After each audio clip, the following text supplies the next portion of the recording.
Good evening, ladies and gentlemen. Welcome to Monkey in the Morning. I'm your host, the Ranting Monkey. Hope you're having a wonderful day out there. Hoping you're having a better day than Kevin McCarthy. How are you guys? Hope you're well. I'm here, and that's as much as we're going to talk about that. I have enjoyed my day on Twitter, if that means anything. Oh my goodness. What a shit show we have going on in our Congress. Actually, it's not as bad as people are making it out to be. It's just such an unusual event that it's like, oh my God, I can't believe this is happening. Oh, we'll get to it. We also have we had a double drop of the Twitter files today. And in the least important news, we'll get this out of the way right now. Logan Paul has threatened to sue Coffeezilla. That's a sentence I never thought I'd ever say. I've told you guys recently been binge watching Coffeezilla stuff. For those of you who don't know, he uncovers scams, many of them crypto related scams. And he did one recently of Logan Paul and this crypto zoo game / investment thing that Logan Paul came up with. And he lays out what has been going on with it in a 3-part series, and Logan Paul got upset by it. Very, very upset. He goes, "You never even talked to me. You tried to talk to my manager.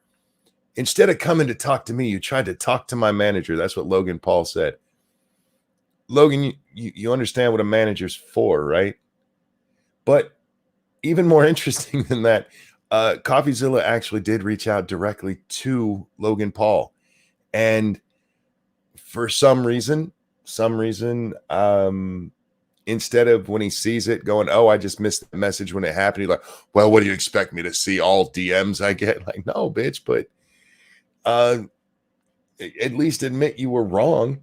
Yeah, but at the end of this thing, he suggested he's going to sue Coffeezilla. I'm not sure what for, because he didn't prove that or even suggest that Coffeezilla did anything wrong. The closest he comes to suggesting Coffeezilla did something wrong was sharing a conversation somebody didn't know was recorded. Well, if he wasn't the one that recorded it, he's not liable for it. I mean, and that would be a criminal matter, not a civil matter. So good luck to you, I guess.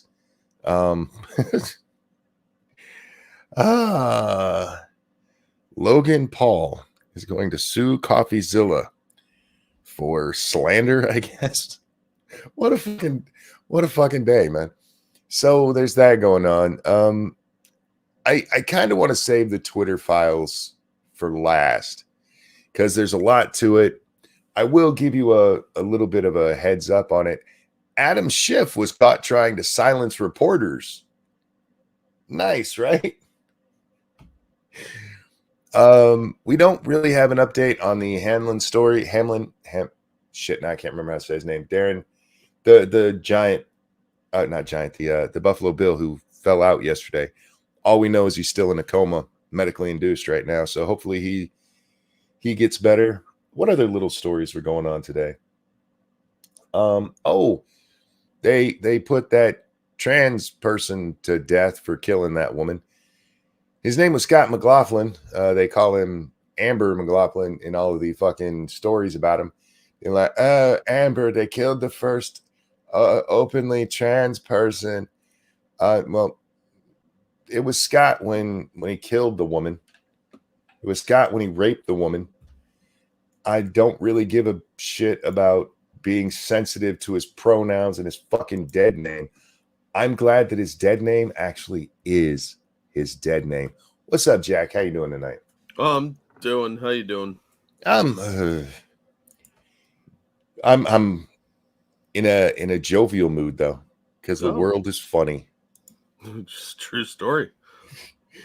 So we'll just leave it at that. Yeah. But getting to this, they finally decided, yeah, no clemency for that horrible bitch who killed someone. Good, Brian. I got blocked by a church over that, Jack. Well, they're probably not a real church, to be fair. They said, they're killing an openly trans person. I have to paraphrase because I'm blocked and I can't read it. and we recognize their truth being, and you're not killing them in our name. Like, No, we're killing them in the name of American justice. how about in the name of the poor woman that he raped and murdered? Yeah. Just because you're at church doesn't mean you're good people.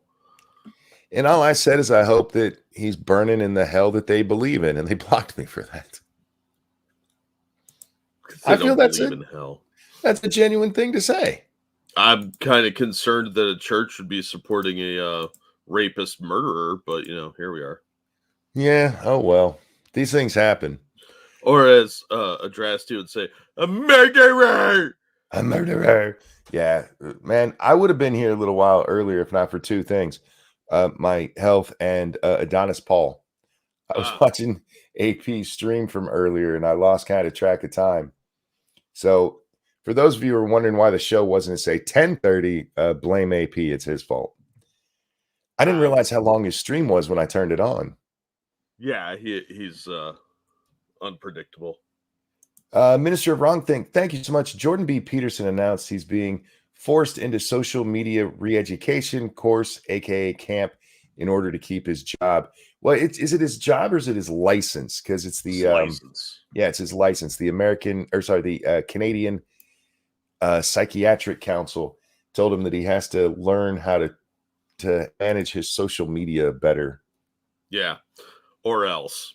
But thank you. Technically, it's both. So true.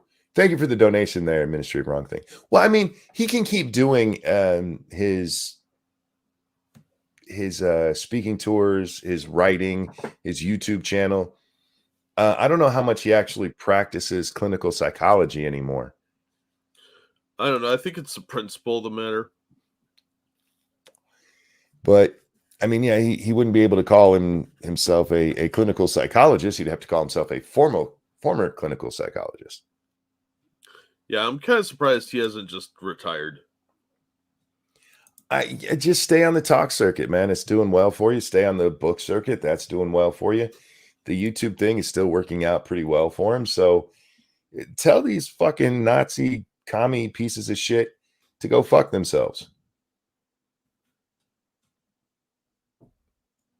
I mean, why wouldn't you? Yeah, you're not wrong. Why? Maybe he wants a backup plan or he's just scared to commit to that. I get it.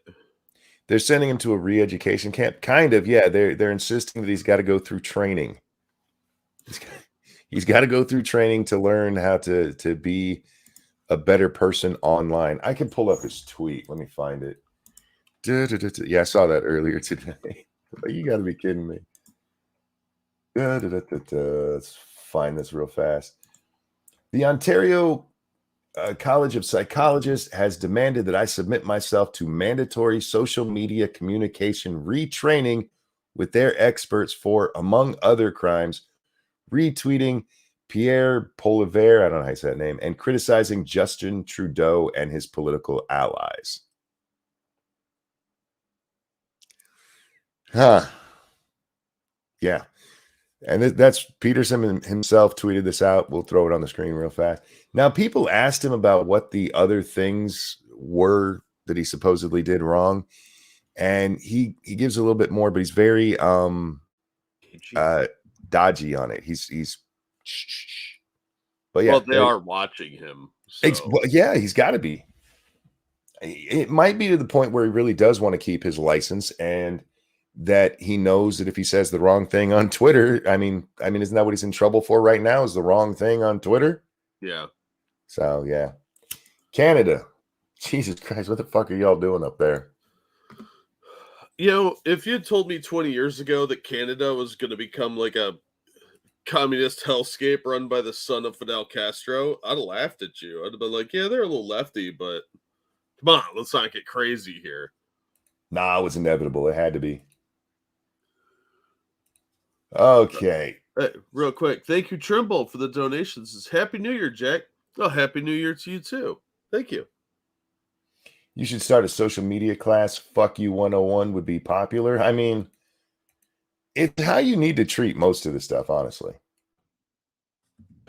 Metal Minister, thank you so much.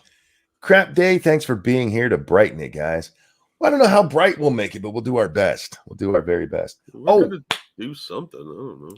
Here's some bright news for you. The kitty cat came home today. Oh, And even brighter news, she was reunited with her favorite human in the world because she's had to live in a cage for almost a month now, Jack. And she got to actually just be with Little Butt. For those of you who don't know, this kitty cat that I've been talking about who lost her leg was Little Butt's kitty. I thought we were calling her Mini Munchkin now. I do. I call her Mini Munchkin, mostly to her face. But Little Butt comes out now and then. It's just what it's always been. But it's Little Butt's kitty cat. And you upset Little Butt's kitty cat? Are you insane? Have you not heard her grandfather? You're lucky I'm crippled. I'm going to leave it at that. But she's home and she's doing very well after the surgery. They have her doped up for pain, but no special precautions. She doesn't have to wear the cone of shame. She only had it on right after surgery. She doesn't have to live in the little cage. They just got to try to keep her from jumping too much. Oh yeah, that's gonna take a little getting used to, I imagine. It's a 3-legged cat. It's pretty easy to keep her from jumping. I've never tried that, honestly. I told my daughter today, because the cat's name is Polly, she should start calling it Try Polly. Right? Wow. Is that not the best name? Anyhow, my other one is because she shaved and my daughter says she looks like a chicken. I said, well, you should rename it to Pollo. That's Pollo for those of you who don't speak Spanish. Anyhow, yeah, so the kitty's home. She's doing well and on her road to recovery. So a little good news.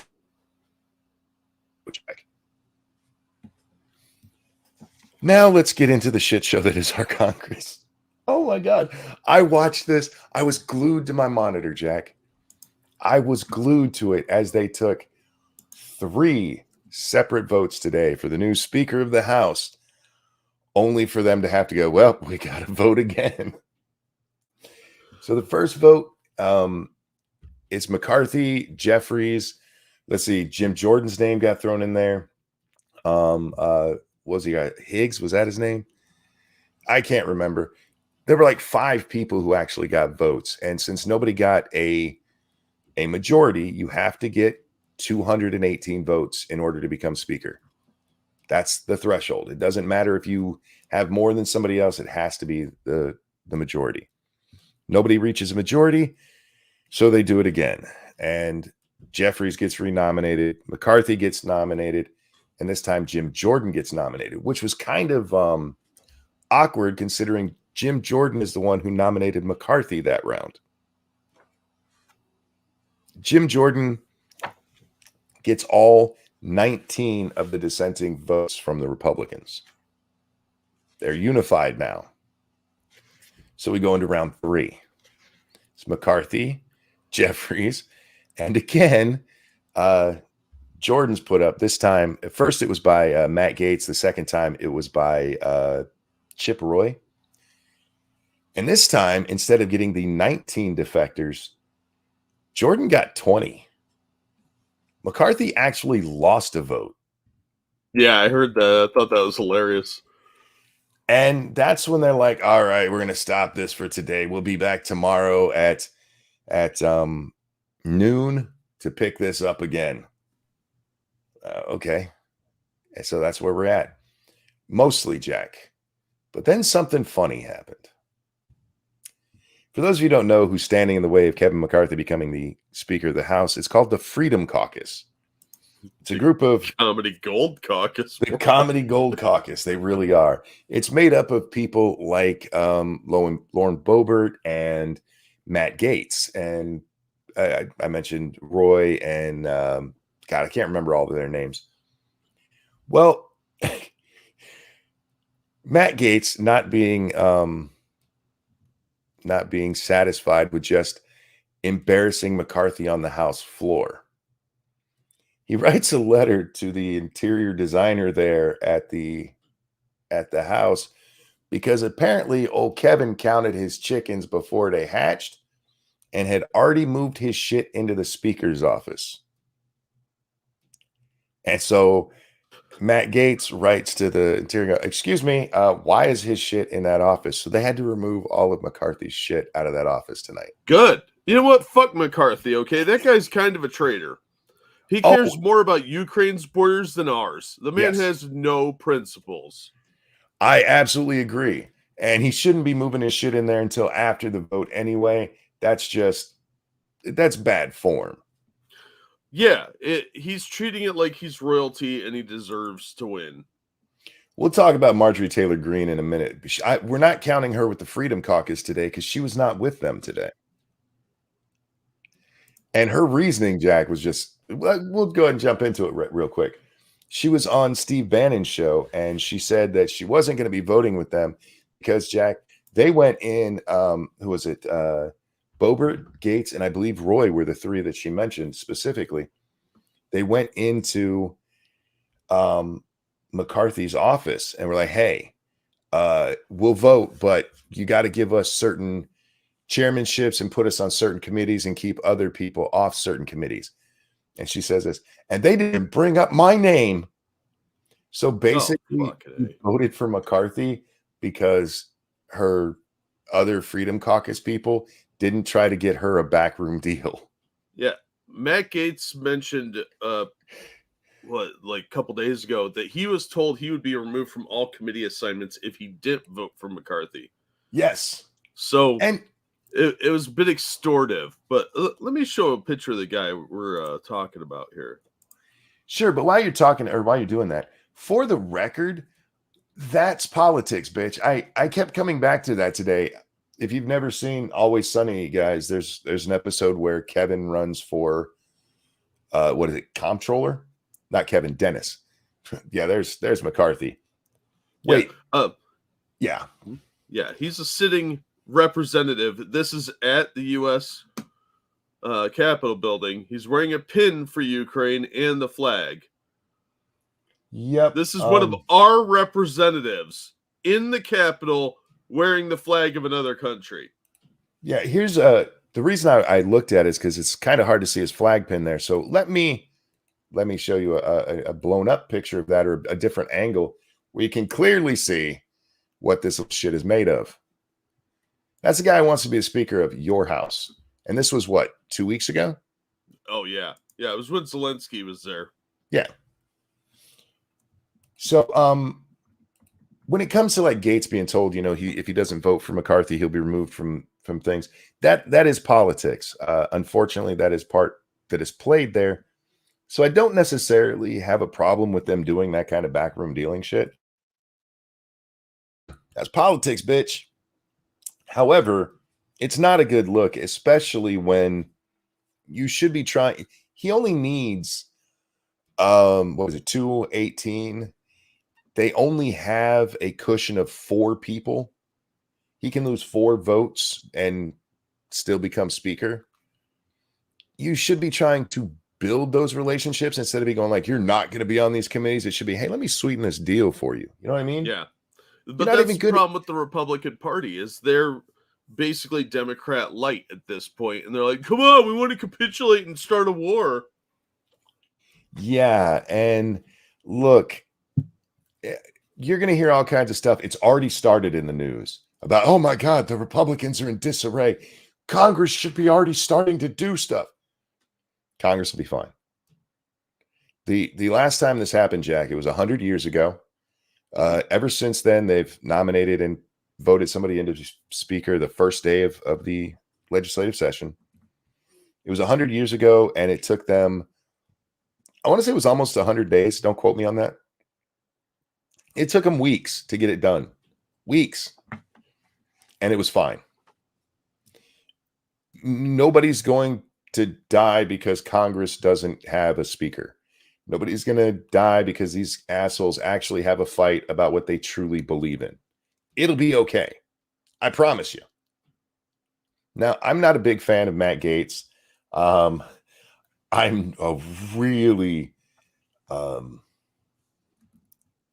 do I put it? I don't like Kevin McCarthy. And I hate him. something I'm not seeing anybody talk about, this isn't McCarthy's first push to be speaker. Did you know that? I'm not You surprised. you might remember this when I bring it up.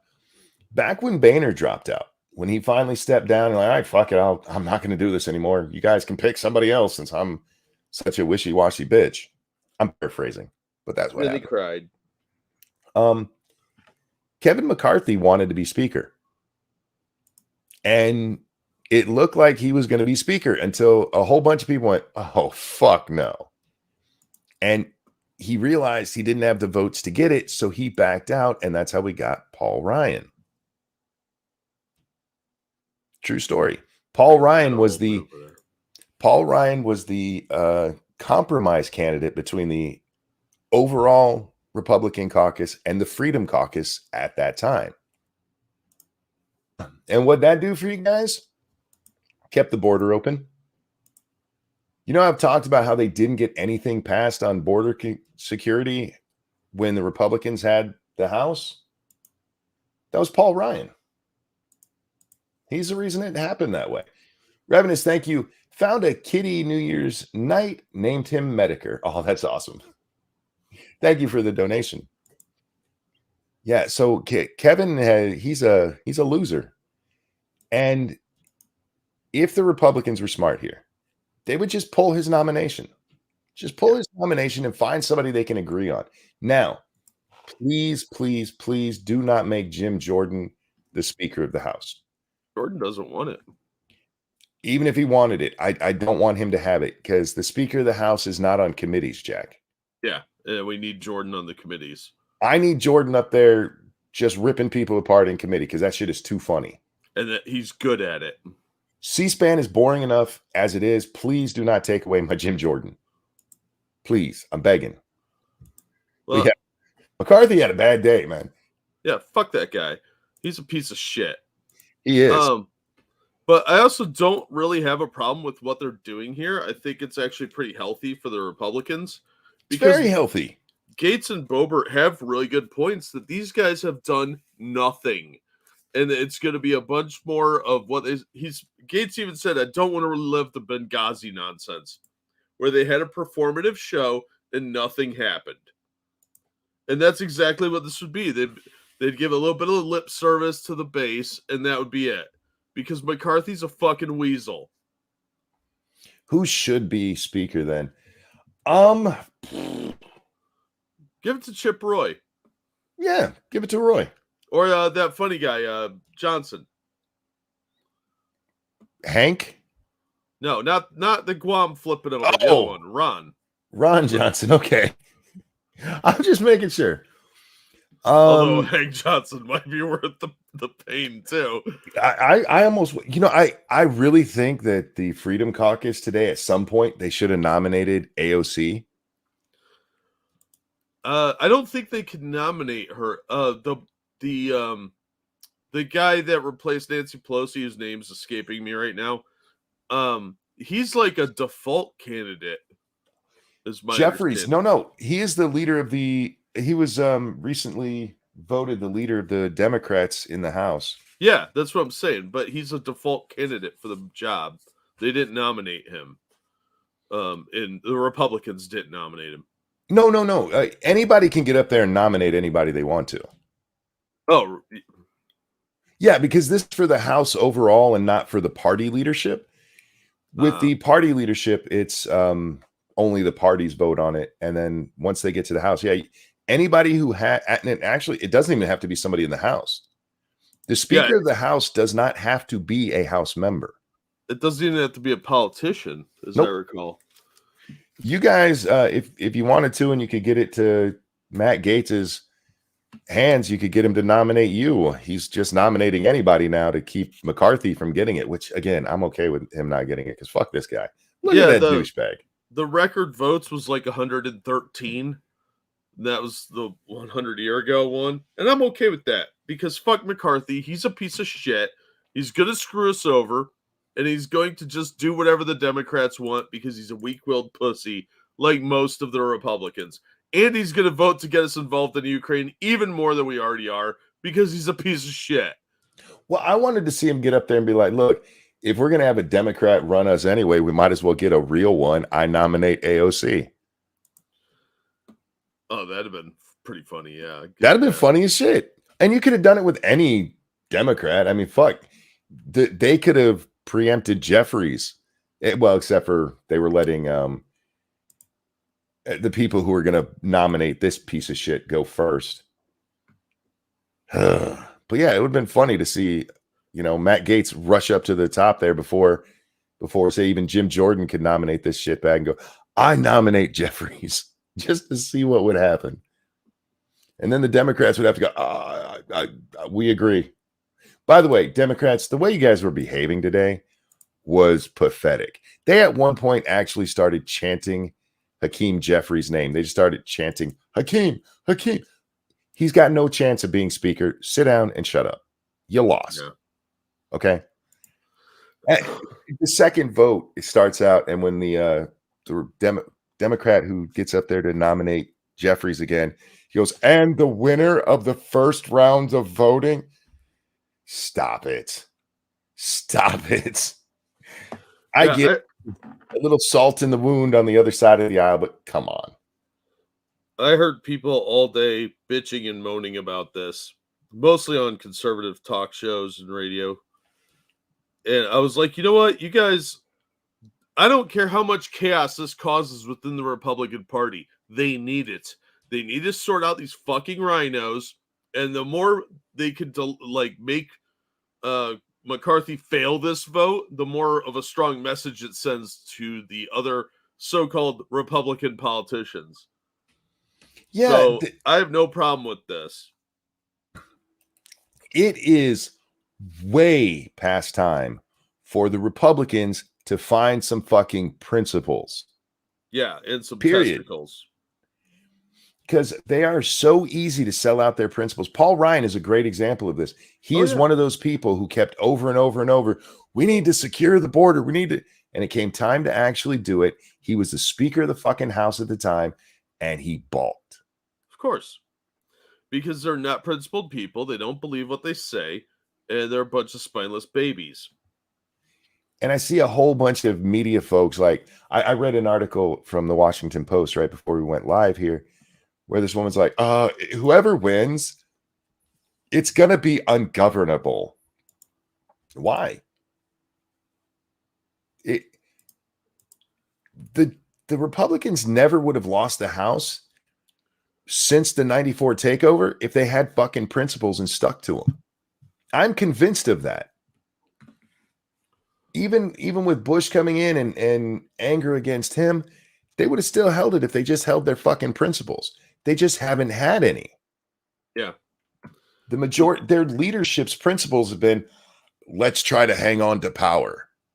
I know, let's suck up to the press because that always works. Yeah, because historically that has been so successful. No, let's act like Democrats. They certainly won't just hire Democrats instead. Yeah, they won't stand up for what they believe. They had the opportunity to get border control through. They didn't. They had the opportunity to replace the Obamacare. They didn't bother even coming up with a bill, even though for years they told us they had one. They have it sitting there waiting. And then Trump's like, give it to me. And they're like, nah. Look, I think this is very healthy for the Republican Party to get back to its actual roots and what it stands for, other than being just Democrat light with occasional disagreement. And the more they filter some of these shitheads out, the better. I know it's going to cause some problems later down the line with maybe some of the votes not really going through, that sort of thing. You know what? Fuck it. At this point, I'm Team Chaos. I say make this go as long as possible. Don't give in. I'm always for chaos when it comes to our government because the less they're doing, the better off we all are. That's just true. But I wanted to put up on the screen, here is the letter from Matt Gaetz to the Honorable J. Brett Blanton, the 12th architect of the Capitol. I write to inform you that the Speaker of the House office located in the U.S. Capitol building is currently occupied by Representative Kevin McCarthy. As of this morning, the 117th Congress adjourns and die, and a speaker from the 118th Congress has not been elected.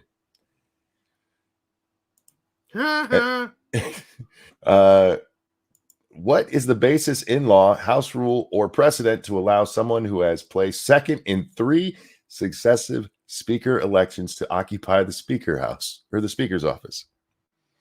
Had a little bit of salt in the wound there too.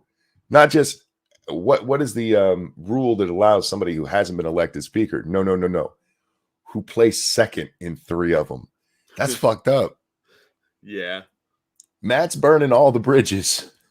Hey, good for him. It's about time somebody stood up. Look, I may not agree with Gates all the time, but I actually respect him doing this because it takes a lot of balls to be one of the outliers in something this important. He's just so weaselly. Yeah, I don't like the little comes weasel. off as kind of smarmy, but he's standing on actual principle here, and I respect that. And if nothing else, if they keep McCarthy from being speaker, awesome. Because that guy, he's a sellout. He always has been. Fuck him. Yeah, he's just gonna be like, oh, okay, the Democrats really want this, and I want to go to a cocktail party. Okay, we'll do that. Love me now. No, you're a fucking idiot. The press is gonna hate you either way. The Democrats are laughing at you either way. Just fucking stand on principle. But like I said, McCarthy has none. He wants us more involved in Ukraine. He's not gonna do shit about the border. He's not gonna do shit about FTX, Epstein Island, or anything else that anybody cares about. He's just going to be there to be another vote for the Democrats 90% of the time. Fuck him right up his fucking treacherous ass for wearing that goddamn Ukraine pin on the floor of the U.S. House. Sean asked who plays first. Here it is. This is the second round of voting here. McCarthy was second. Jeffries was first on all 3 ballots because the Democrats stayed together. Which, by the way, I see Democrats out there. We are all in unison, unlike the Republican. Not having any thoughts of your own is not the win you think it is. Yeah. Being a collective is not the win you think it is. Especially when all you are is united in opposition. And communism. And communism. But yeah, the next vote, this Jordan actually got 20. I took this picture when I was watching it because look at Jordan's face there. This is from the round where he nominated McCarthy. And you can see it's a little uncomfortable for poor Jim there. A little bit. But, I mean, people look up to him because say what you will about him, but especially compared to McCarthy, he holds to his principles better. Now, look, guys, holding to your principles doesn't mean you never make any deals or anything. But you're supposed to get something from the deal, not just bend over and go, at least spit on it, you know? These guys just give it to the Democrats however they want to. And then they're like, well, we tried our best. Shut up. Just shut up. It was funny to watch, Jack. I enjoyed it. And McCarthy, as it was going on, him and his I guess lieutenants is what you'd call them, they kept looking increasingly angry. Increasingly angry. Stefanik from New York, she's the one who nominated them the first time. And I pointed this out. You have a California Republican being nominated by a New York Republican. Yeah. Does anybody think that New York and California Republicans really represent the party base? Well, let's not forget that McCarthy has time and time again made really questionable statements. Look, the guy's a douche, and he really, really wants us to get involved in Ukraine. Like, boots on the ground involved, not just sending them money. So, screw him. But he's also in league with Ronna McDaniel and McConnell when they were spending money on candidates that were opposed to other Republican candidates. Alaska. Yep. He helped take money away from Blake Masters and several other candidates because they were endorsed by Trump. And if you want a reason why I don't like the guy and I don't trust him, look at Pennsylvania. The Republican candidate lost to a fucking retard. There's no reason that should have happened, but they pulled funding out of Pennsylvania. Same thing with Blake Masters in Arizona. And they're not supporting Carrie Lake on her questioning of things. There has been no actual support for conservative candidates. They have just been giving it. I mean, they transferred money to Murkowski, who sided with the J6 committee, who sided with a bunch of other stuff that was all lefty crap because she's a rhino. And also McCarthy said that Liz Cheney shouldn't lose her seat. So, yeah, let's not forget who this guy really is. He has no principles, and he's a complete scumbag. So screw him. I don't trust him, and I'm glad this is going on. Maybe the Republicans will wise up a little bit. Just to be clear, a lot of what you were talking about was not McCarthy related. Just for anybody who's like, wait, yeah, we know that. We're talking about the Republican Party in general, and that he is a symptom of that very big problem. Yeah, he's a supporter just of to these be, things. He's part of the administrative element of it. Like, he's like, yeah, that's a good idea. We should do that. Dar. Richard said only a Illinois Republican would be worse. Yeah, that's what really stuck out to me is having Stefanik. I don't know how you're supposed to say it. I think it's Stefanik. Be the one to originally put his name up. This New York politician going, we really need this California Republican. And all I could think of is what? Mitt Romney busy? What? You couldn't find like an actual Democrat to do it? Tell the Republicans you're not Republicans without actually saying it. It's just, I don't understand why these people get to be the leaders. I really don't. Do you understand how liberal you have to be in those places and be a Republican? They're literally the rhinos in name only. So yeah, I'm enjoying it. I think it's funny. There were a couple of other moments from it that were funny. One that jumps out, I forget the guy's name, but he gets up there to cast his vote for Jeffries, and he did it on behalf of the enslaved people who helped build that house. That really happened. Several of these people got up to give mini speeches when they cast their vote, and like, just shut up, sit down, say the name, we're fine. Yeah, this is dumb. And you know what? It would serve the Republicans right if this fucking left-wing loon ends up as speaker, because they deserve it for all the shenanigans they pulled against their own party. Sorry to keep harping on that. It just really pisses me off that this holy trinity of evil has faced no responsibility for losing major elections because they wanted to play stupid politics. I'm more offended at the way they behaved when they are in office. I get what you're saying, I really do. But the absolute selling out of their supposed values, yeah, that's the part that really gets me. Well, I think they're elements of the same thing, because they're not who they claim to be, and they continue to keep up this facade that they are. It's like watching an episode of V. We all know they're fucking lizard people, but until they rip the face mask off and go blah blah blah, nobody in the public seems to notice that they keep doing the same stupid shit that betrays their core principles at every turn. Well, speaking of the stuff going on in the Capitol, over in the Senate, they actually got shit done today, Jack. Oh yeah. See, you can't swear in your new members until all of the background stuff has been done, like, you know, who your leaders and stuff are. Well, they didn't have that problem. So John Fetterman got sworn in today. Yeah. Yeah, I saw that. Can I just point out right here, he's like a Ferengi. He does. Doesn't he? I mean, anyhow, this is his wife. This is Cackles. And this is a really weird interaction. You know what? We don't even need the volume for this. I'm just going to let it. She talks a little bit. He stands here the whole time. He just doesn't speak. He doesn't say anything.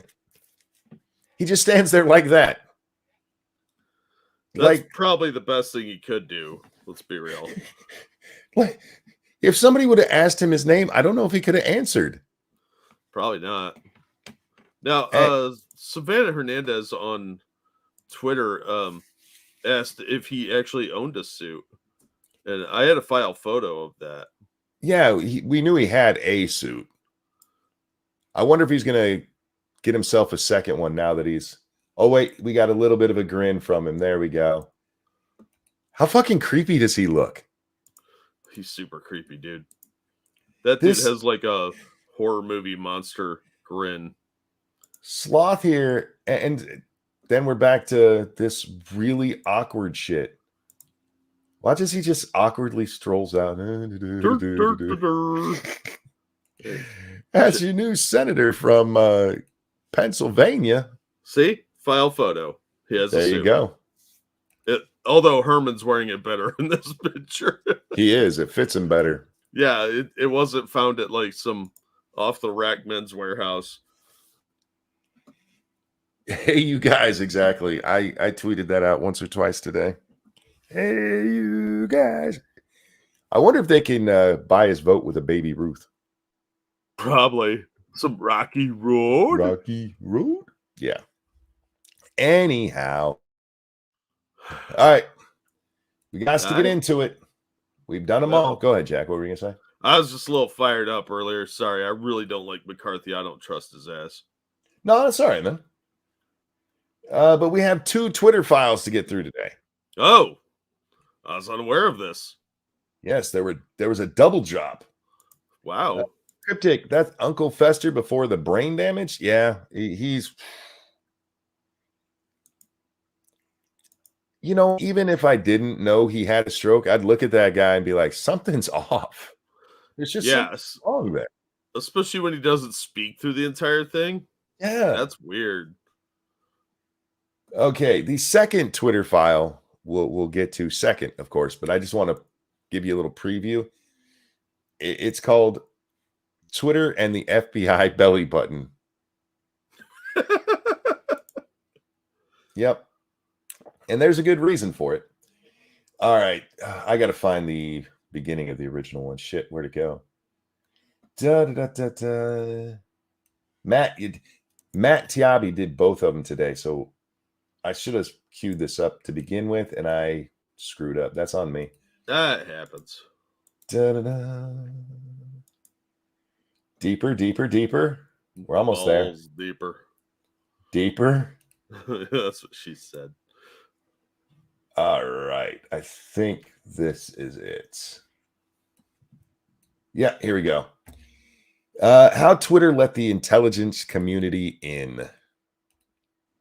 And it's amazing how this happened, Jack. Is it?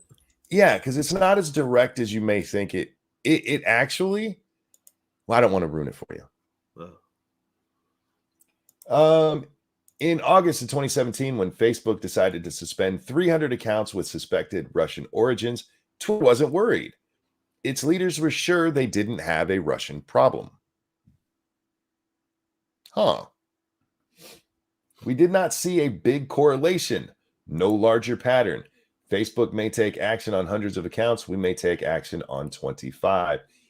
And I'm probably not going to be reading the attached stuff. I'll just throw it on the screen so you guys can view it yourself, because pretty much he just repeats what's in there.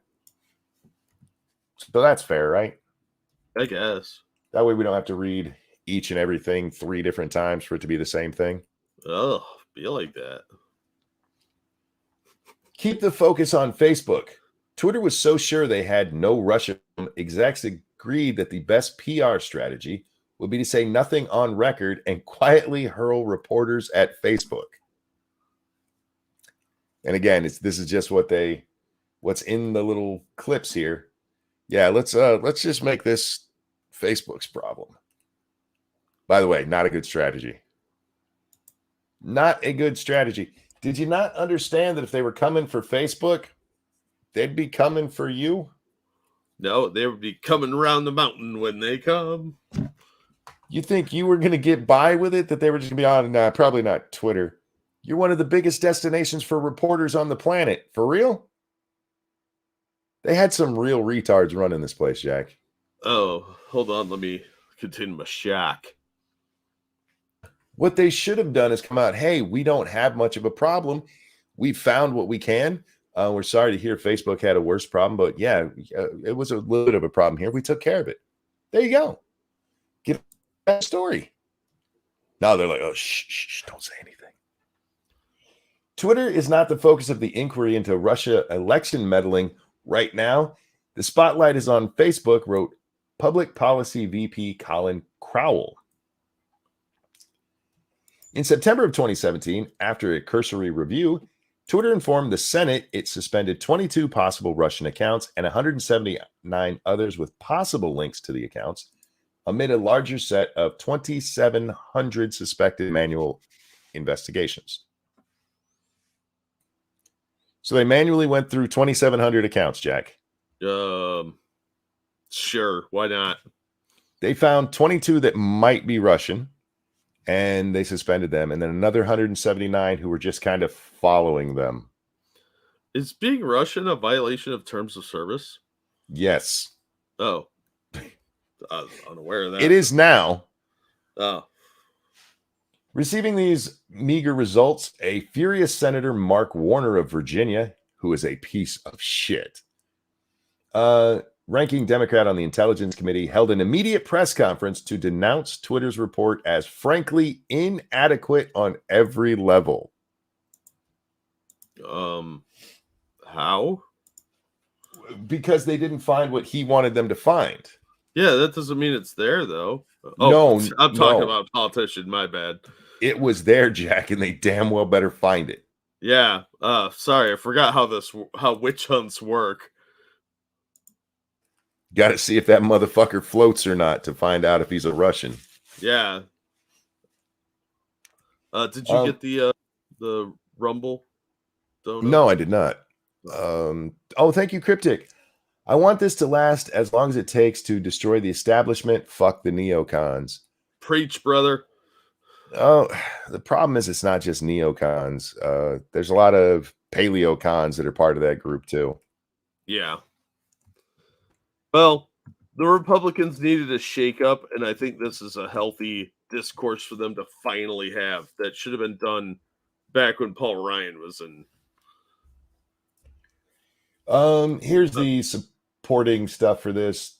This is Mark Warner being a douchebag, and another headline on it.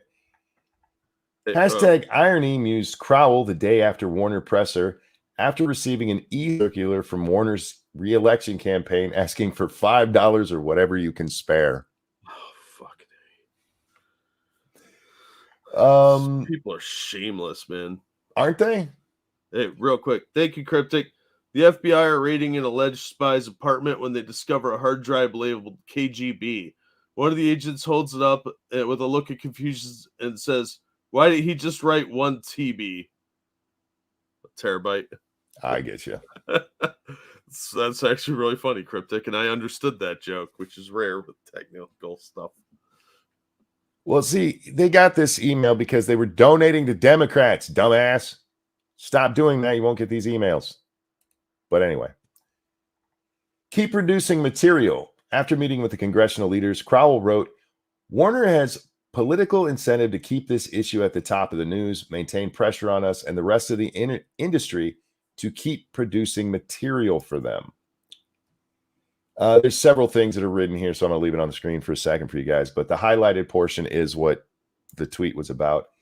Yeah, they're talking about how Warner, he wants them to give him material. That's all it was about. It wasn't whether or not anything was actually going on. You better give me this stuff. We know it's happening. We know it's happening. Give it to us. So we can talk about how those Russians meddled. I just want to remind you all the Russian meddling bullshit is based on shit that wasn't seen by very many people. We'll actually get to the number here in a little while. But there's no proof of anything being changed because of any Russian interference at all in the 2016 election, period. None.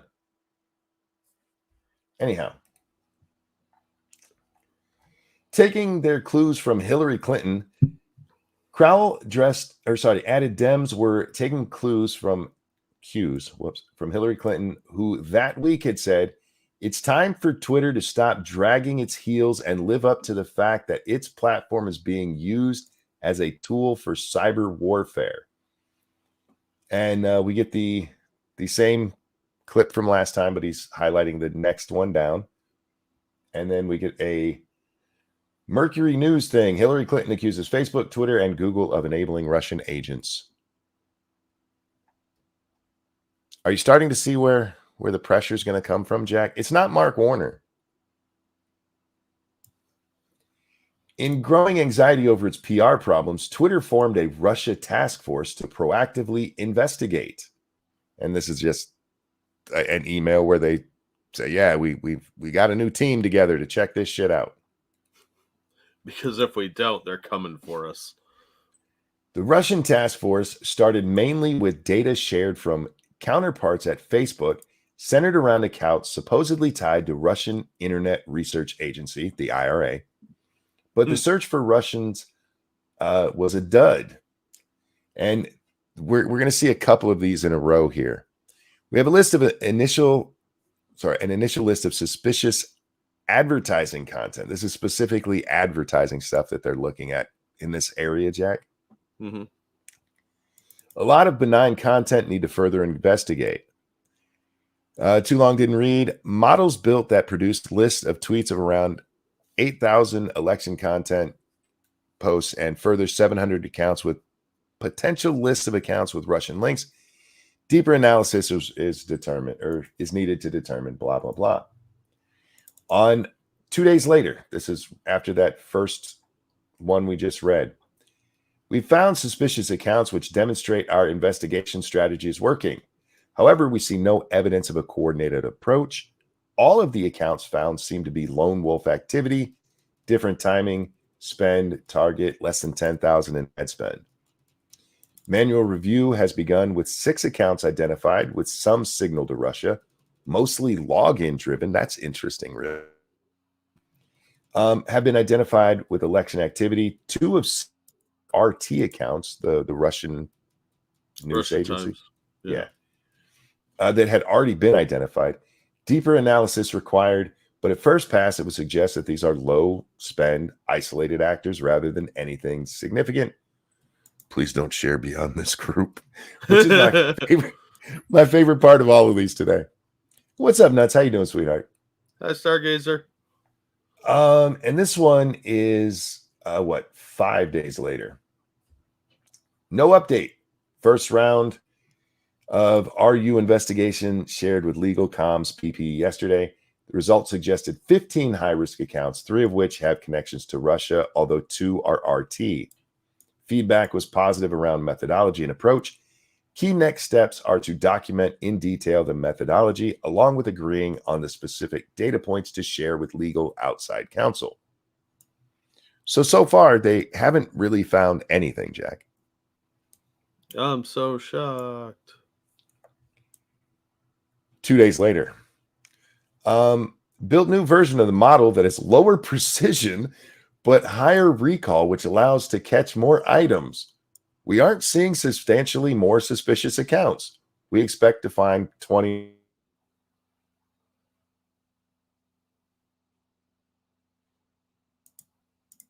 Is that him or me?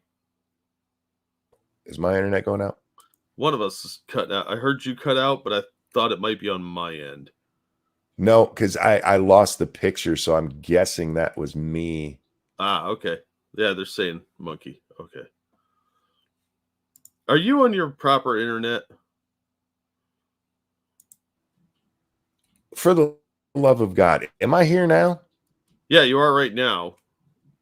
Are you Son of a bitch. Are you on your correct internet? I'm on the correct internet. It's just my internet being a bitch. Oh, I assume Steam was up to no good again. Okay. Oh, shit. Hang on a second. Do I have Steam open? Maybe something's downloading. I knew it. 1 second. While you're doing No, that. there's nothing downloading. Thank you, Cryptic. Why are people acting like Kamala Harris is the first woman to obtain such a high-ranking position in the U.S. government? Have we all forgotten that Monica Lewinsky was directly under Bill Clinton? That's a good point. The human humidor was, in fact, directly under Clinton. All right, so this part, I don't know how much of it you heard. They lowered the standard for what they were going to be looking for, and they still didn't catch any. Shocker. Maybe There another was nothing 20 to people. catch. Okay. 3 days later. Finished with investigation. We have draft of 2 plans, which we'll review at the 11 a.m. Too many a decision about the path forward. Working to finalize blog posts for Plan B launch. The optimal launch window would be between Tuesday and Wednesday. Completed 2,500 full manual account reviews. We think this is an exhaustive analysis. Out of this, we've identified 32 suspicious accounts out of 2,500. And only 17 of those are connected with Russia. Only 2 of those have significantly spent, one of which was Russia Today, which is a news agency. Seriously, they keep going after Russian journalists? Yes. I thought that was heresy to go after a journalist. Thank you, Alan. How are you today? So over and over, I mean, they're trying to find people for Congress, basically. Over and over, they look. They can't find anything. Twitter search only finds 2 significant accounts. One, which is Russia Today, was based on the same data that later inspired panicked headlines like Russia influence reached 126 million through Facebook alone. And we need to talk about that for a minute. This just means that 126 million people's eyes hit the ad. That's it. Yeah, it doesn't mean anybody found it believable or took it seriously. It doesn't mean anybody even clicked on it. Every time you scroll past an ad on Twitter, your eyes have technically seen it. Yeah, it doesn't mean you paid any attention to it at all. None at all. And that's what that 126 million number is. Because they have to, when they do the ad buys and stuff, it's how many eyes you're going to get this in front of, not how many people are going to click on it. Yeah. Those are 2 different things. So yeah, they never mentioned that part of it because the actual number of people who clicked on it was in the low thousands, Jack. Very few people even paid attention to these fucking things. So they found 0.68% of the accounts in the 2,500. Yeah. And remember, that's all of the ones they found and not the ones that they said were actually really bad accounts. So, yeah. The failure of the Russian task force to produce material worsened the company's PR crisis. So I hate giving Twitter any kind of props here, Jack. They tried. They were actually trying. They even lowered the standard for catching people. Yeah. And instead of people going, well, I guess they did what they were supposed to do. The media went a different way, Jack. Oh, shocker. In the weeks after Warner's presser, a torrent of stories sourced to the Intel Committee poured into the news. An example being Politico's October 13th. Twitter deleted data potentially crucial to the Russian probes. Dun, dun, dun. And here's what that Politico story was about. You see, they found suspicious accounts, so they deleted them. And this is Politico going, oh, they might have gotten rid of evidence. Can't win. No, they really couldn't at this point. Were Twitter a contractor for the FSB, they could have not built a more effective disinformation platform. Johns Hopkins professor and Intel Committee expert Thomas Rid told Politico. What a fucking douche. For those who don't know, FSB working for the Russians. If they were actually working for the Russians, they wouldn't have built a more effective disinformation platform. 17 accounts. 17. So effective. As Congress threatened costly legislation and Twitter was subject to more. Man, I hate that he sometimes writes badly because I read badly and I never know if it's me or him. Just assume both. Yes, FSB is Russian intelligence.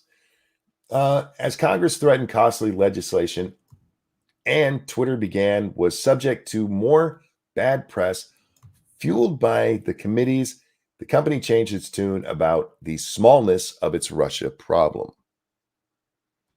You have the United States government using its contacts in the press to push this story to get Twitter to find more witches, Jack. Oh, yeah. That's how witch hunts are done. You think Matthew Hopkins would have gotten very far if he was like, I suspect a witch? And everybody's like, there's no witches here. And he's like, oh, okay.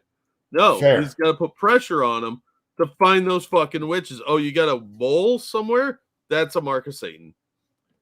Witch. Hi, guys. Just passing along for awareness. The write-up here from the Washington Post today on potential legislation or new FEC regulations that may affect our political advertising, wrote Crawwell. And this is Facebook, Google, and Twitter face proposed bill targeting shadowy political ads. Dun, dun, dun. Ooh, sneaky sounding. And he just repeats this one. I don't know why. Anyway, in Washington, weeks after the first briefing, Twitter leaders were told by Senate staff that Senator Warren feels like tech industry was in denial for months. Added an Intel staffer, big interest in Politico article about deleted accounts. Literally threatening him. Because remember, that Politico article is suggesting that these guys deleted evidence, that they were helping the Russians get away with it, Jack. Oh, of course. They're traitors, clearly. Intel staffer mentioned a few things. Big interest in the Politico article about deleted accounts and tweets, and said the Intel staff may seek clarification in writing for us as they need to know what data they could seek from us or whether certain information is gone. Be a damn shame if something happened to your social media company. Yeah. I mean, well, it would be a good excuse to, I don't know, say nationalize it. Twitter pledged to work with them on their desire to legislate. I outlined our work streams and they seemed content and look forward to having us come and preview our testimony at the end of next week with the Intel staff. We also pledged to work with them on their desire to legislate in the area of political ads. That's what your government was doing, y'all. Knowing that our ad policy and product changes are an effort to anticipate congressional oversight, I wanted to share some relevant highlights of the legislation Senator Warner, Klobuchar, and McCain will be introducing. Oh, dear God. If there's not a trio of hell. Yeah. And it's the Honest Act. It extends to paid digital advertisements. The FEC requires that be applied to broadcast, radio, and print ads, basically bringing the internet into the past. Adds political matters of public importance, including national legislative issues of public importance, to the list of issues for which the FEC would require enhanced political disclosures, in addition to ads that mention candidates directly. So any ad buy that was for, let's say the Don't Say Gay bill, right? Mm-hmm.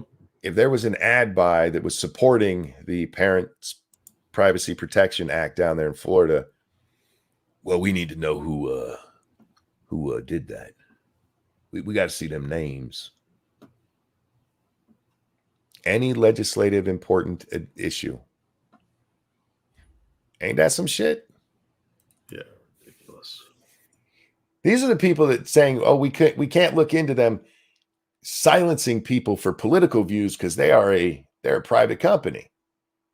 unless it's one of those political views we don't like. Yeah, which is, most of them. Yeah, the other Twitter file is much more fun, Jack. Oh God. The belly button one. I really want to get to it because Adam Schiff, fucking Adam Schiff. The committee appears to have leaked, even as Twitter prepared to change its ad policy and remove Russia Today and Sputnik to placate Washington. Congress turned up the heat more, apparently leaking the larger base list of 2,700 accounts. That's right. They were leaking to the press. See, Jack, when I said it wasn't exactly, the government that was doing it. It was, but they were using their little pit bulls in the press to get it done. Yeah, using a proxy still means you did it. Reporters from all over started to call Twitter about Russia links. BuzzFeed, working with the University of Sheffield, claimed to find a new network on Twitter that had close connections to Russia-linked bot accounts. Did they provide evidence of this? Well, they sent a letter. Oh. It will only embolden them. Twitter internally did not want to endorse the BuzzFeed Sheffield findings. Basically what they say here, I will throw it up on here, but they said they didn't want to talk with BuzzFeed and share their methodology because they said that doing so would just encourage BuzzFeed to do more of the bullshit they just pulled. Because Probably it would. true. Yeah. Senate Intel Committee is asking possibly to whip something together. Still, when the BuzzFeed piece came out, the Senate asked for a write-up of what happened. Twitter was soon apologizing for the same accounts that initially told the Senate were not a problem. They've done their own research, and the Senate is taking BuzzFeed's take over Twitter's. They detailed it for the Intel Committee. That doesn't matter. I hate sticking up for Twitter here because I agree. They were douchebags. But this is some dirty propaganda shit from our government. And if you guys don't think that this had more to do than with just Russia, what do I always tell you? Control the language, you control everything. Getting your foot in that door to control their language, that was important. That was imperative to make everything that's happened since happen. Because before then, we didn't see all these mass bannings and shit, Jack. We didn't see that shit. That all comes later after the government gets their dirty little fucking hands into this shit. Now, I'm not saying that Twitter wasn't happy to go along with a lot of it because of their political leanings, but it wasn't happening.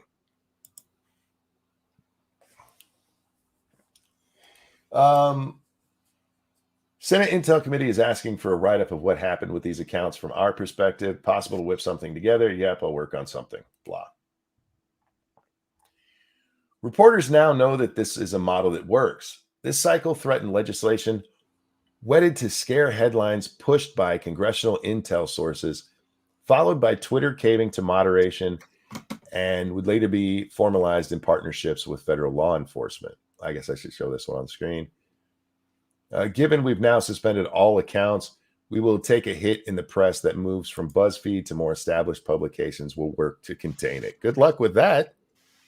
Yeah. For a social media company, they weren't very good at PR. Irony. Twitter soon settled on its future posture. All right, I'm just going to read this one. External offboarding policy. Your use of Twitter service is subject to Twitter ads policies available at twitter.com/ads policy. The Twitter rules available at twitter.com/rules. Twitter terms of service available at terms of service. Any other agreements you have with Twitter and your and our legal obligations. If we suspect that an ad is in violation of our rights, agreements, or policies, we may stop the ad from running. In some cases, including but not limited to multiple or severe violations of our rights or policies, or if you engage or are suspected as engaging in unlawful activity on our service, we will determine in our sole discretion, we will suspend or terminate your account. Internal guidance. See, that's what they were telling everybody else. This is what is posted on the Twitter terms of service when you sign up for a new ad. This is what it says. Now, here's what they were telling each other internally. Any user identified by the U.S. Intelligence Committee as a state-sponsored entity conducting cyber operations against targets associated with the U.S. or other elections, or any entity associated with such operations, shall not be allowed to advertise on Twitter. They literally turned it over to U.S. intelligence. It's not this stuff here. This stuff, I mean, can happen. I mean, you might drop an N-bomb or something in your ad and we'll have to pull it down. But no. Identified by the U.S. intelligence community. Yeah, I got to keep those pesky Republican ads. I mean, Twitter let the USIC into its moderation process it would not leave.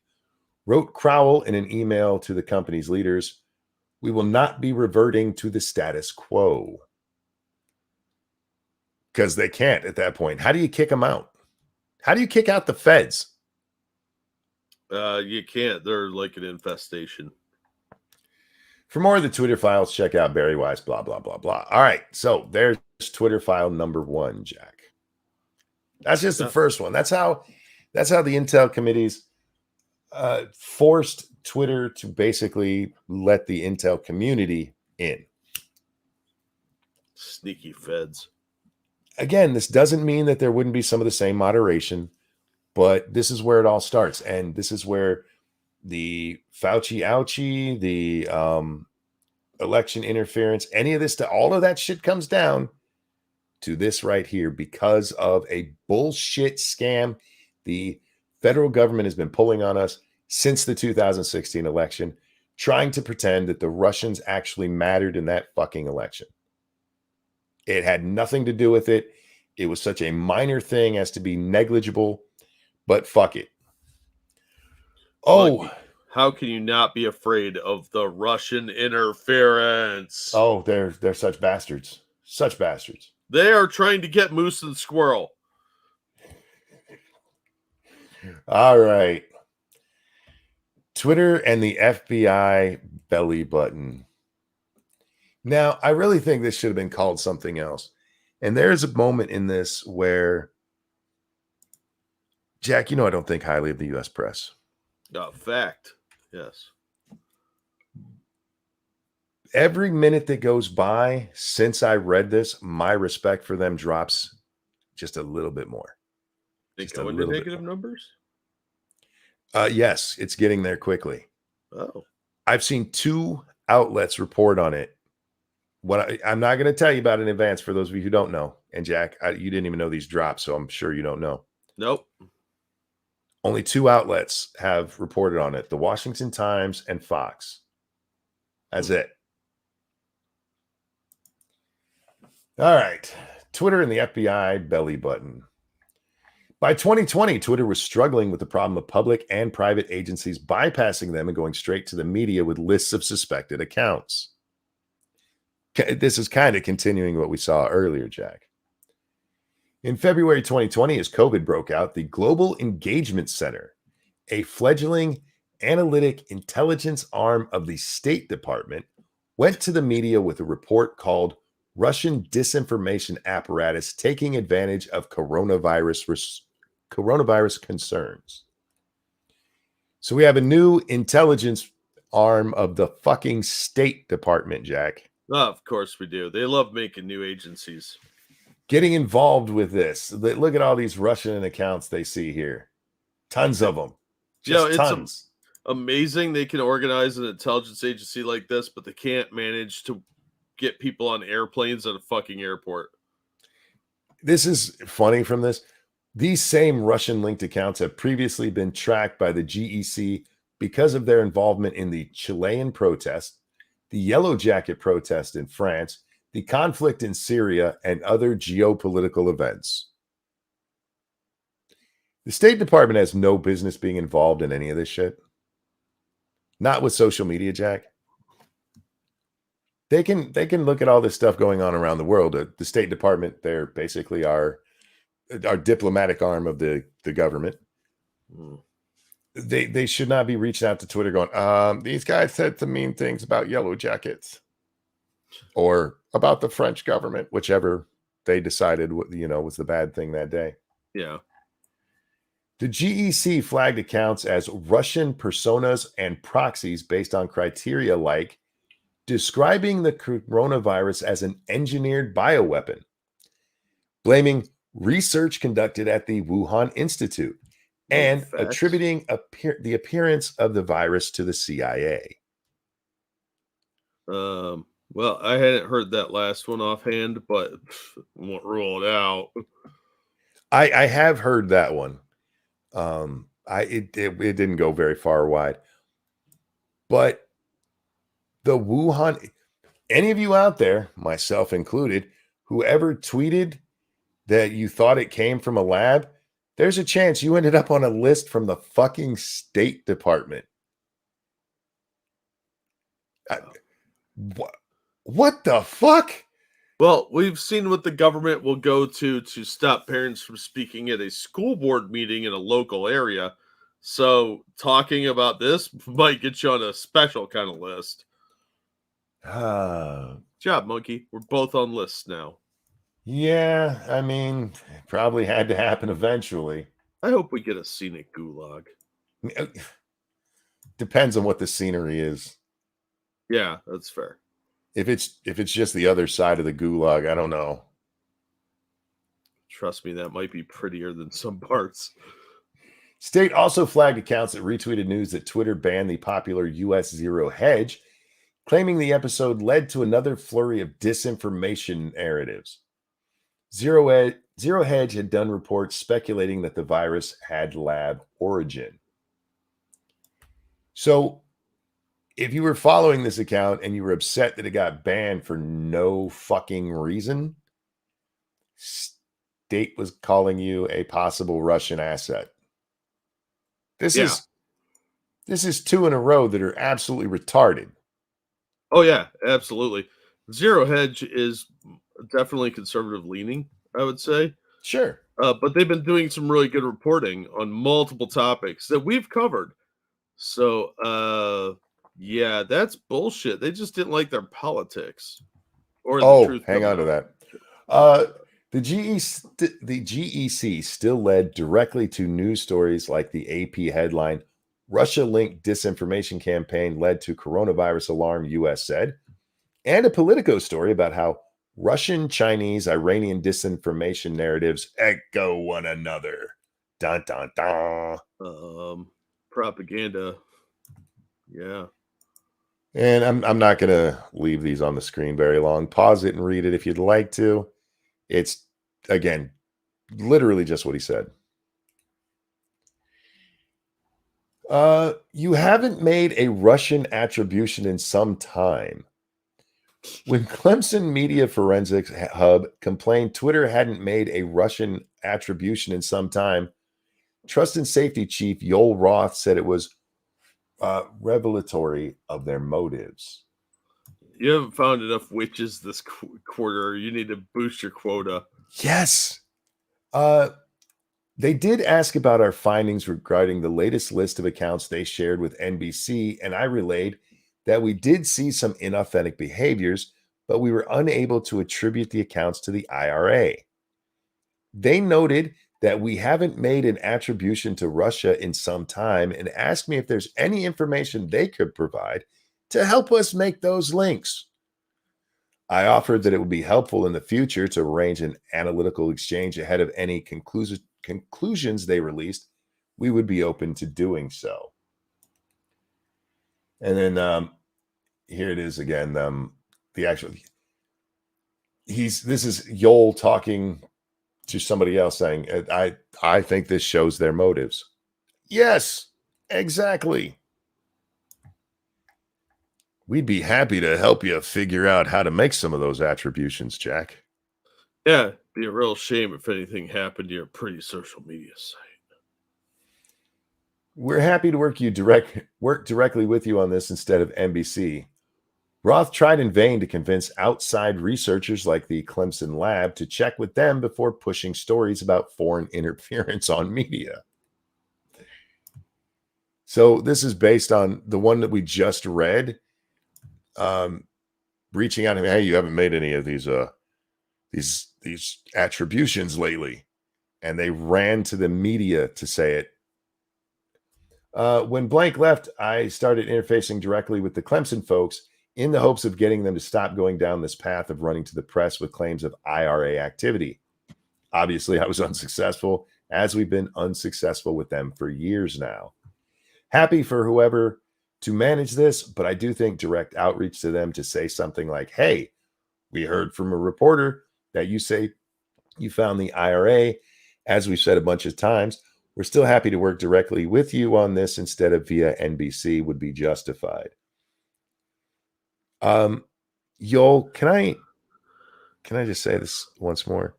You're a fucking pussy, man. Yeah, and kind of stupid. You should have told this guy to go fuck himself. Yeah. If what we're reading here is true, Jack, that they were doing their due diligence as best they could to weed out any Russians, and this fucking piece of shit goes running to the media to go, they're not finding anything, and then had the nerve to say to you, you're not attributing it. You should have told him to go fuck himself. It's none of his business. Yeah.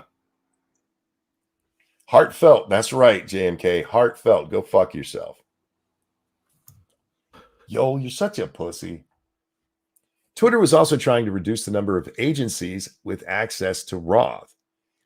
If these folks are like House Homeland Committee and DHS, once we give them a direct contact with Yoel, they will want to come back to him again and again and again, said Policy Director Carlos Monge. And we know he'll fold like a cheap card table. Yep. And it's what happened. Yeah. But this gets insane, man. It really does. It gets worse than this because this. Yes. Oh, we haven't even got to the part that I said I'm losing respect for the media by the second yet. Oh, geez. We're not even close. When the State Department, GEC, remember this was 2020 during the Trump administration, wanted to publicize a list of 5,500 accounts it claimed would amplify Chinese propaganda and disinformation about COVID, Twitter analysts were beside themselves. The GEC report appeared based on DHS data circulated earlier that week and included accounts that followed 2 or more Chinese diplomatic accounts.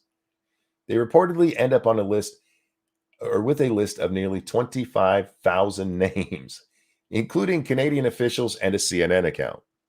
Oh, okay. Canadian officials I could buy. What fuck? I could buy somebody at CNN being Chinese backed as well. Yeah. But it is really weird how different they handle China from Russia.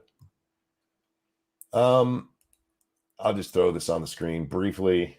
You'll have to pause. Again, it's the same shit that we just read in the tweet. He's just adding this so you guys can see the receipts, as the kids say. No cap. No cap, yo. No cap, yo. Roth saw GEC move as an attempt by the GEC to use intel from other agencies to insert themselves into the content moderation club that included Twitter, Facebook, the FBI, DHS, and others. And it is. This is them realizing what the GEC is becoming, what this intel arm of the State Department is becoming, and how they're working themselves in. But I think it comes a little bit later where they spell it out in more detail. The GEC was soon agreeing to loop in Twitter before going public, but they were using a technique that had boxed in Twitter before. The delta between when they share material and when they go to press continues to be problematic, one comms official wrote. So they were coming to Twitter, and instead of going straight to press, they're like, hey, we found these names, and then like immediately still going to the press. You know. But they changed their ways, Jack. They made it nicer for them. Well, I'm sure they did. They be ashamed something happened to that pretty little Twitter you got there. The episode led to a rare public disagreement between Twitter and state officials. Twitter disputes State Department claims China coordinating coronavirus disinformation accounts. And this comes from, again, the Trump years where Trump was making a move more towards, hey, guys, instead of us paying so much attention to Russia, we really should be checking out China. And he was right. He was right. But Yole didn't like that. Shocking. It makes sense to push back on GEC participation in this forum. When the FBI informed Twitter the GEC wanted to be included in the regular industry calls between companies like Twitter and Facebook and DHS and FBI, Twitter leaders balked at first. I think it makes sense to push back. Thanks. Stacia Cardell. Oh, we haven't seen her in a little while. Is she ugly? Because I like her name. That's a pretty name. Facebook, Google, and Twitter execs were united in opposition to GEC inclusion, with ostensible reasons including the GEC mandate for offensive IOs to promote American interest, the relative lack of discretion and caution from senior GEC leadership in sharing reports and analysis, a limited track record of successful collaboration with the industry. Those are the three things that they said, yeah, we don't want to work with them. Certainly had nothing to do with them being Trumpies. Nothing A deeper reason was a perception that unlike DHS and FBI, which were apolitical, as Roth put it, the GEC was political, which in Twitterese appears to be partisan code. I think they thought the FBI was less Trumpy, is how one DOD official put it. Well, seems like they were right. Well, we see the real pushback here. It's not because it's a government agency, Jack. It's that it's a government agency where they think Trump actually has sway. Yeah, well, I mean, he is the devil and Hitler combined. Look, I'm just going to be honest with you. State Department has nothing to do or should have nothing to do with Twitter and Facebook and Google. I don't care if it's Obama or Trump or Biden's State Department. It's not what they should be fucking worried about. Oh, I agree. And there's certainly no reason for them to have a fucking intel department being created in 2018 or 2019, whenever it was fucking implemented. Do we not have enough clandestine services out there, Jack? No, apparently not. Work with the CIA. That's what they're there for, shitheads. Believe it or not, they're not there to go after American presidents. Well, I think the mission creep kind of brought that one on. I don't remember if I showed this one on the screen, but I do. Yes, he actually called DHS and the FBI generally apolitical. That's humorous. That's funny, actually. But anyway, after spending years rolling over for Democrat Party requests for action on Russia-linked accounts, Twitter was suddenly playing tough. Why? Because, as Roth put it, it would pose major risk to bring the GEC in, especially as the election heats up. Especially as the election heats up in the coming months, introducing an actor like GEC into what has to date been a stable and relatively trusted group of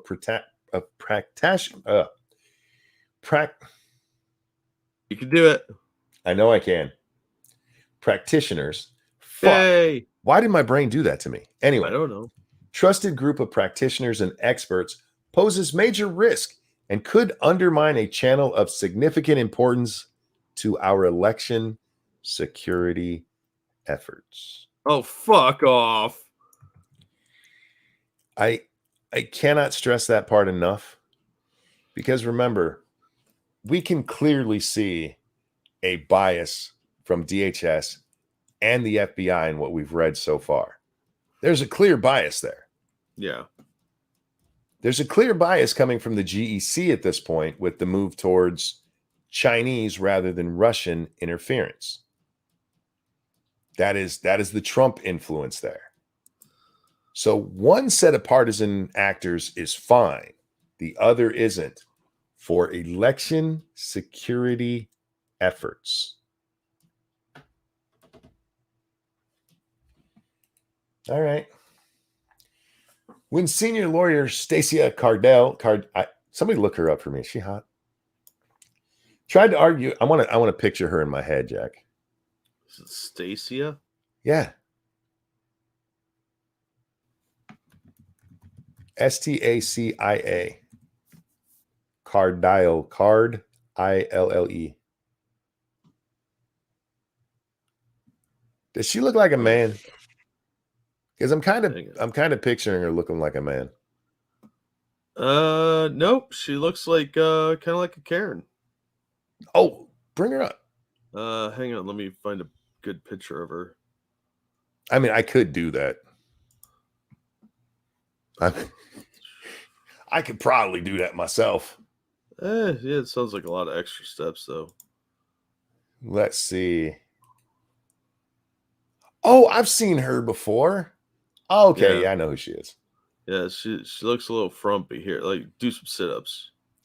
She looks like she probably rode the short bus and had a helmet on at school. Yeah, I don't know if this is the same chick, but it looks like her. It's her, but she's like heavily made up. Yeah, she looks way cuter here than she does. Yeah. Here. She's catfishing in that picture over there on the right. Yeah. Okay. I know that was entirely irrelevant to what we're reading about here, but every so often a thought gets in my head and I have to know. So it's all right. No, it's fair with a name like that. It is a stripper named Faithless. Which is why which made me think, ooh, hot. Yeah, or good enough in low lighting. Right. Totally which we saw is not true. Yeah. Yeah, if you get the glamour shot, and it was pretty nice, but otherwise, yeah. When senior lawyer Stacia Cardile, I don't know how to say her last name, tried to argue against the GEC's inclusion in the FBI, the words resonated with Elvis, not Laura, i.e., with Agent Elvis Chan, not Foreign Influence Task Force Unit Chief Laura Demlow. I'm just gonna put this on the screen. Doesn't make much difference to me who she thought the GEC being left out was good. So it doesn't. I don't care, but I get the importance of it. Eventually, the FBI argued first to Facebook for a compromise solution. Other United States government agencies could participate in the industry calls, but the FBI and DHS would act as the sole conduits. And it's the same email. Roth reached out to Chan with concerns about letting the press-happy GEC in, expressing hope that they could keep the circle of trust small. And he's asking, hey, let's keep this small. It's literally what he just said. State, NSA, and CIA. Chan reassures him it will be a one-way channel, and state, GEC, NSA, and CIA have expressed interest in being allowed in on listen-only mode.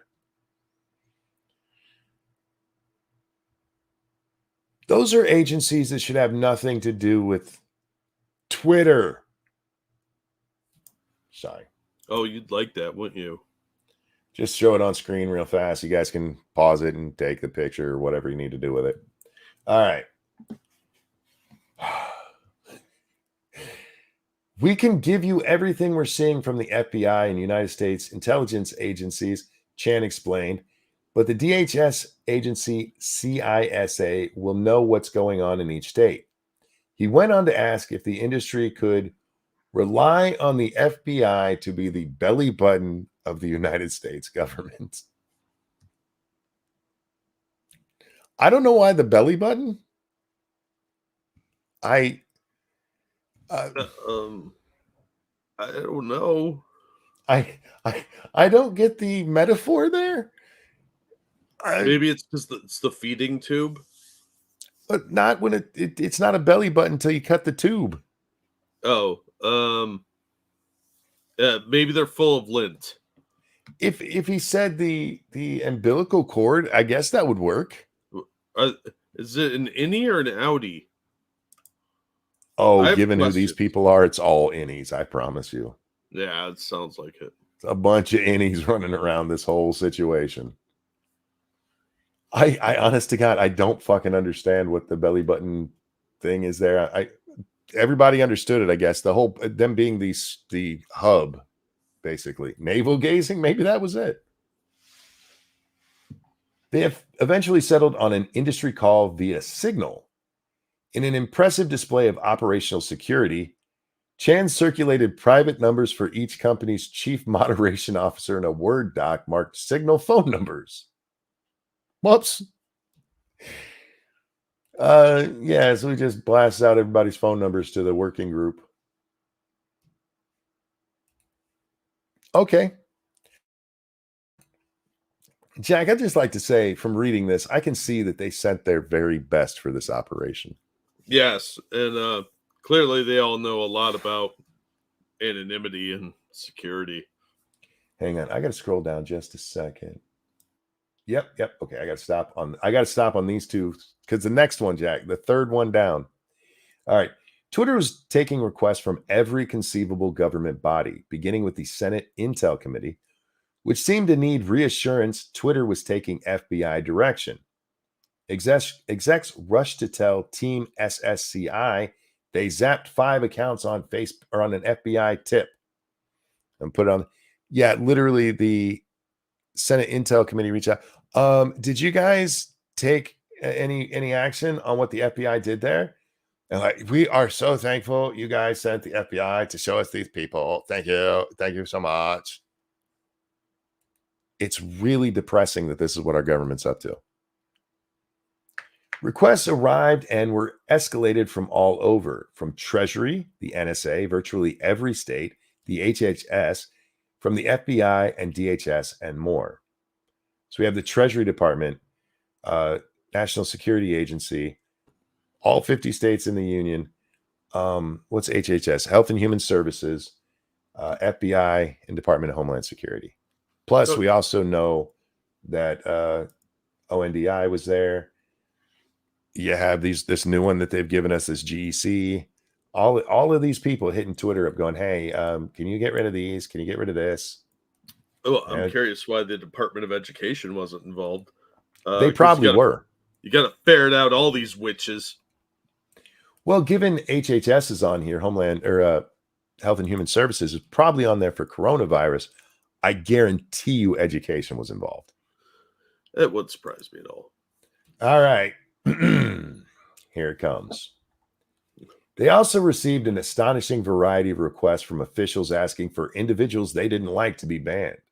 Here, the Office for Democrat and House Intel Committee Chief Adam Schiff asked Twitter to ban journalist Paul Sperry. Who? He's a journalist that they don't like. Well, I got that, but he's never heard of this guy before. Well, yeah, me neither, but okay. Hi, I met with blank from PP, and he flagged the attached analysis from the House Permanent Select Intelligence Committee Representative Adam Schiff's office for your review and feedback related to alleged harassment from QAnon conspiratists against staffer blank. Would like to get your thoughts on our ability, if any, to support any of this request. Of note, the SP has reviewed the request and consulted with blank from SI. Below is her initial feedback on the request. These are the requests that Adam Schiff, the head of the Intel Committee, was asking Twitter to do. Remove any and all content about Mr. Misko and the other committee staff from its service to include quotes, retweets, and reactions to that content. Jesus Christ. Their response was, no, this isn't feasible. We don't do this. Suspend the many accounts, including Greg Rubini and Paul Sperry, which have repeatedly promoted false QAnon conspiracies and harassed blank.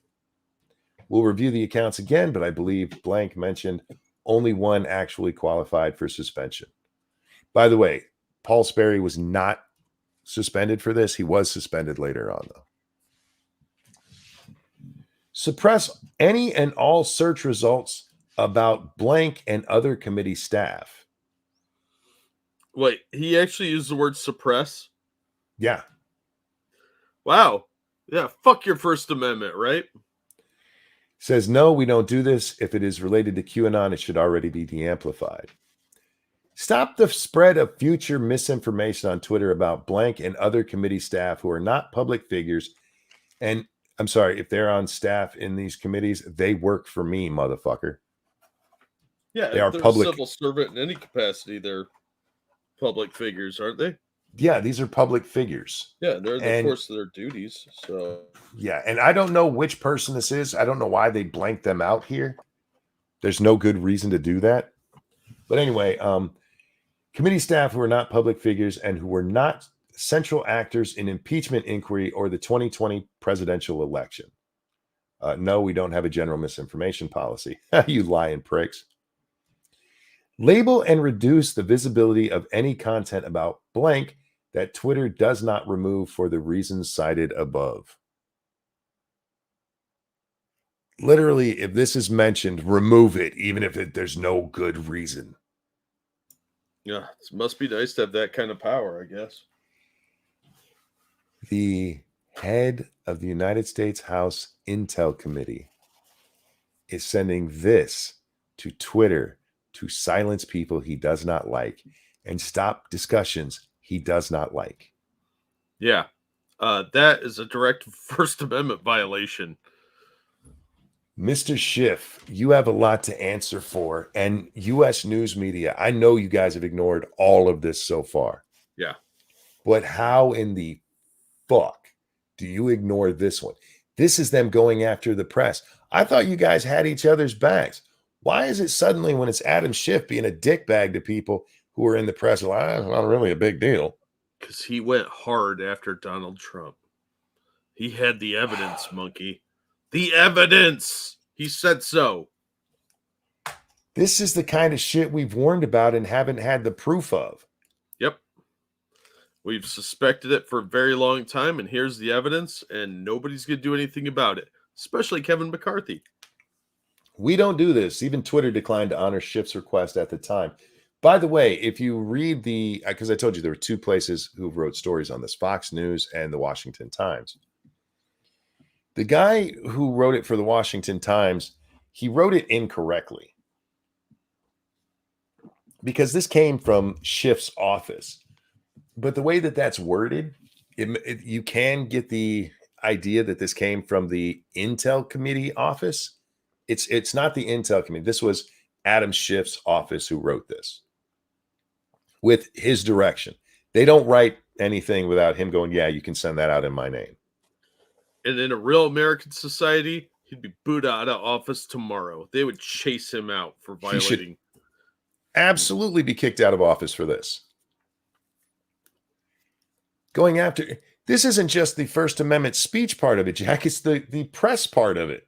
Yeah, yeah. Twitter honored almost everyone else's request, even those from GEC, including a decision to ban accounts like Rebel Protest and Bricks Media, because GEC identified them as GRU controlled. Excuse me, GRU's Russians again, guys. And linked to the Russian government, respectively. Due to additional information from GEC that was made available on October 1st, SI has moved to suspend Rebel Protest as GEC now plans to publish a report calling Rebel Protest a GRU-directed site. And then here it's the other one. Thousands of Chileans sing the feminist anthem, "A Rapist in Your Path," and clashes with this. This is what they put out there, and they got fucking Russians getting involved in those Chileans singing rap songs. The hippity hops. What's that? I'm sorry. No, they were singing the hippity hops. Yeah, well, actually, it's rapist, but I made a bad joke. All right. The GEC requests were what a former CIA staffer working at Twitter was referring to when he said, "Our window on that is closing," meaning the days when Twitter could say no to serious requests that they were over. And I think this is from one the other day that we read. Anyway, remember the 2017 internal guideline in which Twitter decided to remove any user identified by the U.S. intelligence community as state-sponsored entity committing cyber operations? By 2020, such identifications came in bulk. You know what's Now, interesting to me? What's that?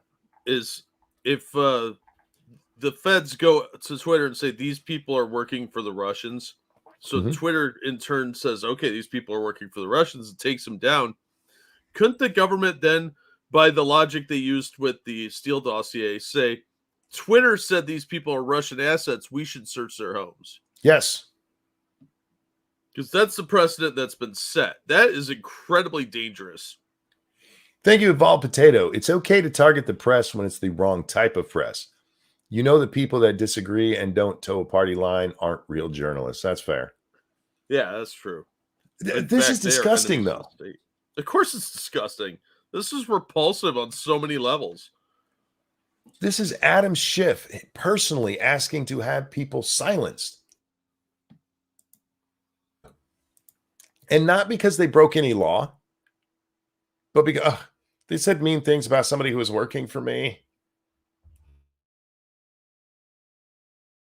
Now, I don't remember. I remember vaguely that there was something with some of his staff, but I don't remember what the issue was. Because that goes all the way back to the impeachment hearings. Anyway, USIC, that's the United States Intelligence Community, requests often simply began, we assess, and then provided lists, sometimes in separate Excel documents.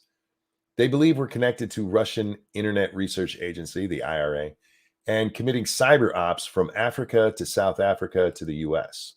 To South America to the U.S. We assessed that Russian mogul, blah, blah, blah, Internet Research Agency controlled the Twitter handle and then just starts dropping names. We think this guy controls it.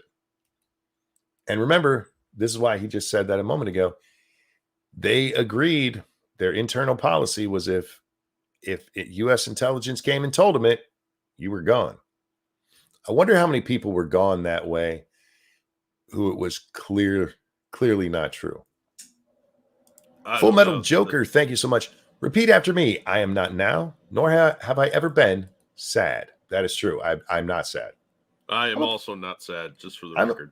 I'm a very happy person. This one, no, it was this one, right? Yeah, just dropping the names. We don't really have anything on them, but could you check these ones out and kick them off? They said things we don't like. Get rid of them. One brief report sent right after Russian invasion of Ukraine early last year flagged major Russian outlets like Vadamosti, I don't know how to say that, and Gazeta. Yeah. Note the language about state actors fits Twitter's internal guidelines. These ones, well, they're Russians. They got to go. Some reports were just paragraph long and said things like the attached email accounts were possibly used for influence operations, social media collection, or social engineering without further explanation. Possibly, maybe, could be. Could be. Yeah. Get rid of them. Get rid of them all. You know, it's interesting how they seem to target the Russians all the time and use those as phantoms.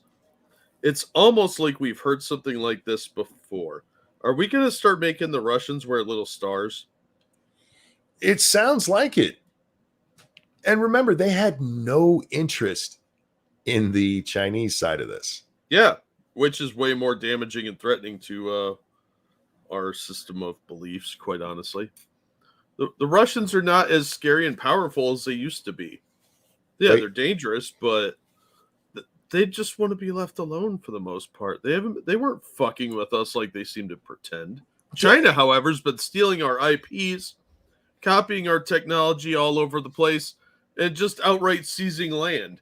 And aside from Ukraine, China's done way more egregious things by chasing off Filipinos and Vietnamese fishing boats.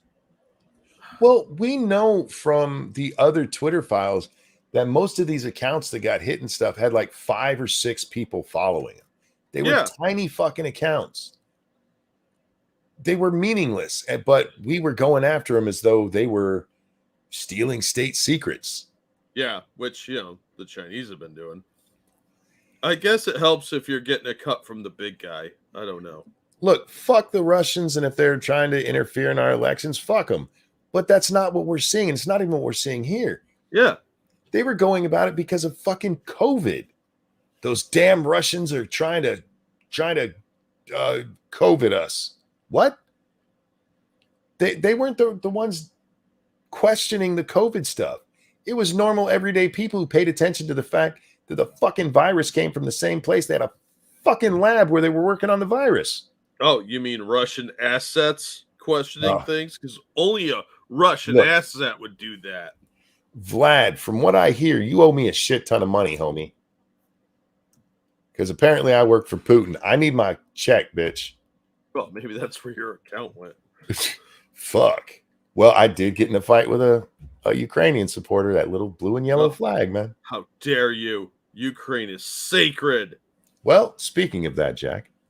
Oh, God. They were even warned about publicity surrounding a book by former Ukraine prosecutor Viktor Shokin, who alleged corruption by the U.S. government, specifically by Joe Biden.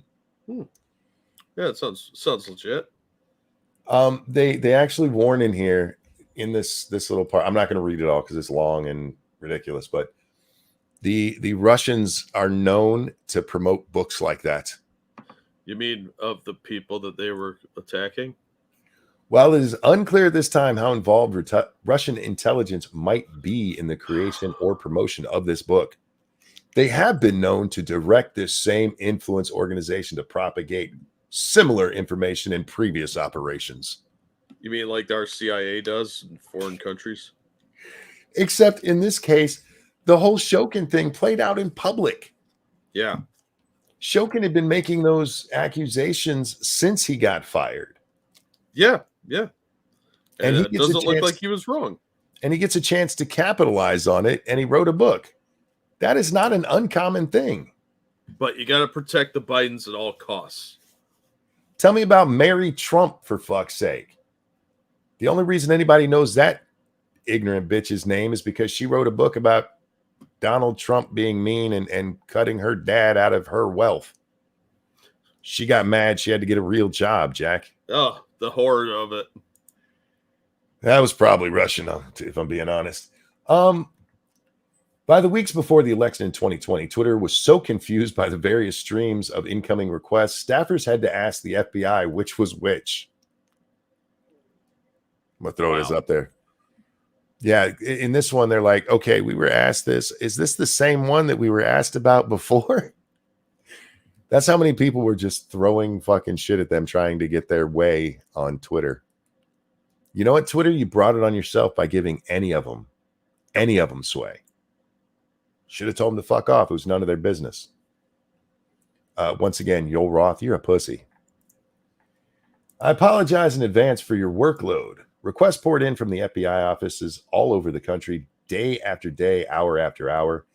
If Twitter didn't act quickly, questions came. Was action taken? Any movement? And yeah, they. Do you guys have a list of those 132 account actions was taken against on 9/29? We want to get process served on those accounts. Let me know if I should direct this question to someone else. They just had no idea who this was even talking about. Do you even know which group this is? I fucking love it. It was a shit show over there, Jack. Apparently. Wrote senior attorney Stacia Cardell, my inbox is really fucked up at this point. This is what happens when you let the feds do shit, guys. All right. It all led to the situation described in Schellenberg MD's 2 week ago Twitter thing on this, where we hear Twitter was paid $3.4 million. Twitter wasn't just paid for the amount of work they did for the government. They were underpaid. I still disagree with that. But there it is. The big revelation of today's drops is a fucking sitting congressman was himself asking to have people silenced on social media. And this fucking prick has the nerve to get up there and pretend that kind of stuff doesn't even happen. They don't silence conservative voices, Jack. What are you talking about? Don't be silly. Of course How dare not. you? I should be in school. We see how the FBI and well, the government itself gets involved, and it all started with the nonsense about the Russian interference in 2016. Susan, I hope you're listening. I know you're not. I've tried telling you guys before, social media has more power than you guys realize. You have more power than any legacy media, any of them, including Fox News. You guys don't have to do it their way. So Twitter, when this stuff happens to you, you can look at this and people might feel bad for you because you were inundated. You were underpaid, actually. You were underpaid. But you brought it all on yourself. If you'd have just stayed the fuck out of things and let people have their voice, let this be the public square, let this be people going out there and just sharing their opinions, instead of trying to socially engineer the conversation, this wouldn't have happened. If you'd have told the government to get fucked, if you'd have pulled a T-Mobile instead of trying to show just how in the bag you were for them, this wouldn't have happened. You'd still have your jobs. Elon never would have bought the company. Mm-hmm. You did this to yourselves. I have no sympathy for anybody involved. I do have a lot of questions for our lawmakers, a lot of questions for our intelligence community, a lot of questions for certain law enforcement entities, all of which need deeply investigated. There's probably a shit ton of people who need fired. How the fuck are you going to have 80 agents watching Twitter for nonsense about the election while you let child pornography go on? Yeah. Happy birthday to Little Bear. Vanilla, I hope he's listening. Hi, sweetheart. Jack, this is for Little Bear. And a 1 and a 2. Happy birthday to you. Happy birthday to you. Happy birthday, dear Little Bear. Happy birthday to you. Happy birthday, my friend. I hope you have a great one. You called him Little Bear, so I don't know if you want me to use his name. I know his name. Please tell him I wish him the very happiest of birthdays. Welcome to the Double Digit Club, bud. It's always so fun when I got to talk to him. He's kid's funny. Just such a happy little kid, man. And I still maintain every little kid should have his accent. Yes. He just sounds like what little kids should sound like in movies and stuff. But seriously, please wish him a very happy birthday. Give him a big hug from his Uncle Monkey. Back to this though, Jack. This whole thing is disgusting, and they're not done. Just before I came to the show tonight, I saw some lady I'd never heard of before was asking Elon if she was allowed to just dump the Twitter files. And he told her, sure, as long as there's no identifying names and stuff, that all that's blacked out. What was it? No contact information and no low-level employees. Those would have to be blacked out. Yeah, not entirely unreasonable. No, it's not at all. But there's more coming. And he still promised us a drop on Fauci this week. Yeah, I'm looking forward to that one. Me too. And, I really don't know if I expected more or less government interference in this, Jack. Part of me actually expected Twitter to be a lot more on board than it was. This almost does make them a little bit more sympathetic in my eyes. Again, yeah, only a little bit, because they did end up capitulating like a bunch of bitches. Because they're a bunch of left coast nonsense. Yeah, and it was their own doing. They brought it on themselves. Yeah. By being little bitches. So I guess I expected a little more enthusiasm on Twitter's part. Looking and seeing that it was just such an an overwhelming effort by our government to push this nonsense. I get it. I know before anybody says it, private company. But when you have the government breathing down your necks, you can't claim that. I'm sorry. You just don't get to say that. No, it was a tacit threat by the government for them to comply. Yep. Here are the witches you will find. Yep. So, again, I do have a little more sympathy for the people at Twitter. Some of them, the JJ, you were definitely on board, and I will not give you any credit. None. Yoel, I feel a little... I don't feel bad for him, but I don't hate him as much as I did last week. Yeah, because he seems more like a gullible, stupid idiot than anything else. He's a puss. He was easily pushed around. Mm-hmm. He had no spine, and he was easily pushed around. Some of it because he wanted to be, because he was in, he had the same political leanings, but mostly just because he wasn't strong enough to fight back. Yeah, that's what happens when we breed weak men. I mean, as you read those Twitter files from today, I mean, part of what started all of this is they were worried about the PR of it all. Yeah. You should have told Warner to go fuck himself. Get the fuck out of here. It's none of your business. We gave you the numbers. You don't like them. I don't know what to tell you. Kiss my ass. How long do you think it would have taken for the FBI to raid them if they had said no? They haven't done it to T-Mobile yet. T-Mobile has a little bit more money, I think. Probably lawyers too. I don't know about that. I think they just have a backbone and like, okay, all you have to do with the government like this is like, all right, make it legal. Yeah. You want this control? Make it legal. Let's see some warrants, boys. Yep. I'm not doing shit. And the government's excuse for this is, hey, we just gave them names to check out, which, by the way, that's not true. We just read it's not true. But hey, we just gave them names to check out. Like, all right, yeah, we checked out. Didn't pan out. That's all you had to do. The Cast One, thank you. Let me help you with Yoel. Teens on Grindr. Look, Yoel is a horrible person for other reasons, but in his capacity as the trust and safety guy over here at Twitter is what I'm talking about here. Yeah, his views on letting kids fuck their teachers and be on Grindr is disgusting. Don't make any mistake that I was saying that part of it was any better. No, fuck that guy. But when it comes to him and his job here, honestly, you know what? We see a push in companies these days to get younger and hipper people in there. Mm-hmm. There's a reason you don't generally climb to the top of the corporate ladder until you're in your mid to late 40s. Maybe don't go with some kid who's 25 or 30. You wait till they've been in the game a little bit longer and actually have a thicker skin. I get it. You wanted to be cool and hip. You're Twitter.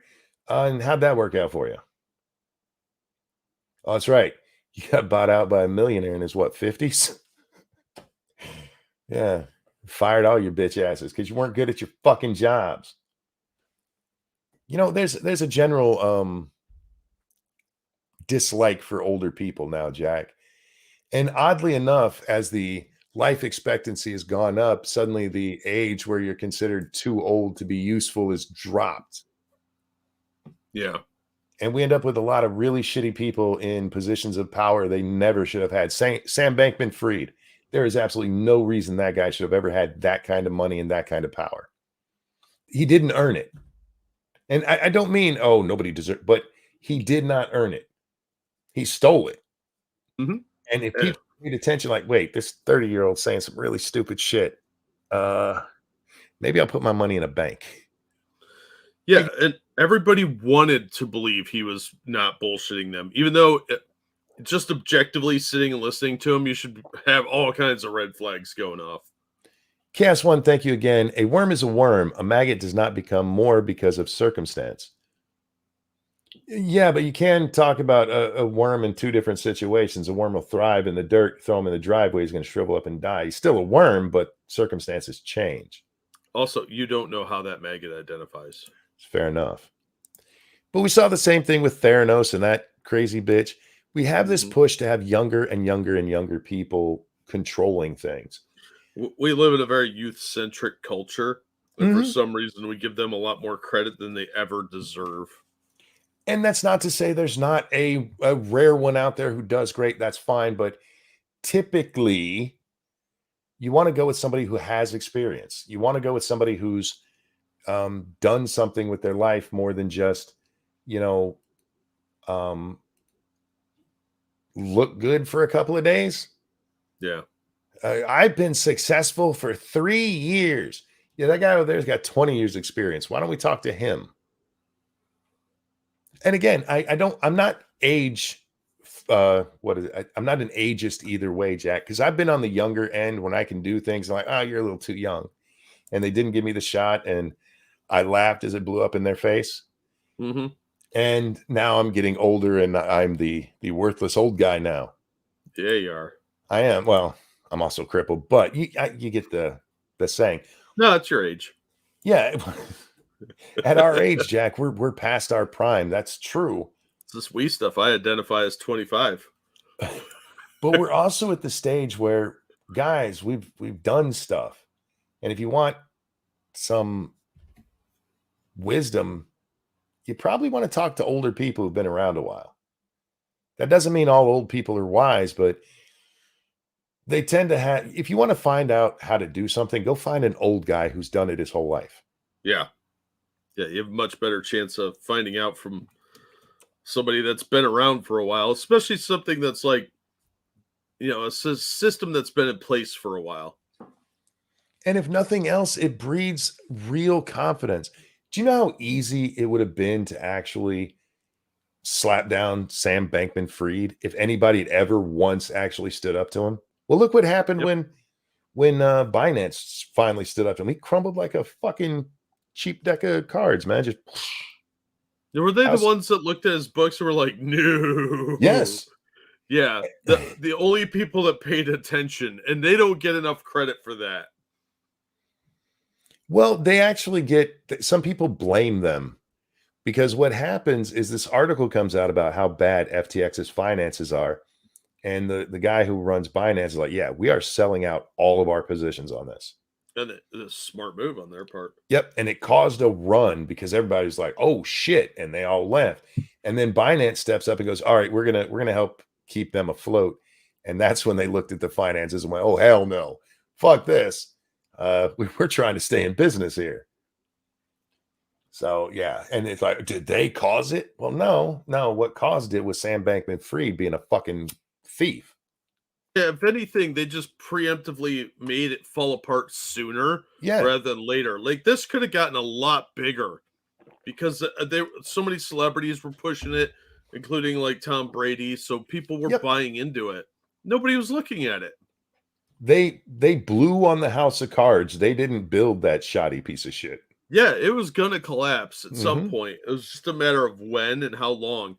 And the fact that it was Binance that pulled out that bottom rung, you know what? I still say they don't get enough credit for that because they probably saved a lot of people money. Yes, they deserve credit instead of people who are trying to blame them. Yeah, it is credit they deserve because a lot of people lost money, but a lot of people are never going to lose money in FTX because of them. And good on them for doing it. I think a lot of the people that are blaming Binance are the same type that are like, no, we just got to change leadership. We gotta get rid of the bad actors. The usual crowd that we see, like Coffeezilla was talking about in that one video, where you have your diehard supporters that are already so far in they can't back out and cut their losses. And they always tend to blame something like Binance instead of blaming FTX for being the shitty place it was. Yeah, exactly, because it's easier to blame the person that pointed it out than it is to say, I backed the wrong pony. Yeah, it's like if you retold the emperor has no clothes, and at the end, instead of everybody going, "Oh my god, he really doesn't have clothes," they beat the shit out of the kid who said it. Like, how dare you say that? Of course he's wearing clothes. Yeah, we already believe. How dare you? How dare you? Yeah, you and me will have to talk offline about Coffeezilla. Logan Paul made a response. I talked about it at the beginning of the show. Oh, God. Oh, there's probably a whole new audience here. Logan Paul is He's threatening to sue Coffeezilla. I don't understand how he has a case. He doesn't. And his little video that he made explaining it, I mean, all he did was basically back up Coffeezilla's points. That's it. Yeah. Can we admit that Logan Paul's not very smart? He's pretty stupid. Moist Critical put out a thing today saying Logan Paul worked with more criminals than the Suicide Squad. Like he probably really did. Yeah, that's part of Logan's defense is, hey, these guys were criminals. Like, yeah, Coffeezilla pointed that out. You hired them, dumbass. Yeah. Here's a link to Coffeezilla's playlist on this. Oh, I fucking love it. It's great. I'll add it up. He should. So Coffeezilla has Discovery. Oh, yeah. But by the way, he's promising that stupid crypto zoo is coming 2023 or 2024. Sure it is. Just keep investing. Keep putting that money in so you can. He's never taken out his money. And you see, he's been working on it all this time. He hasn't said jack shit about it until Coffeezilla made this, but he was gonna. He was. Fucking little douchebag. But yeah, we'll talk more about that offline. Was there something else I wanted to actually look? We're at 2 hours already. I don't know if I have the ability to do a game stream. I know that sounds pathetic, guys, but trust me, it's true. So if you're good to chat for a while, Jack, I'm still good chatting. Yeah, I'm good. There were other things going on that amused me today, I'm sure. I was on the Twitter. My cousin left it open for me for quite a while today. Oh, nice of him. Yeah, it kept me busy. Being competent. He's a good guy. He's a good guy. One of the best, actually. Follow Angry Monkey 422 on Twitter. I'm just saying. He's good people. He's really good people. Let's see. No, don't care about that. Did that lady ever answer? No. So many people are out there talking about how great Nancy Pelosi was, and I said to give her credit, she made a perfect beard, which I feel is true. If you guys, what's today? We got one more day. If you guys are interested, sorry, this is a video game aside. If you guys have ever played the Hitman series and you want like the new one, or you'd like the whole series, the new series, not the older series, if you buy it right now, you can buy Hitman 3 for $20 on Steam until the 5th. So you got to do this with it. Like time's running out. But you buy Hitman 3 for $20. Later this year, they are going to integrate Hitman 1 and 2 into number 3. So you'll get all 3 games for that $20. I'm just throwing that out there. If you're interested in the series, now is a good time to buy. You'll have to wait a little bit before they unlock 1 and 2 for you, but it is going to unlock later this year, which is a really fucking cool thing to do. That's awesome because they made it a trilogy. So you'll be getting the end of the trilogy first. You can wait until you get all 3 of them and then play them in order. You do not get the DLCs. You'll have to buy those separately. All right. What else happened today? Oh my God, Jack, are you ready for something funny as fuck? Yeah. You know who the nostalgia critic is, right? Yeah. All right. I'm hoping you haven't seen this. Oh, wait. Do I have the volume up? I do. All right. This is a cameo. For the record, this is a cameo. This isn't him doing it on his own. Somebody paid for this. Cameo, for those that don't know, is a service where pseudo celebrities and has-beens will say dumb shit for you for money. All right. Weighing in at 250 pounds, height 5'1", it's the one, the only, the howler of hogs, the killer of streams, the gunt, the legend, Ethan Ralph! Okay, that should be the intro anytime we talk about Ethan Ralph. I, the nostalgia critic, will challenge you at Ralphamania. Don't scare and fly away south from my awesome presence. Be prepared for my nostalgic fighting techniques and punches as I KO you and win the plastic toy championship belt. Whoever did this is a fucking genius. Yeah, this is like Medicare would laugh at this. I'll see you in the ring at Ralphamania. Build that wall! Poor Doug here doesn't know what he just did. No, I don't think he does, but it's fucking hilarious. Now, I maintain that Nostalgia Critic looks very, very much like the comic shop guy where the first comic shop I ever went to, the guy that ran the place. He looks like him and Weird Al had a baby together. He does kind of give that Weird Al vibe.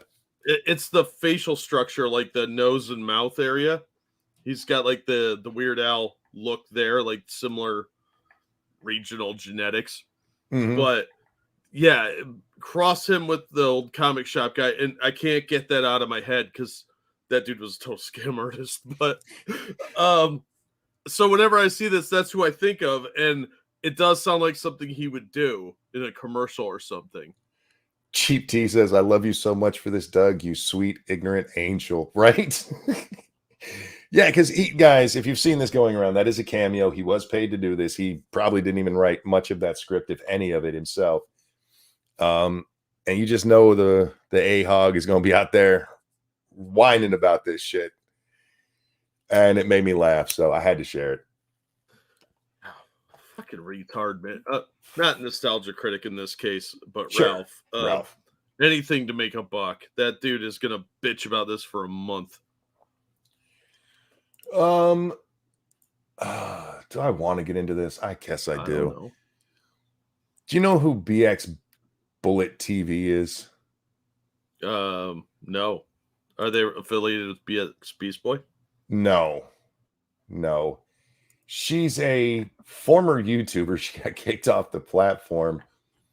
Who is fell for somebody? She fell for a fake account, tipster. Somebody had a fake tipster account and was fucking with her, and she went after him real hard. She's made a fool of herself on many occasions. And she's decided to become one of the voices of reason for people who are suggesting that the football player who died on the field yesterday, only to be brought back. I mean, his heart stopped beating. Yeah. She's going to be one of the voices of reason. And she said, literally begging y'all to be reasonable and acknowledge sudden cardiac death is the most common medical cause of death in athletes. This cringe fear-mongering and all the god-awful comments make your side look just as bad as the other one. Dun, dun, dun. Okay. Sudden cardiac arrest is the most common cause of death of athletes. Active athletes. All right? But there's a couple of things you need to know about that. The most common age bracket is 35 plus. Sorry, you kind of cut out a little bit on me there. What age? Oh, 35 plus. So it's actually 35 to 69, if I remember correctly. But 35 plus, basically. The second most common group is 8 to 18. The 18 to 35-year-olds, especially once they get to the pro level, just don't drop dead like this. The most common place to find it in younger folks, Jack, in the 18 to 35 bracket, is actually in soccer and basketball. Because in those two sports, you don't have a lot of contact. And a lot of these things that cause the sudden cardiac arrest takes a hit to the chest. You know where it's really common? It's in the 8 to 18-year-olds. It's in baseball. It's the most common place. From a baseball hitting somebody in the chest. So to go out there and say, hey, it's the most common cause of death among athletes, true, but entirely irrelevant to this situation. It's entirely irrelevant. Even the guy the only NFL player who's ever died on the field, what the hell was his name? Something Hughes. I forget his first name. Back in 1971, he was brought up when we talked about this yesterday. He was 28 years old. His family had a history of heart disease, and he took a hit. 3 plays later, he drops dead. And they found out what happened is he had plaque buildup. And when he took that hit, it broke off and clogged his artery and killed him. Jesus. And that still took 3 plays. It's not like he got hit, stood up, and fell right the fuck back down like that. But yeah, I'm tired. I see, because like Jeremy was out there doing it. Hey, you guys need to stop saying the shot. Look, I can't say it was a shot. I don't know if it was the shot. I do know what happened is so incredibly rare that asking questions about it is fair. It's just fair.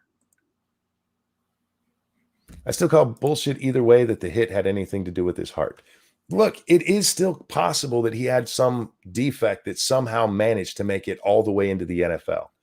But the simple truth of the matter is, and it's horrible to say it this way, but by the process of getting to the NFL is a matter of survival of the fittest. The reason that you see these heart attacks hitting athletes when they're in high school and college in football is because they take those hits. They play the game hard. And by the time they get up to the NFL, only the ones who are still strong enough to do that make it. The others, if you had that fucking heart disease kind of thing, Jack, they die in college these days or high school. Yeah. It's a way, I hate to say it, but it weeds out the weaker people. And it's sad that they die that way. I'm not happy that they do. But if we're talking about what happened to this guy on the field, there is no way to make that normal. There's no way to be like, it's the most common thing. No, it's not. One NFL player ever. And that goes back to 1971. Thank you, Darth Mondo. Comics industry is dead. You need to see this. Please split with Jack. Thank you so much. Thanks, man. I got the link here. We'll get to it in a minute. But yeah, I get people being out there being like, hey, what we need to do is take a step back. We don't know. But we've seen enough of this lately that there's something going on. We do know that there's a rise in sudden death, not just in athletes. There's numbers for this now. We can see it's happening. But can they explain how climate change did this? Some people apparently can. There you go. It can't possibly be anything else. It's fine to be out there and be like, hey, guys, temper this with the possibility that it's not the shot, okay? That's fine. But so many of these people seem to be up on their goddamn high horse like, I am just so much better than you because I am looking this while you look like a fool. Fuck off. There is nothing normal about what we saw on that field that night. Nothing. So stop trying to pretend you're smarter than everybody else. It's the most common. Shut the fuck up. You are a dumb bitch. I get why people call you a dumb bitch now. Anyway, sorry. What else did we have? Oh, Jack, did you see that they found video of the Ohio murder suspect in a white Hyundai Elantra? Oh, really? Yeah.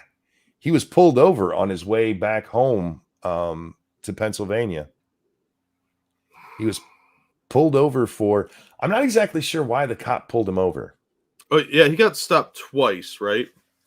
Well, I don't know. I just saw this one story about it. And the big reveal there, guys, is supposedly there was an Elantra seen near the scene, right? Yeah. Yeah. And turns out he was driving one. Yeah. Yeah, apparently him and his dad drove across country in it. Yep. So they got the video evidence of the car now. I wonder if they've impounded that car. They did say they towed a car away from his home when he was arrested. Don't care about that one. Don't care about that one. Oh, we'll watch this. Oh, let me see what this one was real fast. Evil One said he was flying too closely to a tractor trailer. Yeah, what I get though, I was watching the video and I don't think he was too close to that tractor trailer. So unless it was something that happened off the cop's camera, it doesn't make sense to me that for him to have been pulled over. You don't know the Ohio Highway Patrol. That's their bread and butter is tickets for drifting.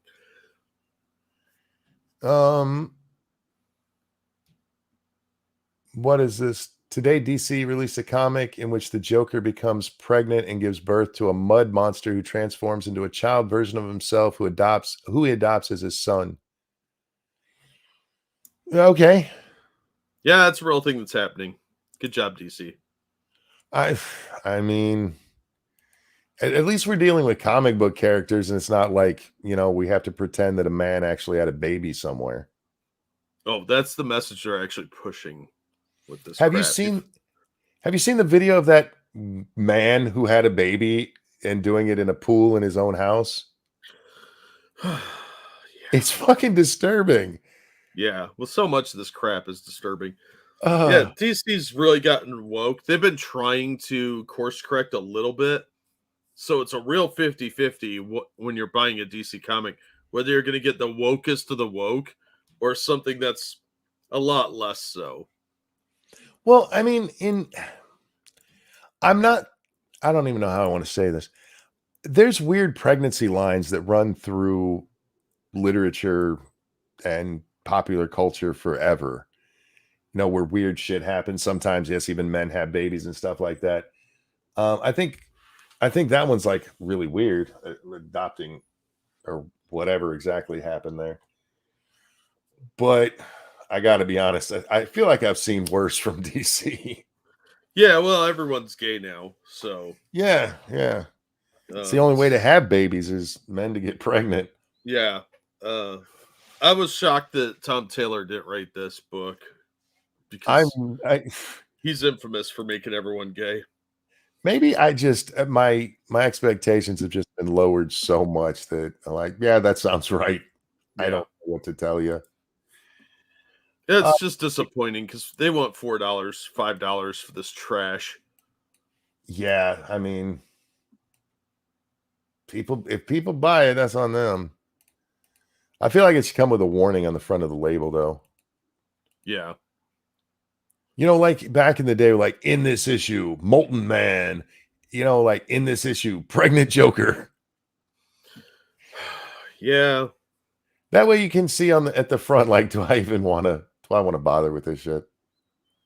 It's just so disappointing. In this issue, weird shit that's going to give you nightmares till you die. Speaking of nightmares till you die, Jack, Katrine was out there again. Oh, God. For the record, some dumbass reporter asked her if Biden was going to weigh in on the House vote. And she's like, no, which is a good answer. Whoever asked that stupid question needs to be slapped a few times.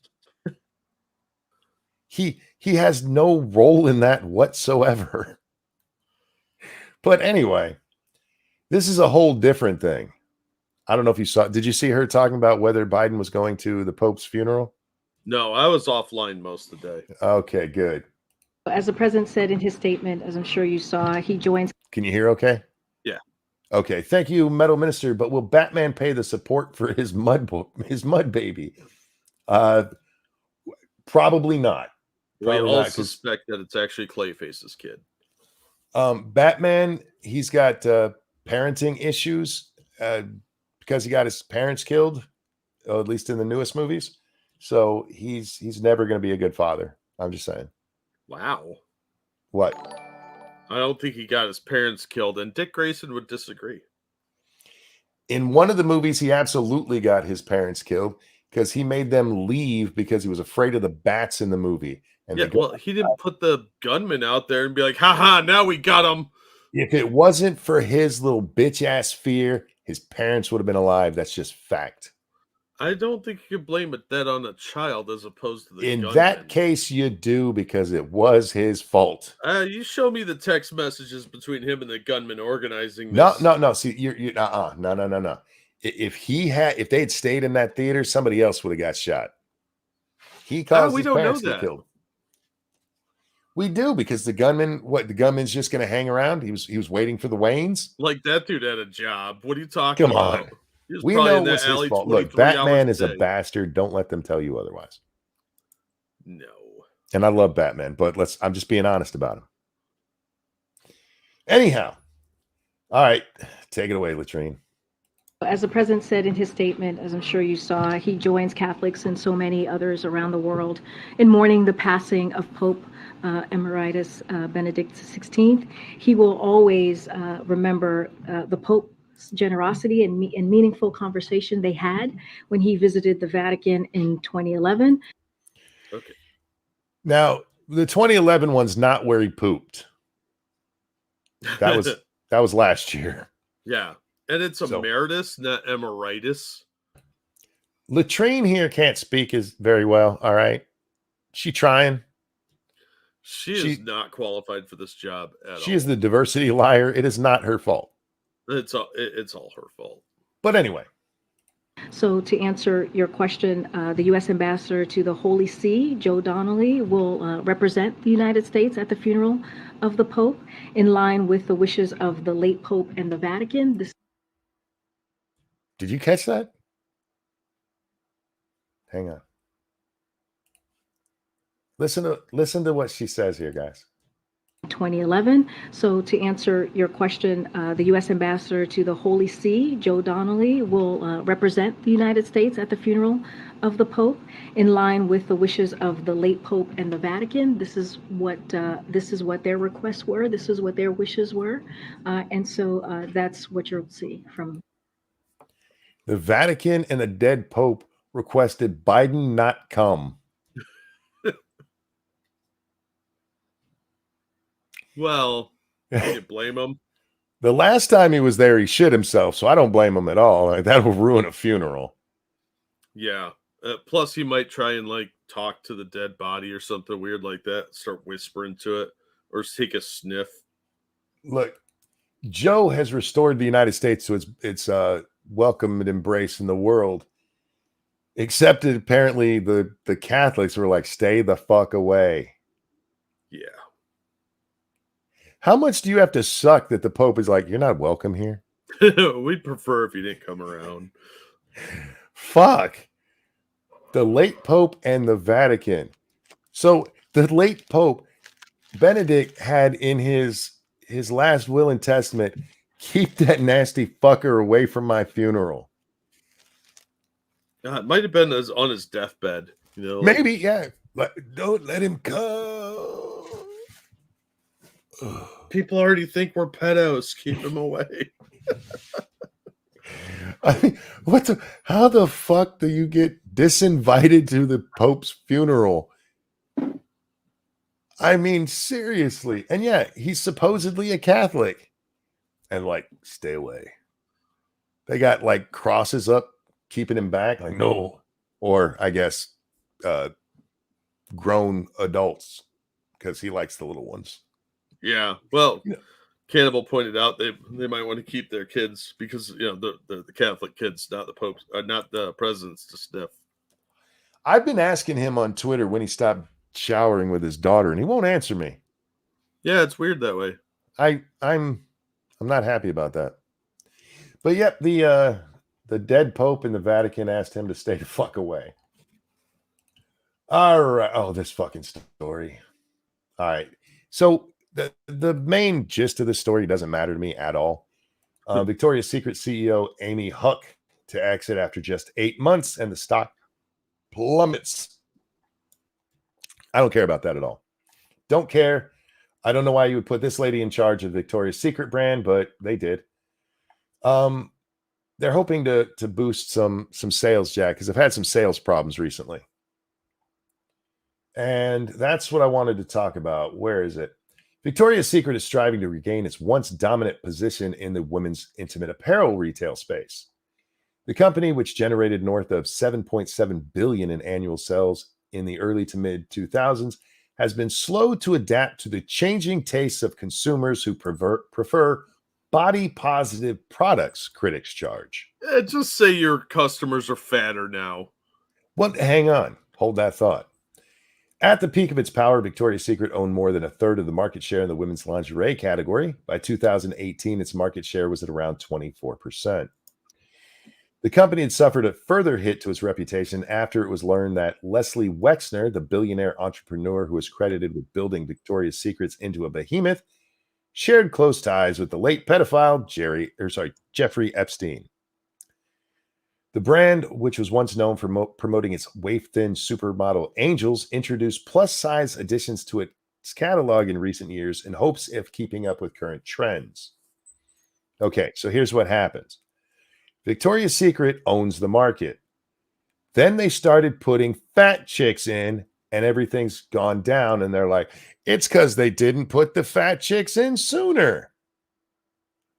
You know what they don't put in here that Victoria's Secret also does? Have dicks in the underwear they're showing you because they have trans models. Yeah. Look, a lot of it is likely due to people being disgusted by the advertising campaigns. Bullshit.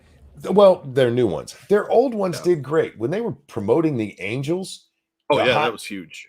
The hot young chicks that were just dressed in really, they did great. And then they were like, oh, we got to get it on this plus size thing. And then everything fell to hell. And they're like, no, see, the problem is they didn't do it sooner. Bullshit. Have you seen the new Gatorade ad for Gatorade Fit? No. Oh, dear fuck. All right, give me a second. I did hear a song about Victoria's Secret. And it was basically like, it's made by a man. Yeah. Where? Oh, fuck. I need their ad campaign. Ah, here it is. Give me a second. I got to get it all loaded up here. We are not in any way sponsored by Gatorade, ladies and gentlemen, just so you're aware. We are not promoting this brand. All right, Jack, this is for Gatorade Fit. F-I-T. Introducing Gatorade Fit. Fitness starts from the inside out.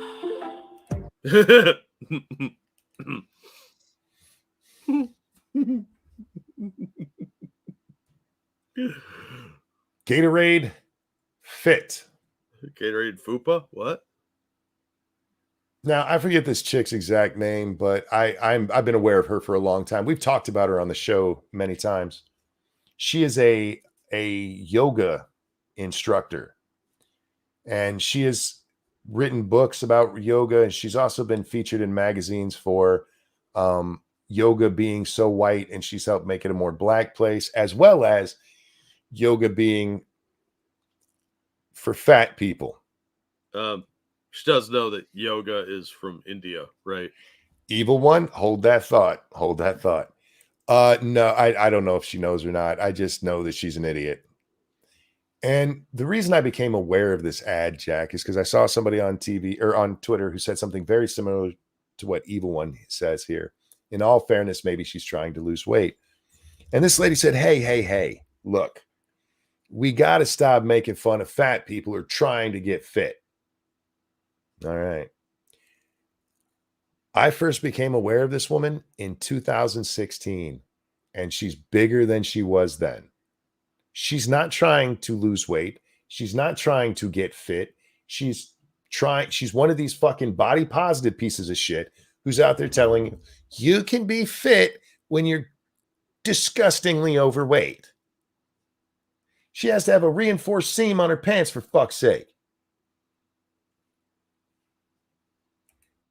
Gatorade Fit, ladies and gentlemen. There's nothing fit about that woman. And again, she is not trying to be fit. She is happy as fat as she is. And you can read about it online, because every so often they bring this fat bitch out to tell me how happy and carefree you can live as a fat fuck. Which you can, but stop telling other people that it's healthy, because it's fucking nasty. The only reason that chick right now, Jack, like, oh, she can do all this stuff. Yeah, because she's young. She's getting close to 30, and all of that shit's going to stop. Yeah, and then the real problems start when you're that overweight. She's obviously morbidly obese for her size. And she won't see 60 if she keeps that up. Dude, I spared you her doing the little handstand with her ass in the air. I have seen that still photo. That was haunting, shall we say. Yep. And that's the picture I saw. I'm like, I know that bitch. And so I had to look her up and like, yep. I think I may have even done a video about her. She's under 30. I think she's like right about 30 right now. I'd have to look her up again to get her exact age and everything. But anyway, yeah, that's Gatorade. Show us. No, I don't want to show you that fucking picture.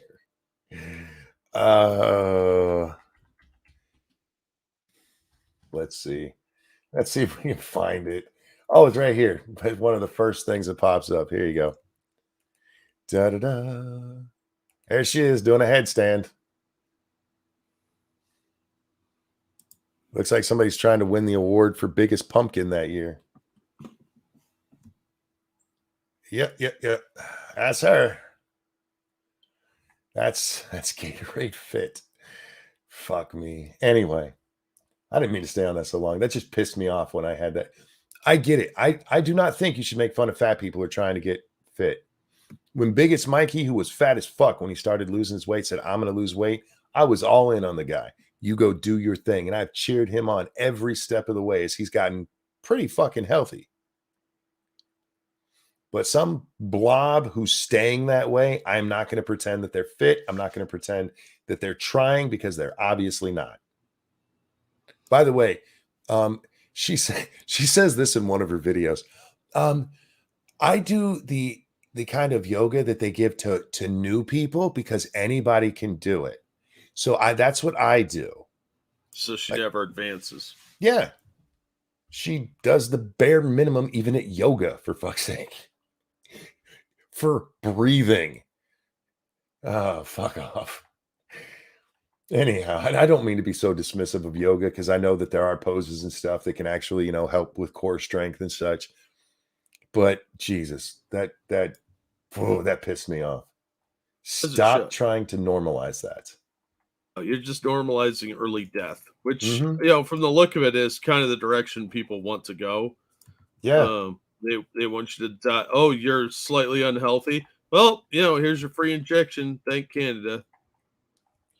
Yeah. So I wish her all the best. I hope she loses weight. I hope she gets fit. I really do. Keep her damn. Thank you. She's fat. I won't sugarcoat it because she'll just eat that too. True story. Thank you, Frosted Glass. That wasn't a headstand. That was a still photo of her diving into Wonka's river of chocolate. I can't argue with you on that, Frosted. That seems legit. Just stop telling me that they're healthy. That's all I'm asking. Yeah. I'll leave them alone. Just stop telling me it's healthy because it's not. It's just not. Anyhow, Jack, this is kind of an update to a story from yesterday. Backwards, though. Oh. Yesterday, we told the story of the ABC producer who died. Yes. And it was the second one recently. Mm-hmm. Well, a story has come out about the first one who died. And it's not, it's about him and his wife. Yeah. ABC News producer Dax Tejas, I don't know how you're supposed to exactly. Stop being Mexican. No, God damn it. That's a clip. That wasn't me. That was my cousin. Even I feel bad about that one. Holy shit. All right. Dax Tejas and wife left kids alone to go to a restaurant before he died.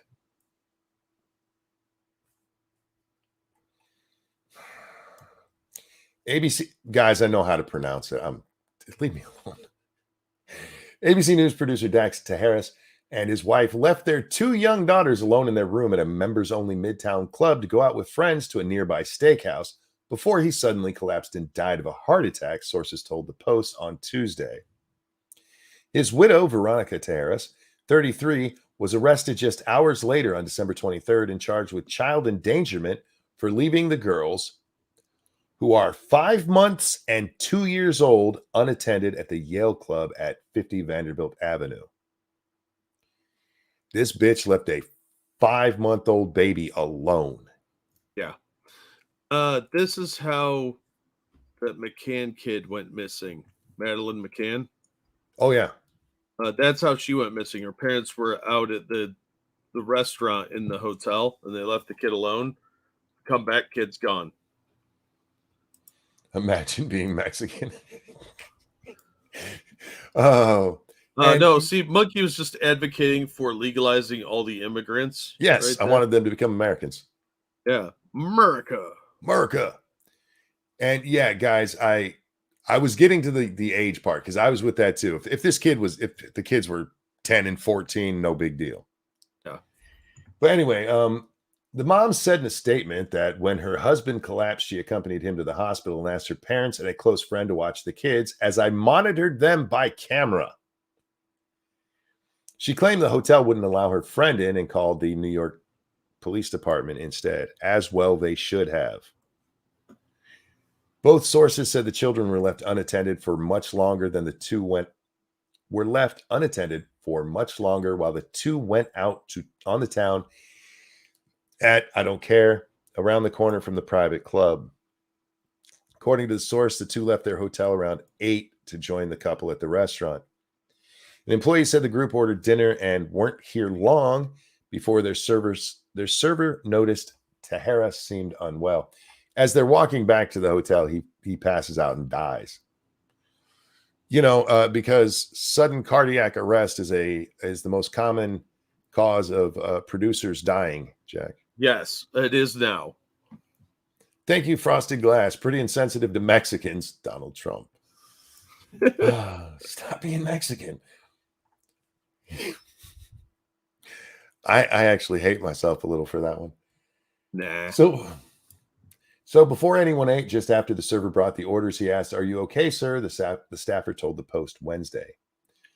Taharas got up and started walking like he was going to the men's room, but he made a right instead and went for the front door, and the server followed him outside. Server said that he collapsed in the corner right here outside the restaurant. So here's where they left the baby, and here's where they went to eat. They left a 5-month-old alone. Yeah, well, maybe that was God striking them down for being shitty parents, but good on the server for noticing the guy wasn't feeling well and trying to help. Yeah. I think he's the real hero of the story, but these people are just shit parents. And they're obviously selfish people. Veronica said in a statement Monday that she'd been monitoring the girls over the camera while she was away from them. When Dax collapsed on the 23rd, I accompanied him in an ambulance to the hospital. I asked both a close friend and my parents to rush to my children's hotel room to attend them as I monitored them by camera. The hotel would not let my friend in and instead called the police. We had 2 cameras trained on my children as they slept, and I monitored them closely in the time I was away from them. While the girls were unharmed, I realized it was a poor decision. Just then, at that moment. Our family has suffered a terrible tragedy. I respectfully ask for privacy while my children and I mourn Dax's death. Fuck you, you horrible bitch. Your children are too young to understand, and you're a bad parent. Yeah, your children should be taken away from you for that while you at least take some parenting fucking classes, because you seem way more interested in living your little life than taking care of the babies you made, you fucking horrible piece of shit. I'd say the same thing to your husband if he wasn't dead. Yeah. Exactly, Faithless. If that baby started choking, you could not make it there in time. No. And, a lot of people nowadays treat their kids like fashion accessories. Yep. It's pretty fucking gross. I see way too many of these girls her age who are much more interested in being glamorous than being moms. If you don't want to be the mom, just don't be a mom. Well, it's a status thing. They want to have all the benefits of being like, oh, you're such a good mother, but at the same time being able to live their life without any impediment. Danger said, "I'm getting arrested. Maybe this was a bad idea," right? Fucking horrible, but I realized it was a bad idea. Why didn't you know that to begin with? It's a 5-month-old. You know what? From the time you have a baby until they start school, you do not have free time unless you have somebody else watching that child for you. All of your time is their time. Yeah, it's no longer about you. It's now about your kids and maybe you. Yeah. What's best for the kids, your offspring. Being a parent is not easy. No. It's not as hard as some people make it out. I want to throw that out there. But it's not That's- easy. You give up so much of your time and decades of your life for that child, you fucking assholes. Let's see. Yeah, I don't care about that right now because we've talked about it. We talked about that earlier. All right. Let's go back up here, see if I missed something at the top because I was scrolling too fast, Jack. I think I'm good. I think I got everything here. All right. Now you had one over here we hadn't gotten to. yeah. That's my loading up song. Oh. Justice Department is concealing 400 pages of sensitive documents, laying bare payoffs and gifts to Hunter. Wow. Payoffs and gifts to Hunter and Jim Biden from China, Russia, and Ukraine after acknowledging the records exist, lawyers claim in suit.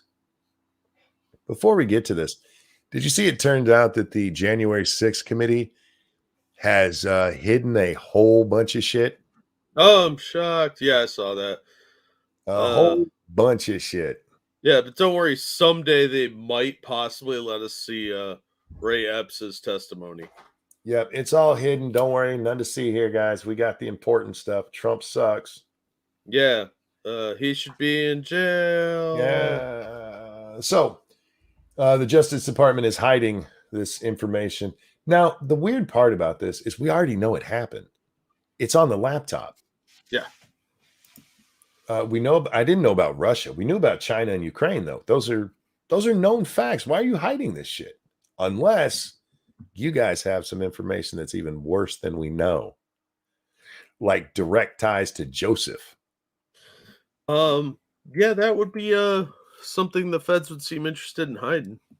Not just the big guy, but actually mentioning Joe Biden by name. So, my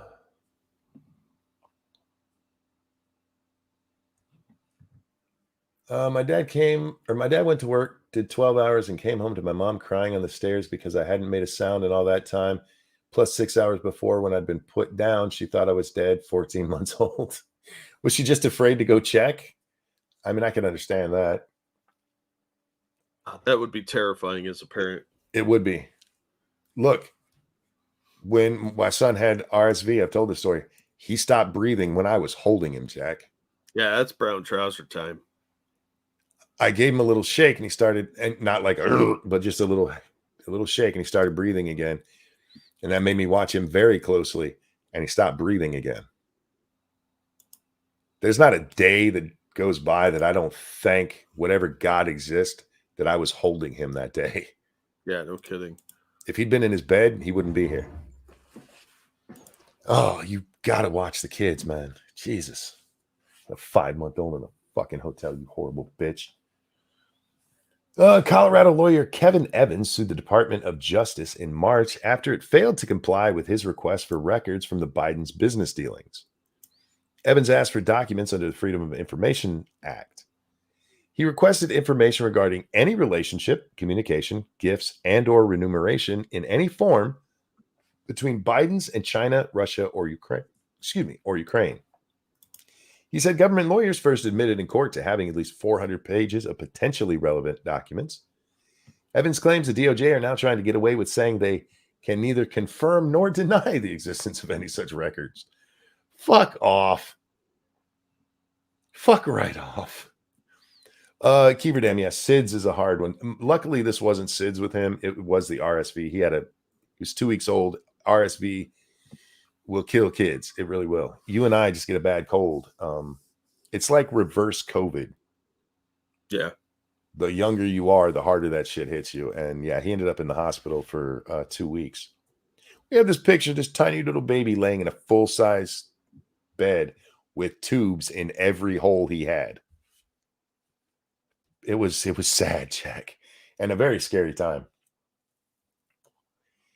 So the Justice Department has admitted they've had these, and then they turn around. Oh, I mean, maybe. Nah, we don't know if those exist. We can't tell you. Yeah. Sorry, that's a national security issue. It is a national security issue. It's one of the few that we can actually go, yeah, that is a national security issue. Yeah, they have to protect Biden at all costs, and how dare you But- interfere with that? But no, see, it's not a national security issue in the normal sense. Like we're not hiding our version of James Bond in these things. We have compromised people in positions directly connected to the president of the United States. That is a national security issue that we should all know. Well, what's a little Chinese compromise? Come on. Right. It's been fine with Swalwell. He's been great. Oh, nuts. I'm sorry to hear that. She said I had a 1-month-old nephew pass from SIDS. One of my cousin, he had twins, and one of them died when he was 4 months old from SIDS. Yeah, it's a horrible thing. The Justice Department is trying to prevent disclosures of 400 pages of sensitive documents on Hunter Biden. Jack, this reminds me of a meme I saw today. Oh, yeah. Yeah, let me see if I can find it. Whoops, right there. Figured out how to stay safe from the FBI. Just put a little thing on your laptop that says Hunter's laptop. Nice. And true. And so very true. All right. Well, what say you, Jack? What should the response be here? Should justice have to turn all those over? Because the answer is yes. I'm just going to give you that answer, but what say you? Well, yeah, I mean, that's pretty obvious that they should. They're not going to, because they'll say it's a security threat or some nonsense like that.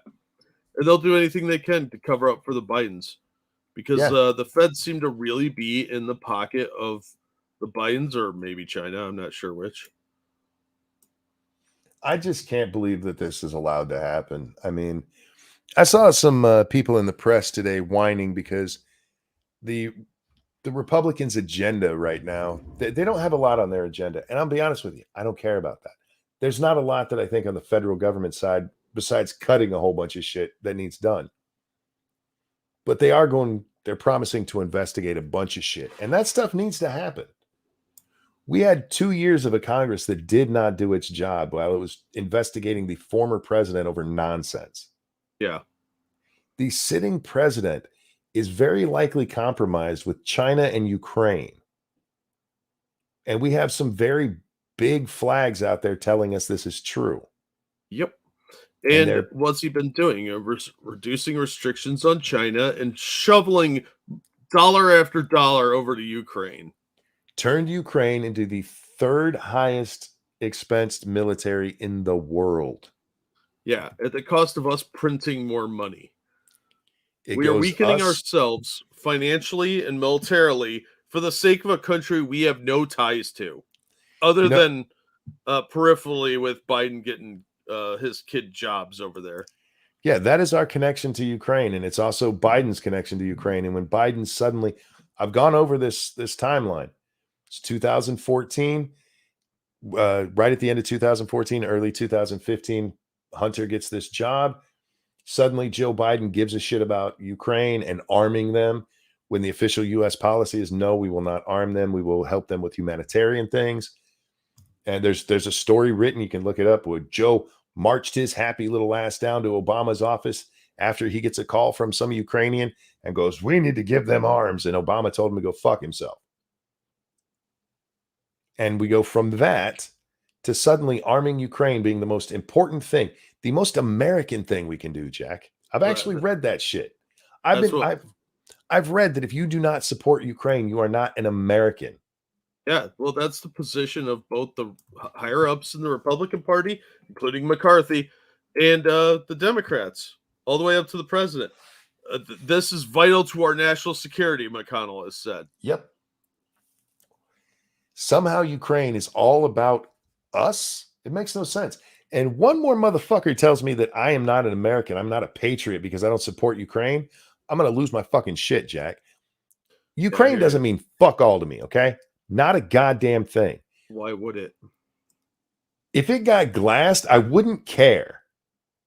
It's not that I want it to happen, Jack, but I don't give a shit about Ukraine. Not a little tiny bit. They came pretty close to doing that back in '86 when Chernobyl melted down. True. But this is a fight between them and Russia. It's none of my goddamn business. This is a Europe problem, not a U.S. problem. Our thing should be like, look, you guys go into a NATO nation, we're going to fuck you up. But right now it's between y'all. It's between y'all. This is a weird way to have a proxy to bring back the Cold War. Yeah. They're playing a dangerous game. Putin is not Gorbachev. Yeah. And no, I'm sorry, Dangerous. Dangerous says in 2018, Ukraine was corrupt, but now they are perfect little angels, apparently. No. In 2022, they were corrupt. Joe Biden in 2022 was still saying they were corrupt. But suddenly the war starts. Like, oh, I guess they're the best people ever. They are America. Find it a weird flex to grant that kind of position to Nazis, but here we are. And I know there's a quote from Joe Biden in it's either June or July of 2021, where he's talking about why Ukraine, because Zelensky's out there saying he's going to join NATO. And Biden himself, like, I don't know about that. Let's not get ahead of ourselves. And he specifically mentions one of the reasons that they will not be allowed is corruption. Mm-hmm. This is 8 months before the war starts. Do you think they cleaned up all their corruption that even Joe Biden was saying, yeah, we can't do it in 8 goddamn months?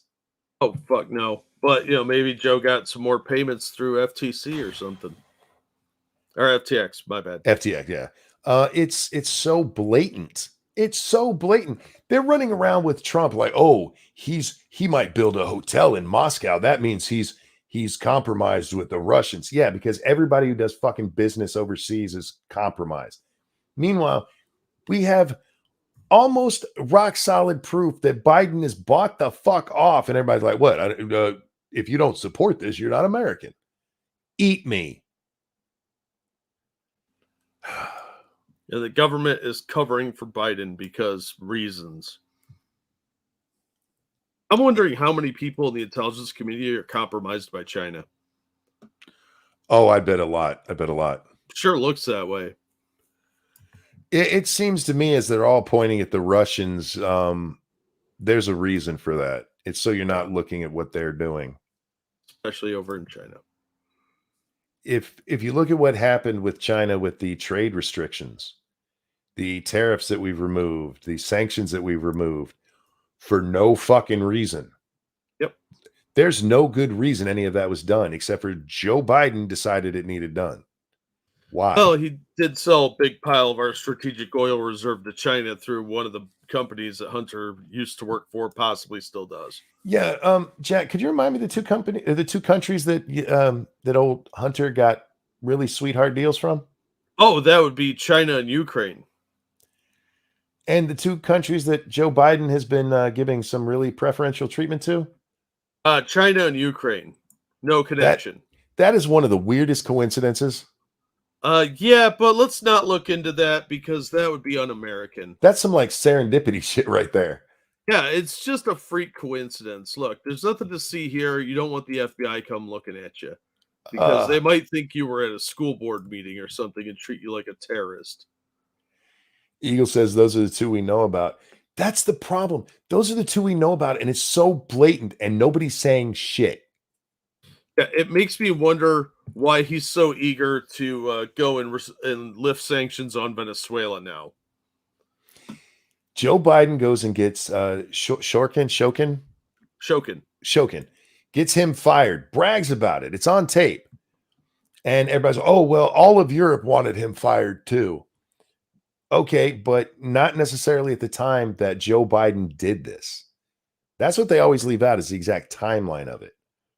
Shokin was looking into Burisma, the company that gives Joe Biden's kid, Hunter, the fucking meth addict, a job he has no qualifications for. The only qualification he had is that his dad was the vice president and they wanted an in. And that investigation straight up died as soon as Biden was elected. Yep. Because all of this is out there. Yeah, after they fired Shokin, the investigation was still going on. It just completely went away. They dismissed it all after Biden was elected president. Biden bragged about doing what they said Trump did and impeached him for. Yep. I told you, if you don't fire him, we are not giving you this money that was necessary to fight the fucking Russians. $1 billion. And he said, you don't have the authority to do that. And I said, you call Obama. I'll wait. Because Joe's a badass, don't you know? Yeah. Well, he's good at extortion, apparently. I really would have loved to run into Joe back in the day. Me and him, same age. Run into Joe when he was 30 and I was 30. I want to see if he actually has the backbone he pretends to. I doubt it. He looks like a little posing bitch. I got to be honest. Well, he might slap you with all 3 of his degrees. Look, I know his type. He's a fucking bully. Oh, yeah, absolutely. Always was, always will be. This is leading to another Vietnam. I don't know. I think, fuck, man, if they get their will and actually get us boots on the ground, this is not going to be good. No, it's going to be World War III. It's going to be, it's not Vietnam. It's World War III. Hey, can you talk to the people for a minute? Yeah. The Russians. Just a few. Yep. The Russians, the Chinese, and the Iranians have formed a triangle of evil there. And I think this could go really south really bad if the Russians decide that we're involved. Maybe they draw in some of their friends because China's looking for a reason to start some shit. And we look incredibly weak. Shit, we covered the story where 2 of our ships almost ran into each other in the San Diego harbor.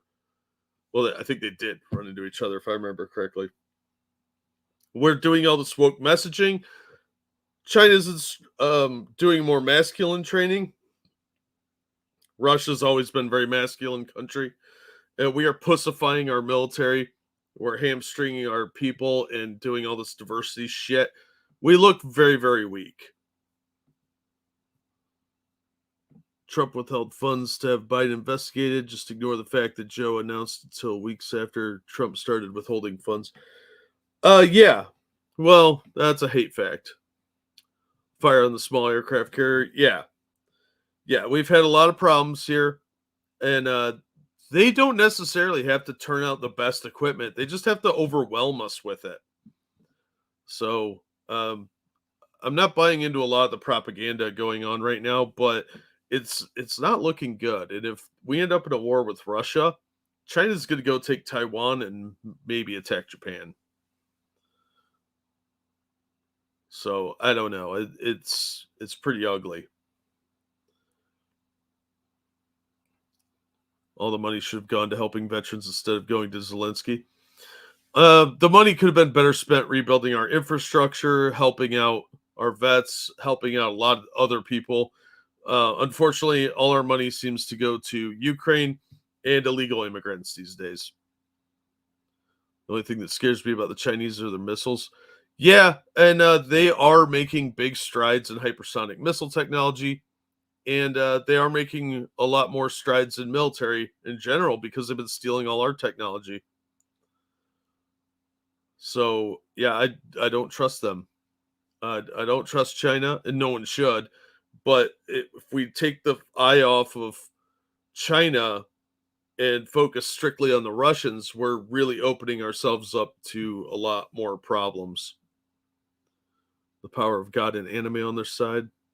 Yeah, well, you don't want to fuck with the Japanese because they have a lot of pent-up frustration and rage. So they also have a somewhat different moral base. So they got the missile technology out of 2 of our companies, the Clinton in the 90s. Yeah, they've probably improved on it a little bit because we haven't done a whole lot. Hi, Deckfish.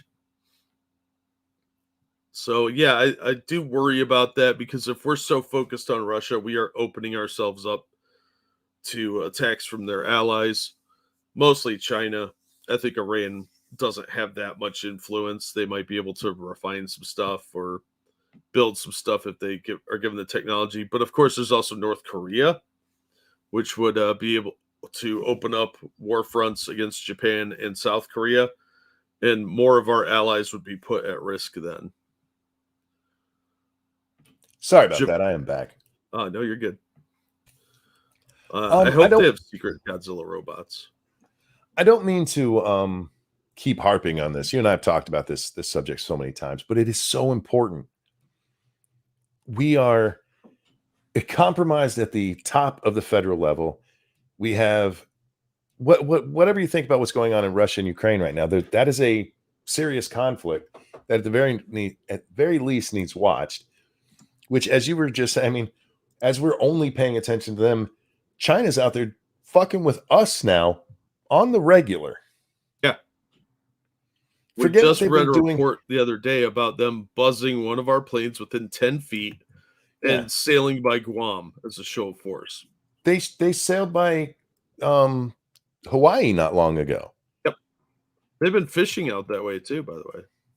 They are doing everything in their power to show a force, and we're like, yeah, we'll look at you later. Right now, we're just going to pay attention to Ukraine. But Jack, I do want to change topics slightly. Okay. Well, actually, it's a pretty major change, except for it's still about government corruption. Did you see what's going on in the U.S. Virgin Islands? Yes. And I have a couple articles on that I did bring up because we just haven't gotten to it. Well, do you have one of them handy? Give me 1 minute. Sure. Oh, Beast Boy, how you doing, my friend? Hey, Beast Boy. Hope you've been well. I really did enjoy our conversation that one day. We need to do that again. Whether it's your show or mine, we need to just... I had so much fun. If you guys didn't watch it, it's over on his channel. No real politics or anything. We just sat there and had a great conversation. It was really fun. I like streams like those. But yeah, the U.S. Virgin Islands... There's some weird shit going on down there. And I haven't seen too many people cover it. No, and I don't think you're going to either. Hold on, I got a lot of tabs here. I got to sift through. Did you see that Blair White and Hunter Avallone did videos attacking each other? No. Fuck. It was a slap fight between two girls. I'll have to check it out just for the humor value of it. But yeah, no, I didn't. All right, cool. I saw this because Styx Hexenhammer today. He's like, everybody's talking about this. Nobody's talking about what's going on over there in the Virgin Islands. And like, what the fuck's going on in the Virgin Islands? I had an article about it when it first broke, and then the follow-up article, I had that too, but we just never got to them. Virgin Island AG fired after launching a suit alleging JP Morgan Chase facilitated Epstein's sex trafficking operation. The lady over here on the left is the one who got fired. Denise George was fired on Saturday from her role as the U.S. Attorney General of the U.S. Virgin Islands, only a few days after she filed a lawsuit against JP Morgan Chase, alleging the banking giant turned a blind eye to Jeffrey Epstein's rampant sexual abuse and sex trafficking. Now, for the record, Jack, I don't know how much JP Morgan should know that somebody's a horrible pedophile. I don't know how much, you can look at that and go, no, you should have known that. So I don't know how solid her case or anything is here. This is not an Epstein or a defense of anything or a detraction of anything, but the timing of her being fired after this suit, that is questionable to me. Yeah, absolutely. But in her defense, hypothetically speaking, if somebody that worked at JP Morgan Chase was on the flight logs to that island, then she would have a real case. That would be enough evidence that some jury would be like, all right, that's pretty fucking suspicious. Sure. So maybe that's what this was meant to prevent. The Virgin Islands Consortium reported that Albert Bryant Jr., the governor of the U.S. Virgin Islands, said in a statement he relieved Denise George of her duties as Attorney General this weekend. The lawsuit that George... know if he was on those flight logs. What's that? I'm sorry? I want to know if he was on those flight logs. Maybe. Well, the weird thing is he's let other suits go through because she just sued the Epstein estate. I don't know if that's mentioned in here. Yeah. But yeah, for $105 million. She just won that in November. And then there's a suit that I know it's on the screen. This is why I don't generally read the stuff, guys, because I like to just give you the breakdown. But this suit is going after JP Morgan, but it comes on the heels of two of the victims who are suing JP Morgan. Yeah. So it's not like she thought this up out of thin air herself. Let's be real. A U.S. attorney is going to have a lot more pull and knowledge of how to win a lawsuit than a couple of victims. And the authority to pull information. Yeah. So there's a cover up here. According to the Daily Mail, a spokesperson for Governor Bryan said that the report claiming her firing was due to the lawsuit are not entirely accurate. Just mostly true. That's odd because there was another thing I read. This isn't the story I read on it, where it says that he said he was surprised this suit was filed. Like she didn't get sad. Like she had gone behind his back with it or something. Yeah, well, fuck him. Firing this woman over that. No, this is bullshit. This is some cover-up crap. He doesn't get to decide what she brings to trial. No, that's not his job at all. It's literally her job. Yeah. So the firing thing, that is weird. And she's the only one out there right now that I can tell who was actually going after anybody over the Epstein shit. Yep. But I think somebody in power got nervous because their name's on one of those lists and called in a favor.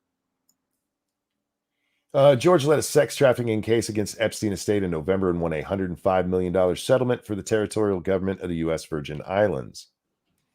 In another separate lawsuit from November, several of Epstein's victims sued both JP Morgan Chase and Deutsche Bank, alleging the institutions were complicit in aiding Epstein's sex crimes against minors, noting that Epstein often paid off both victims and their families over the years. See, that's the part I have trouble with. It's easy to go, oh, well, he was giving away big amounts of money to these people. He did that all the time. He threw his money around. So you can't exactly go, oh, you should have known. I mean, the guy was wealthy and threw money around.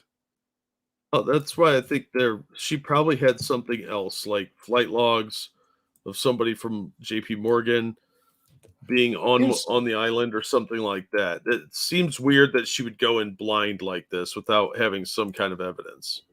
Here's the thing. I don't want JP Morgan punished for Epstein.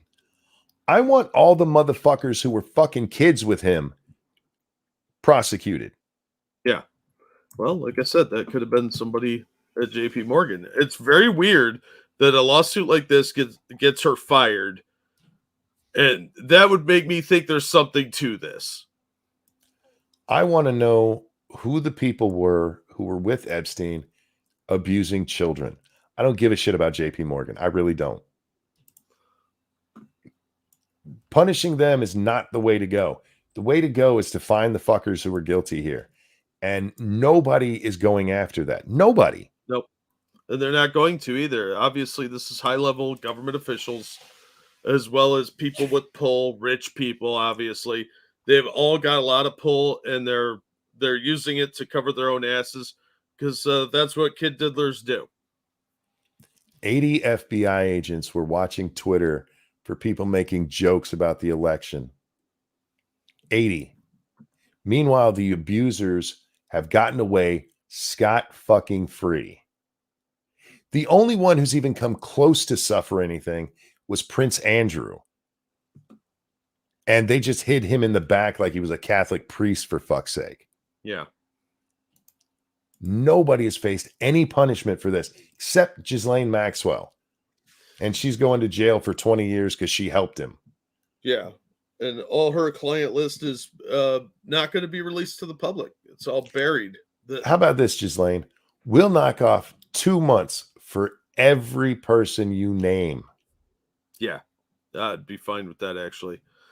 As 2 long as she months off your testifies sentence. against them. Yeah, with proof. I need proof. Yeah.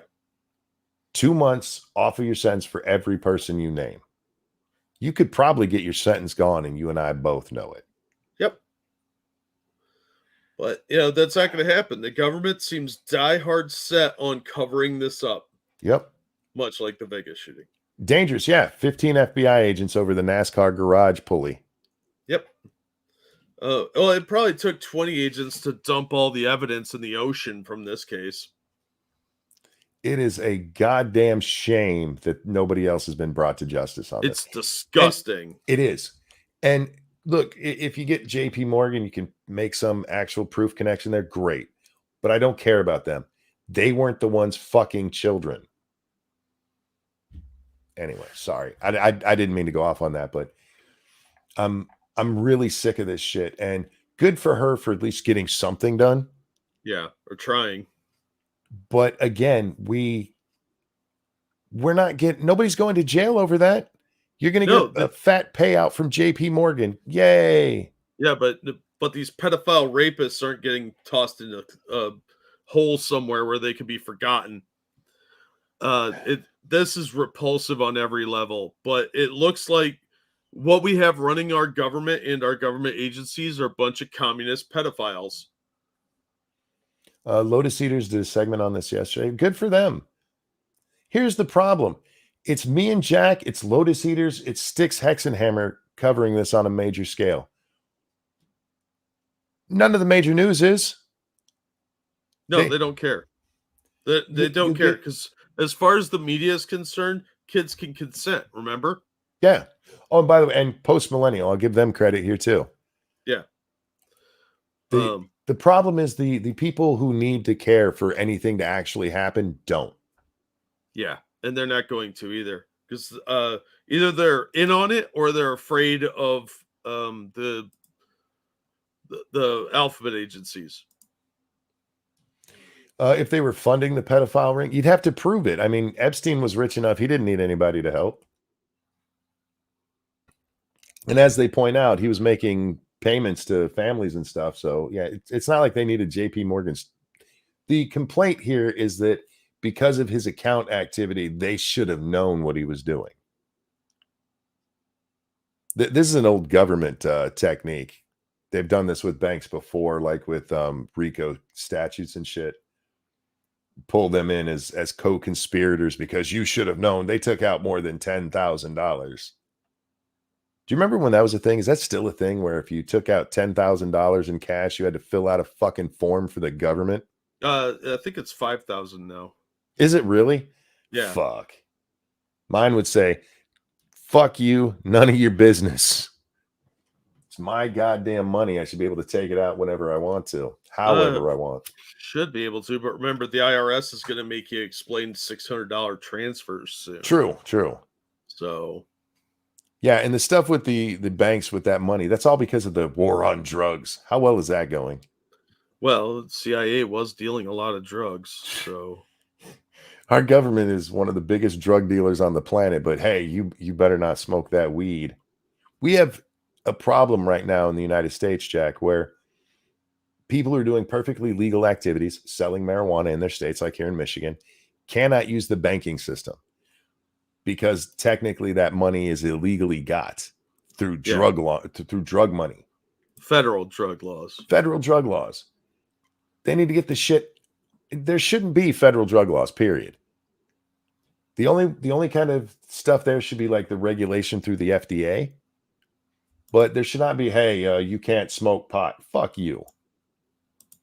If you want to do it on the state level, it's up to the states. That if a state wants to do it, I have no problem with that.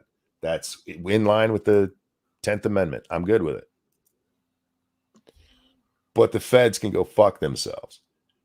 And we have all these ridiculous laws, RICO laws and the banking laws, all because of a war on drugs that if you want to be honest about it, is really the only war the United States has ever lost. The war on drugs. Jesus Christ, man. Hell, we're supplying half of it. And now they're mad because fentanyl's killing their customers. Oh yeah, it's Chinese knockoff fentanyl too. Yeah, Chinese knockoffs are always the worst, even the drugs. It's true. We fucking supplied the cartels with guns, Jack. Guns that were supposed to be destroyed because they've been used in crimes and confiscated, we gave to the Mexican drug cartels. Well, they were fast and furious, monkey. The war on drugs, ladies and gentlemen. Fuck. Meanwhile, some black kid walking down the street with an ounce of pot in his pocket goes to jail forever because it's his third strike and Kamala's in charge. Oh, she needed that labor, monkey. Fucking twat. Oh, I hate our country sometimes. I love what America should be. I hate what we've done with it. Yeah. Especially in the last 20 years. Oh, man. It's a weird world, man. And I see these people out there who are encouraging all this shit. That's thanks to the 94 crime bill. Part of it is just the war on drugs in general. What's that go back to? Nixon? I think so, yeah. And then Reagan was real big on it. Just say no. Yeah, you want to really get kids to not do something? Tell them they shouldn't. That always works. Yeah. Don't do that. You know what? It might work today because they've turned kids into such little pussies. It'd probably work today. Yeah, they'd have to make it, dress it up a little bit and be like, oh, you can't be body positive and smoke drugs. I mean, they've basically done it with smoking. You could do it with other things because kids today are brought up to be such little pansies. Oh, yeah. Such little pansies. That's why we're going to get invaded. Just wait. Fuck you, Frosted. He said, Fast and Furious could have been prevented if the cartels would have just stopped being Mexican. Stop being Mexican. God, I don't even know where that came from, Jack. Your mouth. That's where it came from. Yeah, this is why my wife tells me there's times I just shouldn't speak. Yeah, it happens. Oh, man. Poor young black men who commit 60% of the murders despite 4% of the population. Look, man, all right. Poverty is an issue. And is that the only issue? No. But what has been done to the black community, largely by design, is a big reason for that 60%. It just is. Yes, you can say, hey, you should have agency. You should be able to rise above and all. Sure. And it's easy to say that. But if we're talking practicality on how societies work and run and everything, we are still treating the black community like shit on purpose to keep them voting for fucking Democrats. And you fucking ignorant sons of bitches keep falling for it every goddamn time. Trump made some inroads on it. Yeah. Starting to get there. The rate of poverty was dropping for blacks. They were making the most money they'd ever made in the United States. We're getting back up to parity with white people. Can't have that. Can't have that. Johnson was not about to put up with that. No, fuck that. The again, that's not to say that they don't have agency and that they shouldn't rise above. Absolutely. But it's hard to do that when all you know is a crime-ridden shithole that you've grown up in. And everybody's telling you what you can't do. Yeah. People tell you not to bother trying because you're just going to fail and everything's against you. And the government encourages you to stay single and not have the father of your kids in their lives because they give you more money that way. People pre-industrial revolution in England were poor as fuck, yet crime was fairly low. Times change. Sadly. People in pre-industrial revolution England weren't packed together the way that, say, New York City or Chicago or any of the other cluster fucks we have in this country where all of the crime comes from are. You want to see what causes crime, Jack? Build a fucking city. Yeah. Can't have that many people in close proximity, man. People get bad ideas. And they're stupid. Hustle never ends, Monk. Yep. I got a little annoyed with Jeff Charles today. He was doing a what are they called? Spaces over there on Twitter about the GOP and the Lily White movement and racism in the GOP, because the GOP always points to how the Democrats started the Klan, and damn it, there's more nuance there. The Republicans actually do have some racism. Nobody ever claimed they didn't. Okay. If you go back in U.S. history, especially near the founding of the country, racism was pretty much the standard. Wow. Even people who were abolitionists still didn't want to hang out with black people. They just thought it was wrong to treat people like animals. That didn't mean they wanted to eat dinner with them. But if you look at the history of who has done more for blacks, whether you're talking freedom or rights, that was never the Democrats. Ever. They have fought that shit tooth and nail, and they're doing it still today. Only now they're doing it with just their words and telling black people how they can never get ahead because old Whitey's holding them down. Oh, scary Whitey. Oh, no. Yeah, that fucking cracker. Yeah. Can we say cracker? We're white. We're allowed to do that, right? I think you're allowed to insult white people regardless of your skin tone. Yeah, but as a honky, I can say honky just by general rules. I don't know how these things work anymore. All right. What else we got today? Jack, I'm not ready to stop. And seriously, my hands are not working very well. And I can't play a video game. It really pisses me off because I want to play. I had so much fun on yesterday's stream. We finally got to test my new bass. And it was it was awesome. This base is so overbuilt. I really don't have to build anything else for like the next probably 2 months in game time. I could leave it. Well, I need to build a floor, but other than that, because I had a cot blow up, and that could have been an issue. But yeah, this base is ridiculously overpowered. Why do I do that? Because I can. Something to do. I watch these people play this game, Jack, because I do watch other folks play it, and they make the Horde Night so much more difficult than it needs to be. And they're like, "This is the best way to do it." I'm like, "You're not playing right." We had a discussion over on Outlaw Stream. Nuts said she tried to play 7 Days once and she wasn't very good at it. And I'm like, you really should be able to play it better than anyone with as much as you watch.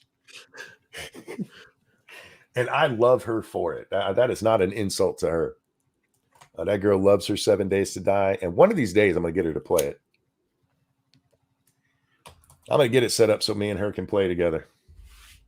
I don't know how. I don't know when, but it's going to happen.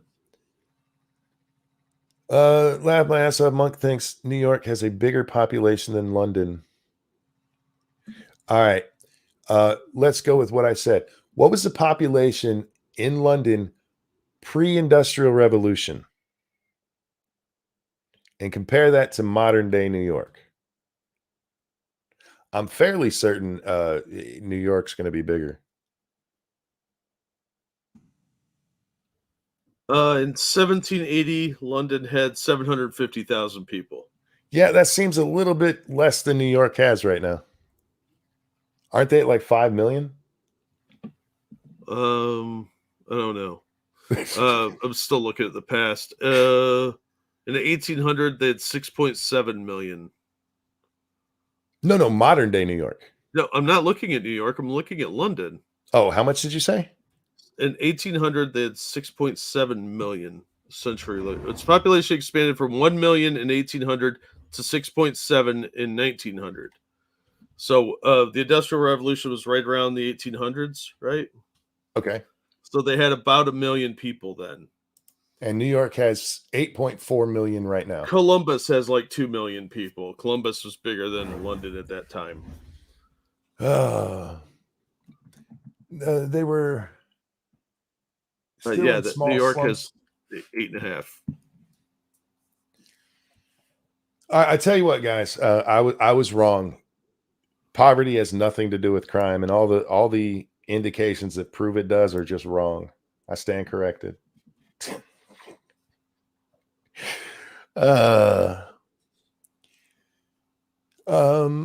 Build up in 15 block radius.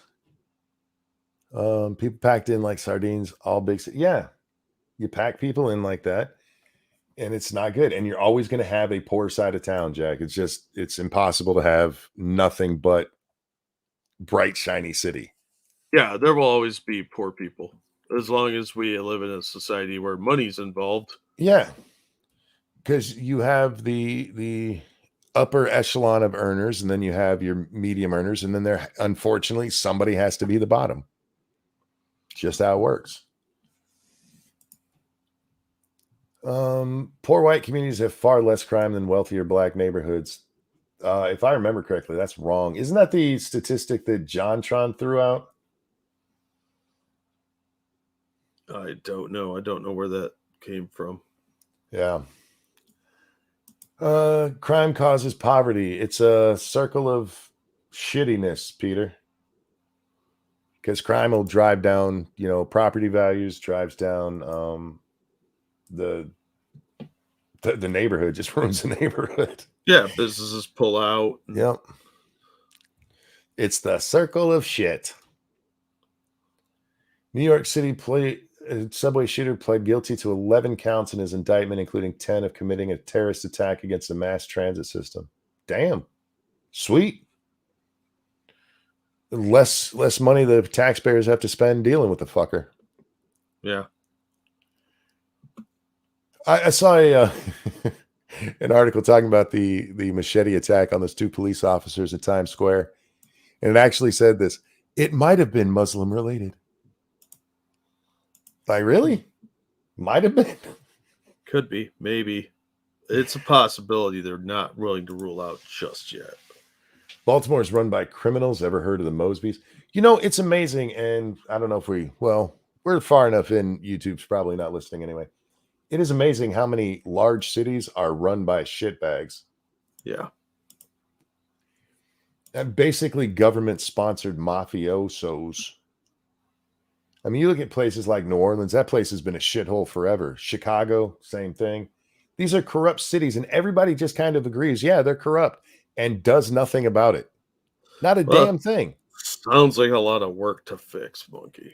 And the only time anything happens is when suddenly something breaks, like Katrina. The only reason there was any change in government down there is because of Katrina, and you get to see in just the stark reality of what's going on down there. And they're like, okay, we'll shift in a different set of shitbags.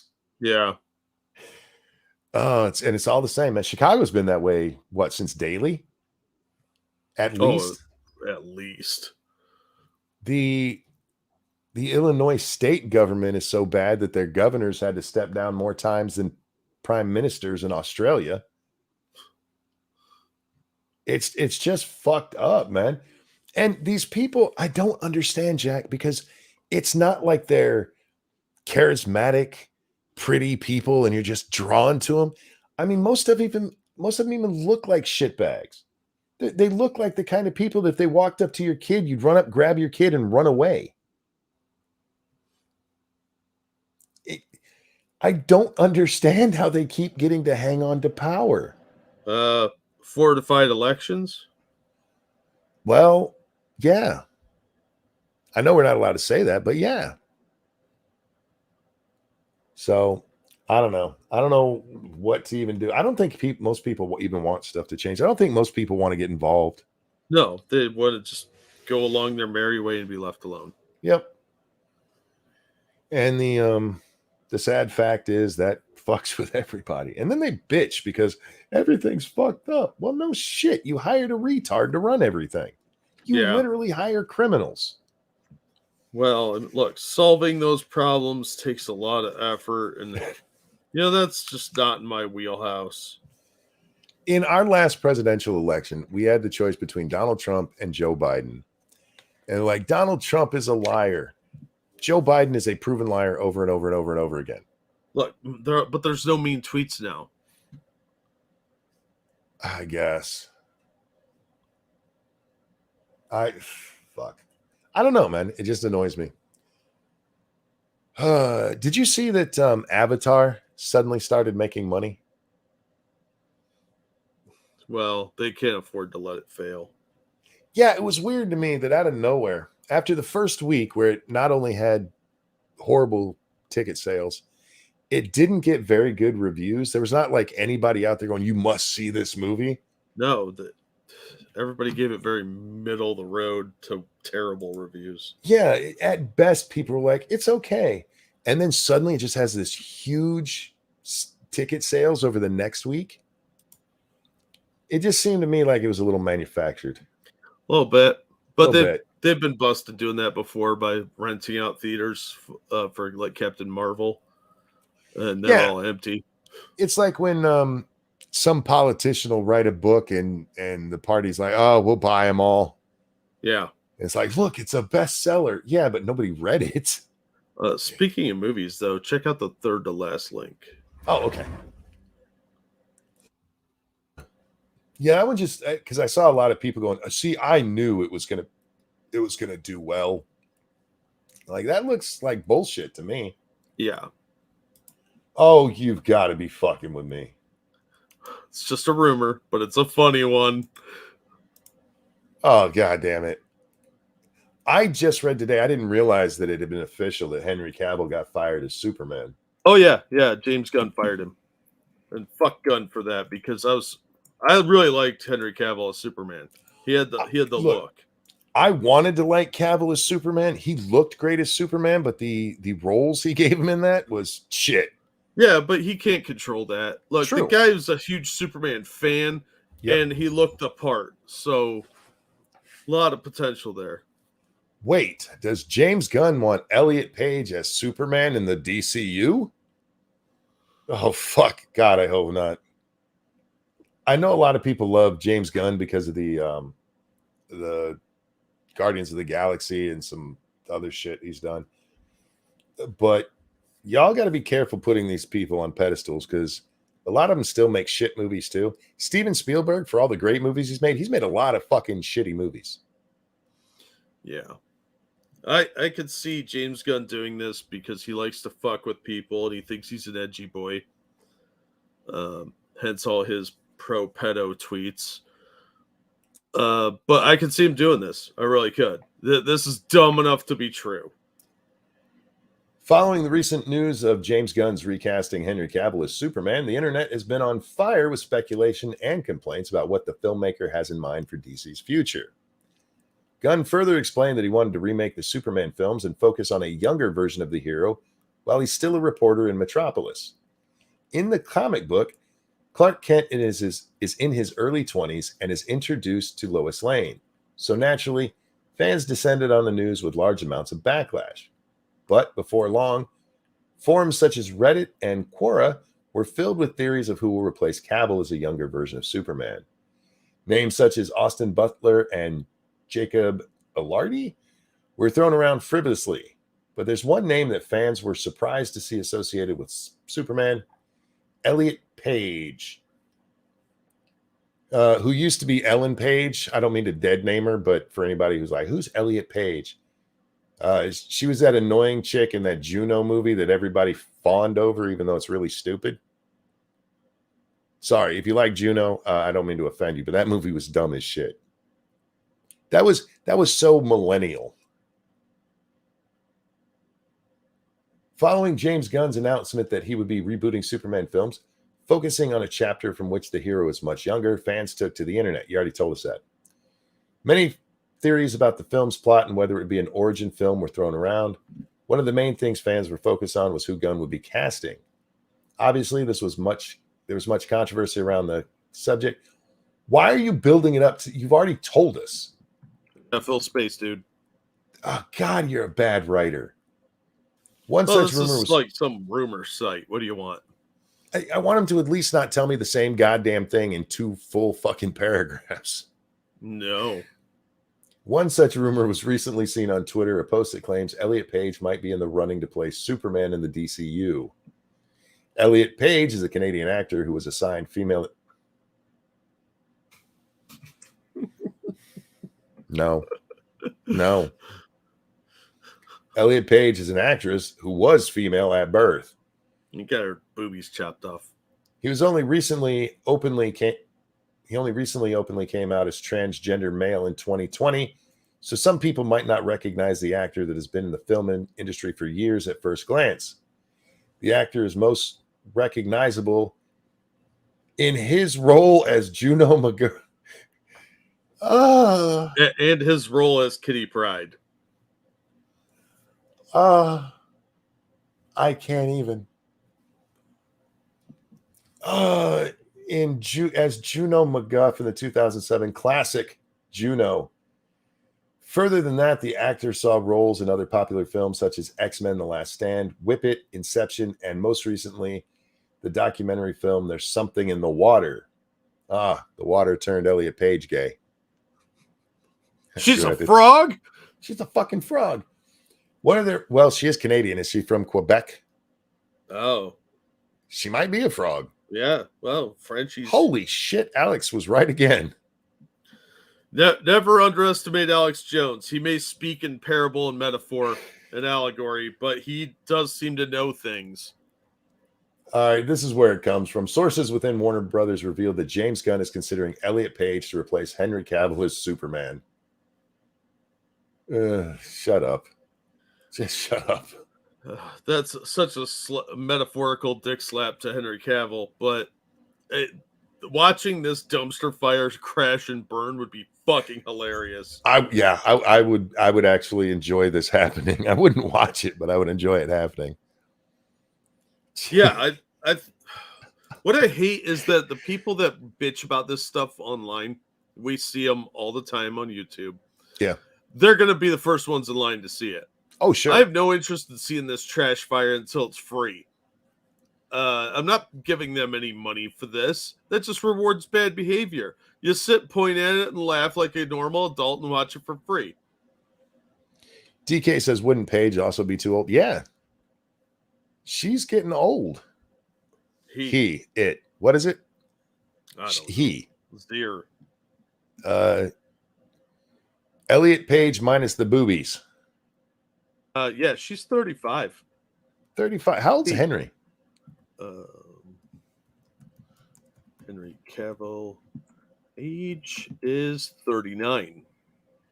So to get, I mean, technically that would be younger. Yeah, barely. I guess there's a more youthful appearance this way. I don't know. Last time I saw her, she was looking pretty old. Yeah, well, she looks pretty rough. I mean, you do enough things to your body. Because remember, she was a lesbian before this. Oh, yeah. She probably got munch burns on her side, on her cheeks. Yeah, some rug burn. And then, probably some fighting along the way. But, yeah, I don't know. I think Elliot Page has a lot of issues that need addressed other than attention seeking. And this would be a terrible idea for DC. But I won't put it past Warner Brothers to greenlight this shit. They're going to give James Gunn pretty much whatever he wants. You know what they should do? They should have Elliot Page as Superman in a Flash movie with Ezra Klein. Ezra Miller. Or Ezra Miller, thank you. Yeah. Yeah, I'd be fine with that. Have the two lunatics in one goddamn movie. That'd be awesome. Yeah, burn it all to the ground. And do it in the improv style. I would watch that. I actually would. I wouldn't pay to watch it, but I would watch it. It would be like Ghostbusters 2016. But with crazy people. Crazier people, yeah. Because they were just unfunny, ugly women in 2016 Ghostbusters. Yeah. I don't think any of them's actually insane. These two are actually insane. I can't believe that they're still going through with the Flash movie. They've got too much money for them not to release it at this point. It's over $200 million budget. They can't afford to take that kind of hit now. I mean, get some of your money back, sure, but the smarter way to go if you're going to do that is like throw it on one of your streaming platforms. Yeah, dump it on DVD and Blu-ray. Yeah, And just walk away from it. But they're not going to. Look, I like what a lot of what Zaslav has been doing, but that movie really should have been buried faster than Batgirl. Look, we all know that movies are best when they've been reshot 19 times. Yeah, it's always improved the quality, right, Justice League? And then they put Superman in as a cameo only to cut him out because they gave James Gunn the reins. How fucked up is that? Yeah, look, they've had to retool Aquaman 2 because they cut out the Michael Keaton sequence and added a Ben Affleck sequence, and then they had to cut the Ben Affleck sequence out because of James Gunn. They're spending so much money on this. What they should have done with that is just gone with the films that they have and like, all right, James, you're rebooting everything after we finish this. Because they already have them. I mean, what are at least 3 films in post-production? Yeah. Yeah. And they're just 2 of them are getting scrapped and they're going to go ahead with because they are going to do Aquaman still, right? Yeah, Aquaman and Flash are both still coming out. They canceled Wonder Woman 3. And they canceled something else. Yeah, I know there was another one that got canceled, but I got to be honest, I'm not the biggest fan of the DCU anyway. I'm a Batman fan, not a DC fan. I like the old Superman movies. They were nice and campy. But other than that, I don't really care about the heroes in the DC. I've always thought that the Marvel ones are more down to earth. And that's what drew me to the Marvel side of things. I don't think James Gunn can save it. I'm just being honest here because I don't think DC, their best heroes are gods. Yeah, well, they're more mythological, but the problem is they're trying to do these dark grown-up movies, and they should be aiming all their movies at like 13-year-old boys. That's their target demographic for the DC heroes. I would give you that, yeah. You don't want to go much older in your shooting for that because of the style that it's in. Well, they're power fantasies. Yeah. They're power fantasies for young people, which is what most superhero stuff used to be. Marvel started aiming more at high school to college age crowd, whereas DC has consistently remained a young person's medium up until about the 1980s to 90s. They skewed a little bit older in the late 60s, early 70s, but their target has always been younger people. You saw it over the years with like in the 80s and 90s, they had superpowers, and before that it was Super Friends. Their target, because the characters are so powerful, has to be younger people that have a greater suspension of disbelief. Yeah. It's less rooted in reality because of the power levels involved. And that doesn't lend itself well to adults or like whatever that could happen. So you have to have a good concept of what your core audience is and who's going to pay to see this. And it does tie in well with merchandising that way too. So if you target skew younger, you can do live action superhero films for like the middle school grades and still release a bunch of toys. It's accessible to that audience. You're going to make way more money. Yeah. Look at the success of like Shark Boy and Lava Girl had. Well, exactly. And that is such a campy fucking movie. Yeah. And it was done almost entirely with green screen. And but kids don't give a fuck about that. Yeah, exactly. DC should be shooting for the younger audience. Marvel has a grittier tone to several of its ones. I mean, you can make a mature audience one, Daredevil, Punisher, that kind of shit. Mm-hmm. You can hit the teen crowd with your angsty Spider-Man, which, let's be honest, Spider-Man was the original Degrassi. And you can cover all of those things. DC is trying way too hard to be grown up. Yep. You're absolutely right about that. It is their fundamental mistake that aiming at a more adult demographic with a power fantasy like what they've got for their characters, it doesn't work. There's a certain level of nostalgia that older people are going to have for the characters, but Justice League would have made way more money if they had made that a kids movie. Mm-hmm. If they had aimed that at like 12 to 15, they would have made a shit ton more money. But instead, they have Aquaman swearing and acting like a tard. Everybody was acting all bad. Look, you can still have a little bit of edge and do like a PG-13 film, but they'd be better off shooting as a PG movie, and they would make way more money. And they're making a mistake here because they're thinking, oh, if we only go to the younger audience, then, well, we don't get the adult crowd. You know who takes the child to the movies? The parent. Well, that's a hate fact. It actually makes more sense. If you're in any kind of business, it makes more sense to have child consumers because their parents necessarily get involved. Absolutely. Plus, who's going to buy them all the toys and the trinkets and the shirts and all that shit for their birthdays and Christmas and all that? Kids want the accessories to go with it. The adult collector market is very small. Kid collector market, much, much bigger. So I think it's a big waste of time to do this crap. Hiring James Gunn, I think, is a mistake for that reason. He can't make anything youth-friendly. He's got to be super edgy boy. And he's not good at doing stuff that's accessible to younger people. Suicide Squad was a great example because that is an incredibly dark movie. Yeah. And most of his films are like that. He can't do it. It's not going to play out the way they think it is. And Eagle says, how do you think you get new fans? These people are fucking morons. Exactly. Yeah.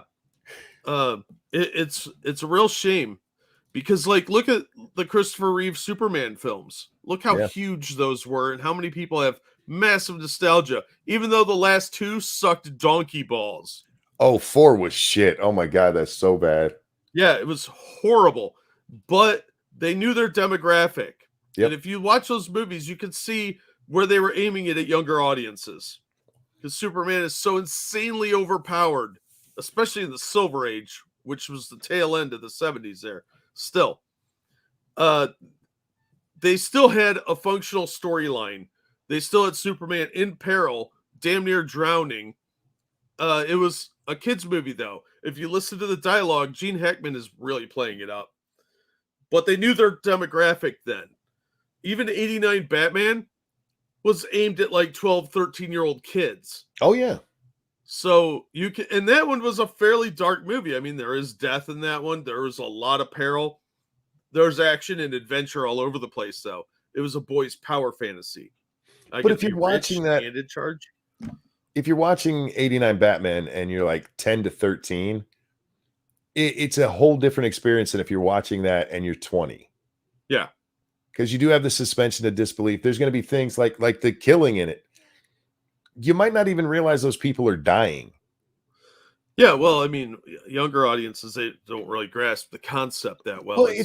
It's because they didn't have to show us like, oh, look, they're splattered. Even when the Joker falls and he's dead there, you don't like see mountains of blood all over around him. Yeah, you didn't have to do that because it was an inference. An adult would pick up on that, and a kid can still enjoy the film because they're not really connecting the whole thing there. You know, they're just naive. So I have a real problem with James Gunn being in charge of the DC movies for this very reason. Well, he doesn't understand the demographics. And this is what I was talking about earlier with, stop giving these directors so much credit because they did one thing well. Yeah. And maybe he can keep doing that one thing well. Yeah. But you're really restricting your target audience. What he did with Guardians of the Galaxy probably did help with sales because that movie was going to be decent sales just because of when it was in the timeline and everything. But him adding the edginess, Star-Lord becomes an actual person people care about. Well done. Well done. But that's not going to work in the DC. It's just not. No. People associate Superman and Batman with like super friends.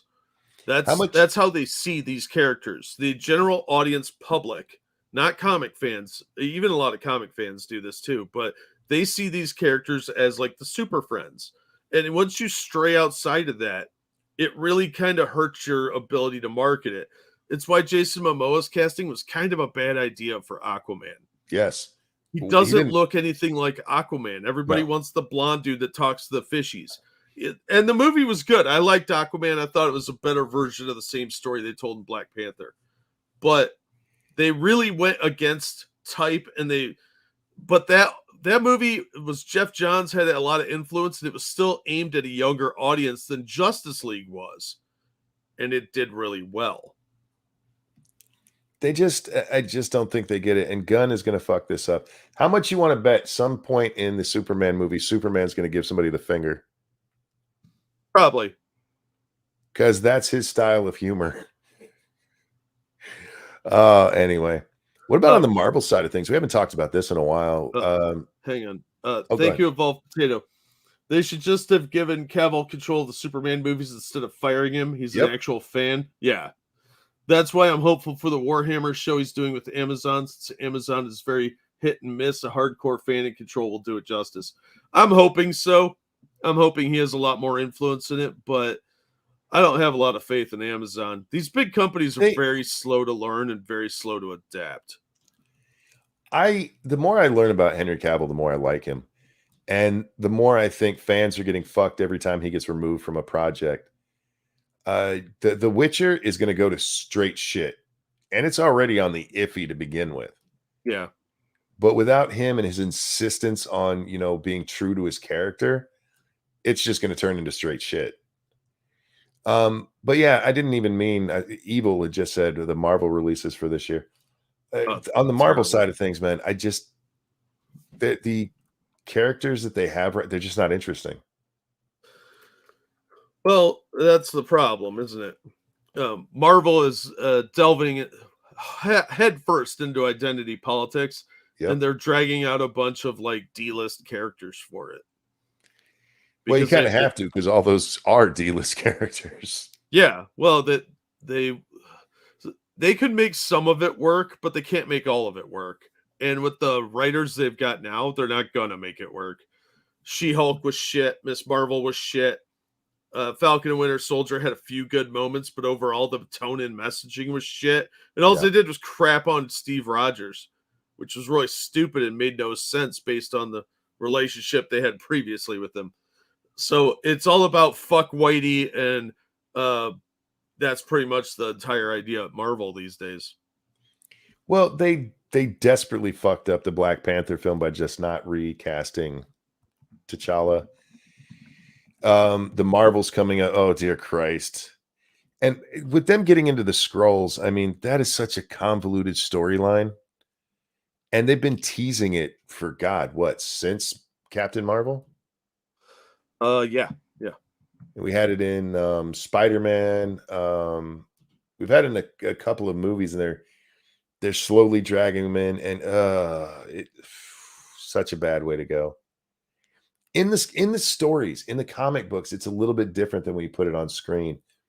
And having shape-shifting characters like that, they did it with X-Men with what's her name? Mystique. The blue chick, Mystique. But they gave you hints all the time, like her eyes would flash. Yeah. So the audience could keep up with what's going on. They're going to fuck this up and just confuse the shit out of people with that stuff. Yeah, they're going to do Secret Invasion as like a 6-part miniseries, and that is not enough to tell a story that needs to be told. They need to do it much longer, and they're going to fuck it up. And they're building up to Secret Wars, which they're going to really fuck up. But that is their opportunity to recast a lot of the main characters. They could recast Superman, Iron Man, T'Challa, all those guys in one fell swoop. Superman's not in Secret Wars. No, wrong universe. Yeah. You just said it. I just was pointing out. I meant Captain America, Iron Man, and Black Panther. Sorry. Look, you don't fuck up that often. I'm going to take the opportunity to point out I'm not the only one who does it. It's 3:30 in the morning, dude. No, I know what you meant. I just thought it was funny. I hear what you're saying with the recasting of that, but I don't think that's what they're going to do. I think what they're going to do is the same thing that they did with the Thanos storyline and just replace characters. Yeah, they're So going to use it as an opportunity to say, we need more Black Power in here. instead of Iron Man, you're going to have Iron Heart. Yeah. And that is a really fucking bad idea. Because Secret Wars could be a great build-up and a great universe moment if they wanted to go that way. Or Secret Invasion, either one. I'm not, to be honest with you, I'm not sure which one they're going for. There's also several Secret Wars, so isn't there like 3 of them? Yeah, they seem to imply they're doing the original, but I think they're going to do one of the later ones where they brought in like the Ultimate Universe characters so they can have Miles Morales kicking around. So they can bring in Miles. They're not going to replace Tony Stark, which is stupid. I don't get this idea because we've seen characters played by different actors before. James Bond being the ultimate example. Well, hell, in Iron Man, the series of Iron Man, they replaced Rhodey. Yeah, but I mean, come on. Even in universe, they've done it. Yeah, but they just don't want to. Well, look, I understand that replacing Robert Downey Jr. in that role would be hard. An actor to step in there he's gonna take his licks. But same with Captain. You just recast him. You don't kill him off. You don't retire him as an old man who sat on his ass while the world was being invaded repeatedly. I still fucking hate that they did that to him. Well, there's an easy fix for that. That was Loki or a Skrull. I just fucking hate it. I agree. I thought it was a stupid way to write the character out. But that instead of replacing the actor, they replaced the character. Because that's what they care about is identity politics. And it's obviously not working. Disney's financially in trouble these days. And they're keep doubling down on all this bullshit that hasn't worked. They're losing money hand over fist while they were making movies that were doubling or tripling their budget. Yeah. That should not happen. Well, and that's why Avatar is such a problem for them because they thought that was a safe bet, even though nobody wanted the sequel to that. To be fair, Hollywood thinks one black male is just like another. They thought no one would notice. That's fair, actually. Yeah. But no, the stories that I've seen coming up, the movies that are coming up, I literally have no interest. And I'm not one of those people who's just tired of comic book movies. You give me a good comic book movie, I'll still watch it. After the way that they've handled Spider-Man, as much as I hate the kid they have playing him, Tom Holland, that third movie was excellent. I enjoyed it so much. The first one was stupid. I'll just be honest with you.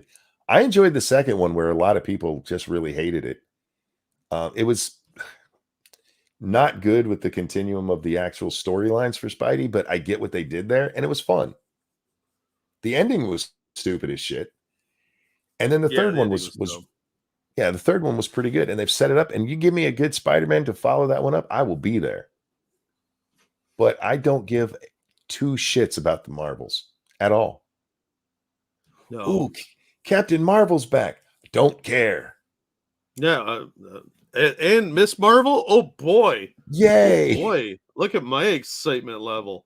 Hey, throw in America Chavez, and I will definitely buy no tickets. Yeah.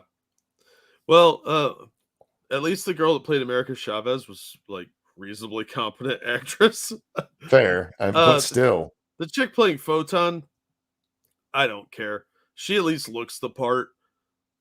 So I don't know. I think that Marvel's movie is going to be crap. How is it that on the schedule there's not a solid X-Men film yet? Because they're retooling it as the Mutants.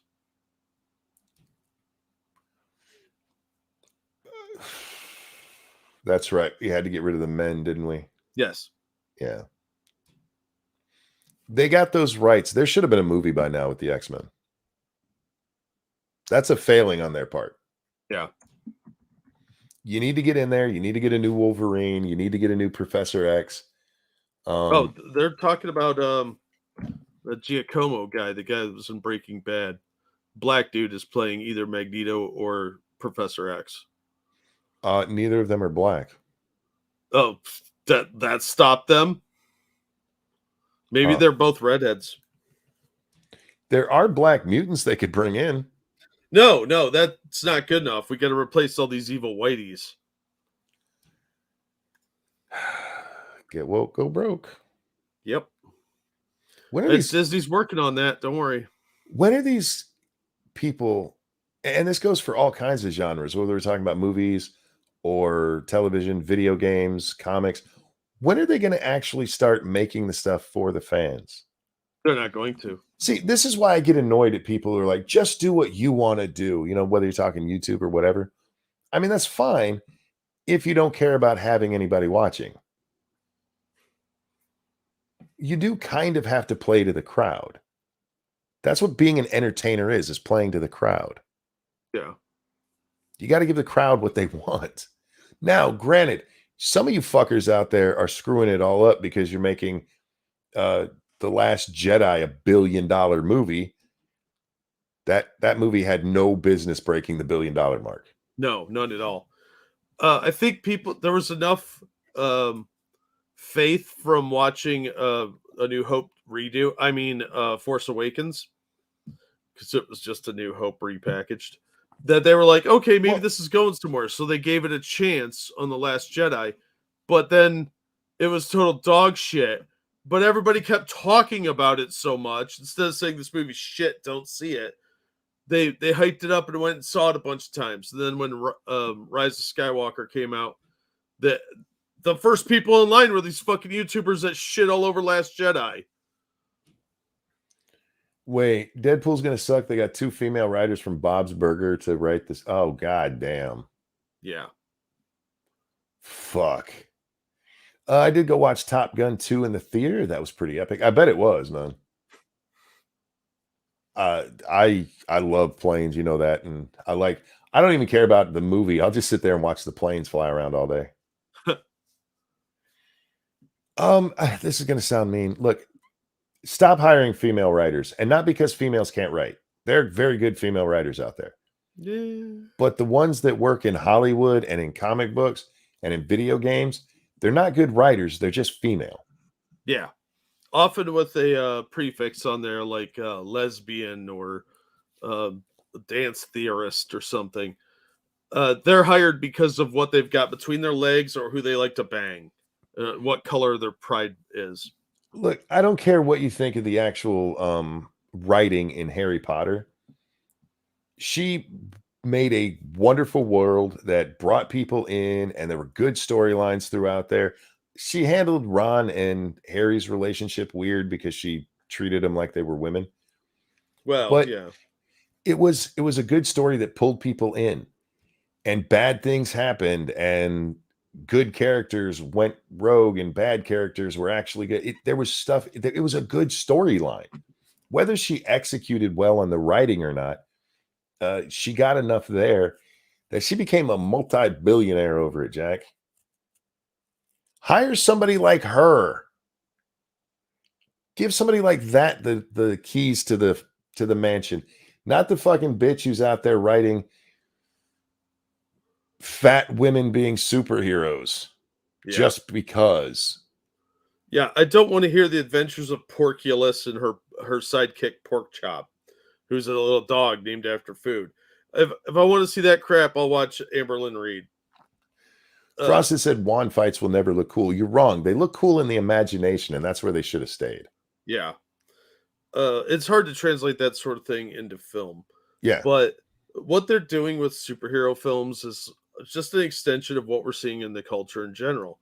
And that is a pussification of all things masculine. Because let's face it, superheroes are really aimed at young men. Mm-hmm. And we are seeing this like woke agenda shoved down our throats at every possible turn, and they can't stop themselves. They have to do it. Well, they think that's what the public wants. This is what bugs me about it. And again, I'm not downing on women because, again, I think there's some really great female writers out there. In fact, 2 of the writers I enjoy most are females. And I enjoy reading their stuff because it's interesting. And one of them, Iris Johansson. Iris Johansson.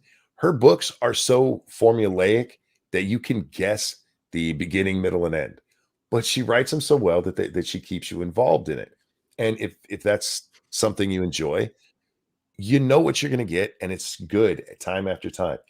What we're seeing from the hiring of the female writers that they're hiring, it's just somebody who had the most woke bio Yeah. and were like on Pinterest, and they wrote something and like, we need to hire her to write $1 million movies. We're gonna give her the keys to a $200 million movie to write this shit. And one of the problems you experience with hack writers like this is they lack imagination and creativity, and they can only insert themselves in things. They can only Yes. insert what they directly have life experience with. We saw that with the She-Ra cartoon, where of course the most of the writing staff is a bunch of lesbian women, or non-binaries, and that's exactly what the show became. It became a show about lesbians that all looked like Hank Venture in drag. Yeah, there's a problem that gets mistranslated when they say write what you know. That doesn't mean only write about yourself. But that's how it's treated, because these people are talentless hacks. Yeah. You can go out and learn stuff and write it because it becomes what you know at that point. Yeah. And instead, you're right. Somebody just said these writers are activists. Yeah, they're activists, and they put that in everything. It's not just comic books or comic book movies. It's everything. Go ahead. I'm sorry, Jack. No, that's all they know. That's all they know how to do, because they're so self-absorbed. They don't have hobbies. They don't have interests, which is what that original phraseology meant, was if you know about the Civil War, write Civil War dramas. Yes. It's not supposed to be write all about your selfish self-interest. You can do that, but you'll be a giant hack writer and nobody will really like you. Look, and it shows that that's all they know. They lack real world personal experience. Half these people write like they write on Twitter and Tumblr because they don't have real world conversations with people, and they don't listen in. They don't want to educate themselves. They don't want to do anything. They're effectively sheltered autists who are have helicopter parents. I guarantee you, and they look smelly. I guarantee you, if you tell me one of these writers, you just tell me their favorite food, what city they grew up in, their favorite pastime, I can guess what their protagonist's favorite food, where they were born, and pastimes are. Yeah, because it's just them. Yeah. Well, the comics reflected that quite a bit in the last decade or so, because you could tell that most of the people writing them were from the Pacific Northwest. They talked like people from the Pacific Northwest. They all had the same hobbies. They ate avocado toast. Yes. They talked about hipster shit. And there was a mini-series that's just wrapping up now called Nice House on the Lake. Mm-hmm. It's about this dozen people that are isolated at this cabin while the world supposedly ends around them. And this alien took them all there, and they're all different occupations. They're just friends of his. They're all hipster jobs. I called it hipster apocalypse because there's like a chiropractor, an acupuncturist.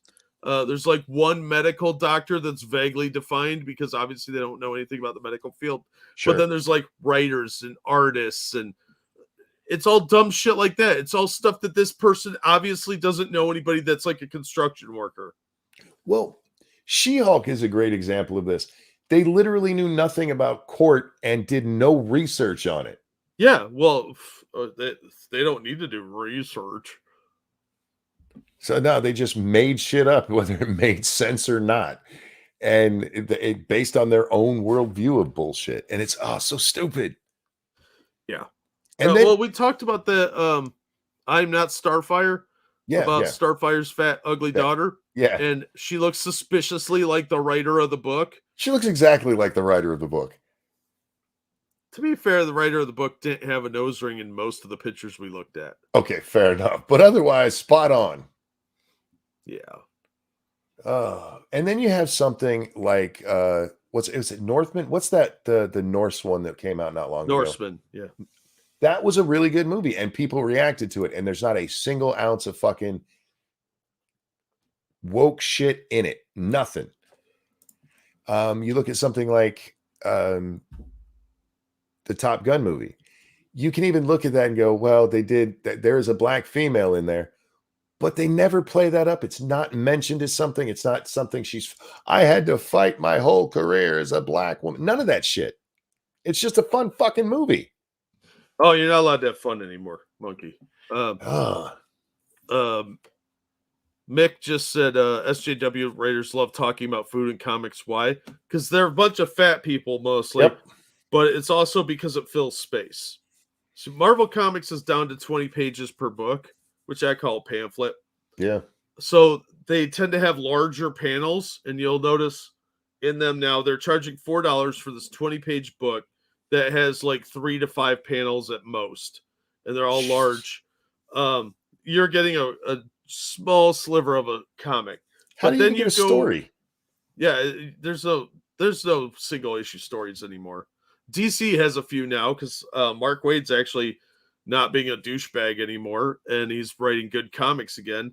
And he's actually doing some single issue storylines that were pretty good, shockingly. Batman, Superman, World's Finest. Surprisingly good book. But you go to your average book, you can on any day grab something off the rack and you will find somebody drinking coffee at minimum. It happened in the King in Black storyline with Captain America in like 3 issues. They referenced that. And then in some of the subsequent spin-off titles, there was coffee involved in that. She-Hulk, which the TV series is largely based off of, not the John Byrne classic run, but the more recent one. She-Hulk actually fought a villain because she was watching a cooking show and the villain attacked the cooking show. So she went there and did that. Plus, there were several issues where they just were in diners. But my favorite example of this is Radiant Black issue 2, where they spent 8 pages out of a 24-page book with the protagonist and his dad eating oatmeal. Of course. And you would think with that, at least they would get character development, but they don't. No, they spent the entire time, because the story was bookended with this. It was 6 pages at the beginning and 2 pages at the end, where they're eating oatmeal. They show him going through the steps of getting the oatmeal. That's like an entire page. And then his dad is telling him to get a job, and he's like, I know, Dad, jeez. That's the entire thing. And it took 8 fucking pages to tell that story. Who was it? Travis mentioned this is the problem with journalism too. It's a problem with a lot of stuff, man. It's a problem with the way companies are run. We were talking about that earlier. There's a premium put on just having the right person in that spot based on their identity rather than their qualifications. And it's everything. We even see it in politics, Jack. I mean, people fight over who's more woke these days. Yeah. You even have Republicans out there being proudly woke as shit. You know what? Yeah. I'm gonna help you all out here. You can be not racist and still think wokeism is stupid as shit. It doesn't make you racist to point out that stuff is dumb. It's just true. Look at the quality. And then what happens, Jack, when these people write these women write these stupid ass scripts and they make these stupid movies for women and then nobody goes and sees it. They blame men. How about this? If you want a male audience, write for men. Yeah. And then don't shit on them and say, well, don't watch it then. Because you know what men will do? Not watch it. Well, not watch it. Here's what you do. You make a buddy cop movie with 2 funny cops and shit blowing up. Men will show up to watch that. It's been a successful formula for many decades. Oh, man. They don't even have to be all that funny. They just have to do stuff. Like, look at Bullet. Have some car chase scenes and explosions. Life's not that fucking complicated. People want escapism. Look at the not Men in Black, the Bad Boys series. Yeah. It's only got like 3 funny lines in each one. Lots of flashy shit going on and explosions. The dialogue, the storylines themselves, not that good. But you know what? people went and watched that shit, and they were waiting for 3 to have these 2 old men playing these characters again. Yeah, which I don't even like those movies, but I respect that they were action films. Exactly. You don't have to like it to understand where the attraction is. Yeah. Look at Last Action Hero. Yeah. Tango and Cash. Tango and Cash, one of my favorite movies. Objectively not a good movie. Yeah. Running Scared. Did you ever see that with Billy Crystal? Running Scared is one of my favorite movies of all time. Yeah. Surprisingly fun film. Not the greatest thing you're ever going to see, but like Beverly Hills Cop, you're weirdly entertained by it. And it's a great escapism. Running Scared, it is a damn shame that they never made more of those. I am shocked they didn't make sequels to that. If you've never seen Running Scared, you really should see it. It is one of the few of those movies that is consistently funny throughout. Because a lot of those movies, they'll be funny in like the beginning and then it turns like ridiculously serious at the end. Yeah. And it's just like, what movie did I come to see? I wanted a comedy. It's a buddy cop comedy film, and it's Billy Crystal, Gregory Hines. Funny as shit. I fucking love it. Jimmy Smits it's the first time I ever saw him in a movie. The guy who plays Snake, what's his name? He ends up playing the chief in the Bad Boys movies. He's the guy that turns on Neo in the Matrix. Oh, I don't remember his name, but he's recognizable. You know who he is. Yeah, his name's right on the tip of my tongue. I can't think of it. But yeah, he's in it. It's a fucking great movie, man. I haven't seen Running Scared since it came. Oh man, I used to watch it over and over again. It's such a great fucking movie. No, not Hugo. What the fuck is his name? Pantaleone? Yeah, he's got a kind of a fucked up name. Yeah, there it is. Dangerous. Joe Pantaleone. Yeah, I can't remember how to say his name, but yeah, him. He's somebody or something. He's in a ton of movies. Yeah, he's one of those guys that like he's a working actor and you'll recognize him, but you'll never know his fucking name. Yep. That movie had so many great things in it. It's fucking I loved it. I still love it. I watch it from time to time still. I miss movies like Cool Hand Luke. I remember liking Cool Hand Luke when I saw it, but I've only seen it once a long time ago. Rockies, Ghostbusters, even Saturday Night Fever. I saw Saturday Night Fever in a drive-in when I was about 5. I don't remember anything about it.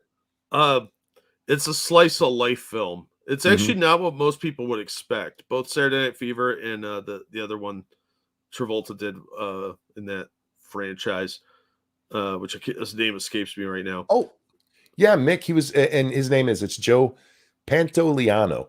He was in Goonies. He was one of the brothers, the criminal brothers. Yeah. Yep.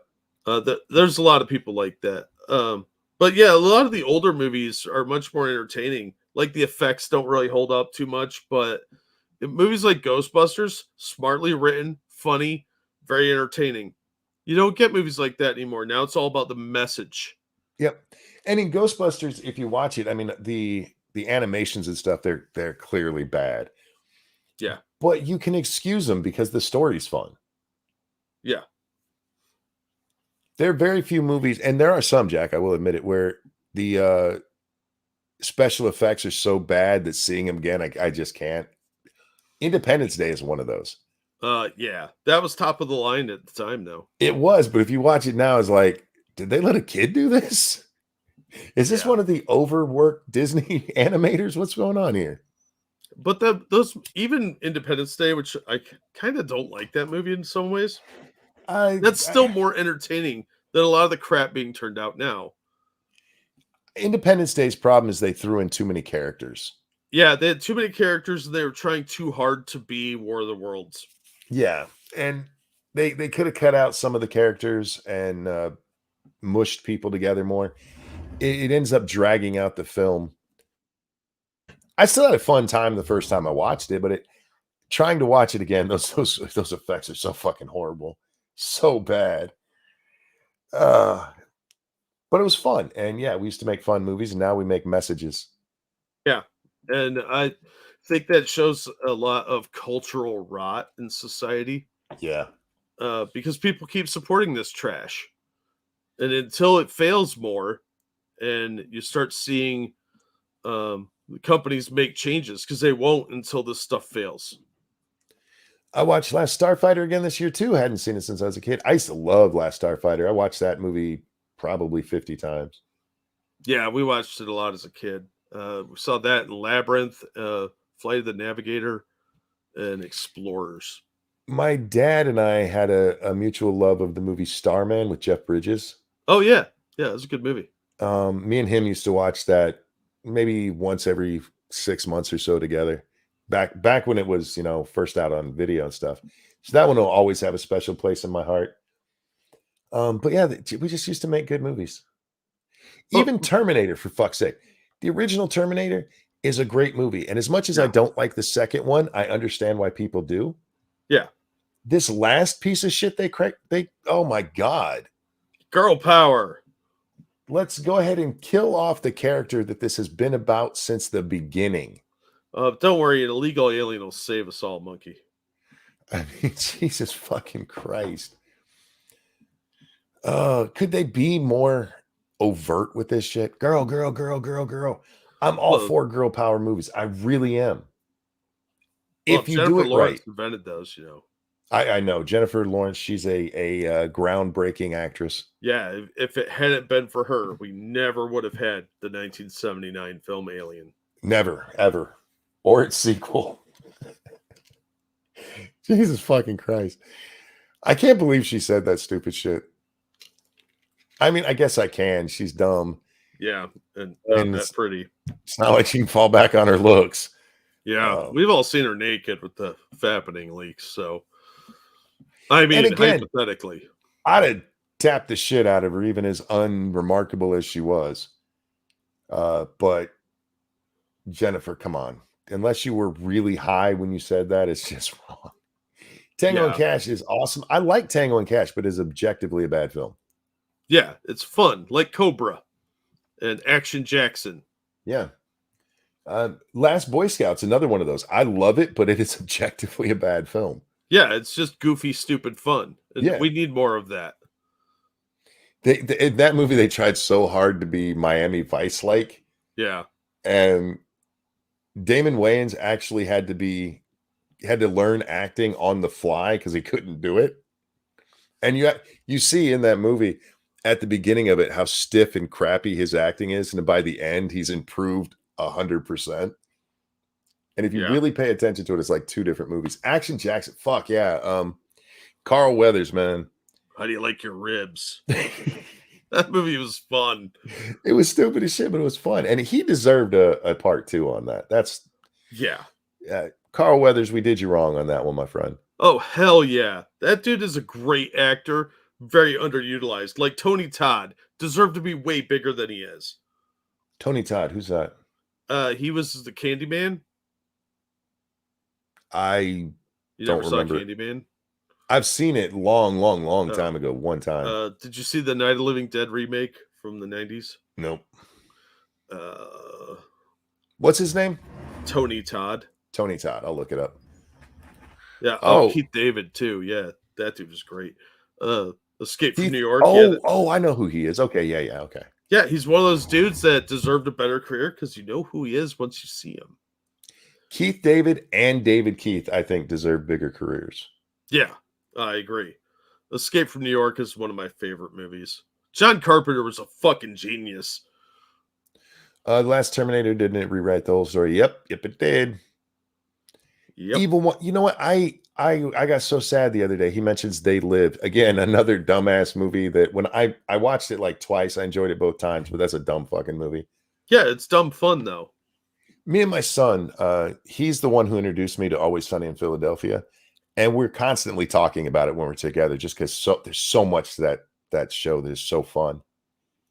And we were talking about the wrestling show with Rowdy Piper in it. He plays the Maniac. And we often talk about, why don't they bring these characters back? And I said, why have they never brought him back? And my son goes, I think he died. I was like, what? Roddy Piper died back in 2015. Yeah, he died a long time ago. And then it hit me like, oh yeah, I knew that. But I got sad twice over that guy dying. Yeah. Because I didn't know him as the guy from Always Sunny. I knew him from wrestling way back in the day. But I loved his character on Always Sunny. It's one of the reasons I like Always Sunny is because they don't go woke on anything. Yeah.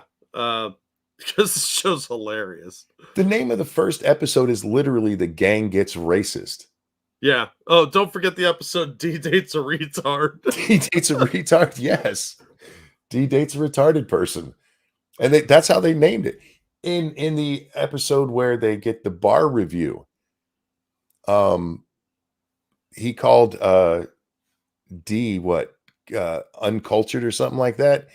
Because she called him the F slur because he ordered Chardonnay. She goes, what else am I supposed to call him? But they actually dropped the F bomb there. Yeah. I mean, that whole fucking, if you have never seen It's Always Sunny in Philadelphia and you have a disturbed sense of humor, you really should watch it. It's funny as shit. It takes a little while to figure out what they're trying to portray, but it's a bunch of scumbags that never win. Yep. Nor should they, because they're scumbags. I get a little bored through like seasons 7, 8, and 9, and then it picks back up in 10. But even the way that they handled Mac being gay was great. Well, with the exercise bike for ages. The exercise bike that they bring into the arbitration that's got the fist that comes up through the ass. Oh my God. They drop a full-on N-bomb in that episode. Is it because of the implication? Yeah. Well, the whole thing in that one is that there's a lottery ticket that flew on the ground and Mac went to grab it, but there's a piano that's about to fall on his head. So Frank yells out, can I say it? Hey, faggot. And Mac looks and everybody knows it's him. And so they're going into arbitration. So who should get the thing? And they're like, he doesn't deserve it because he used a slur. If you haven't seen that, it was just fucking amazing. It's one of my favorites. But I'd like it. I like that show because they don't just cater to stupid ass wokeness. It's just fun, horrible shit. The restaurant episode, where they all go to dinner separately. Well, it's Frank and Charlie, Mac and Dennis, and then Dee's off by herself. That one. The Halloween episode where they were trying to figure out who the dad of Dee's baby was. Who got Dee pregnant? Yes. That was fucking hilarious. I love how throughout it she slowly turns into a bird. Yeah. But you know what? I want to point this out about that show too. I've just really started noticing it recently, even as many times as I've seen the episodes. They do a great thing in that show where they actually set up the payoffs at the end. And if you're not paying attention, you don't even realize it happens. Yeah. Going to the Maniac episode, at the very beginning, they're talking about whether or not wrestling is real. And Frank says, I saw it one time where a guy comes in, he throws a trash can at somebody and blood started going everywhere. And then that's literally what happens at the end of the show. Spoiler alert. Fuck them though. It's still funny. Watch it anyway. Yeah. But they actually know how to set up the payoff at the end. Can you show me anybody who does that in writing anywhere today? Anyone? I'm willing to learn. But they really do. They set it all up. And you have to pay attention to the clues at the beginning, and you'll notice that they are all paid off at the end. And it didn't have to be that way. He could have just told that story, and at the end, something else stupid happens. But no, they have the payoff. And instead, we get writing where literally it contradicts itself. Instead of even having a payoff, Jack, they fucking contradict themselves. Look, it's about the message, not about your entertainment. You bigot. Foreshadowing. And again, yeah, Romp, that's what it is. It's foreshadowing, but they do it in such a subtle way that you don't even realize it. No. Now we got to hear about their fat neurodivergent selves, and then be mad when nobody wants to watch their stupid shit. Yeah, most of these shows have turned into a woke after school special. Yeah. It's a problem with writing these days. Something happens seemingly out of nowhere with no setup. Well, yeah, a good example of that is the Star Trek movie, the one where they redid Wrath of Khan. What's the name of that one? Into Darkness. Into Darkness. We are never shown throughout that series at that point Kirk and Spock actually caring about each other at all. And then Kirk dies, and suddenly Spock loses his mind. I mean, I can understand him being upset that his captain died, but he loses it like they were the original characters who were really great friends. Yeah, who had time to get to know each other. Yeah, there is no setup that it's not an earned moment. Me and Scribe have talked about this lots when we talk about movies. There's so many of these movies that do not have an earned payoff. That you're just supposed to feel emotional because somebody died and they start playing the music. Yeah. It's like, I don't care about that person. I haven't got to know them. There's no reason for me to give a shit. But you should be sad because the music told you to.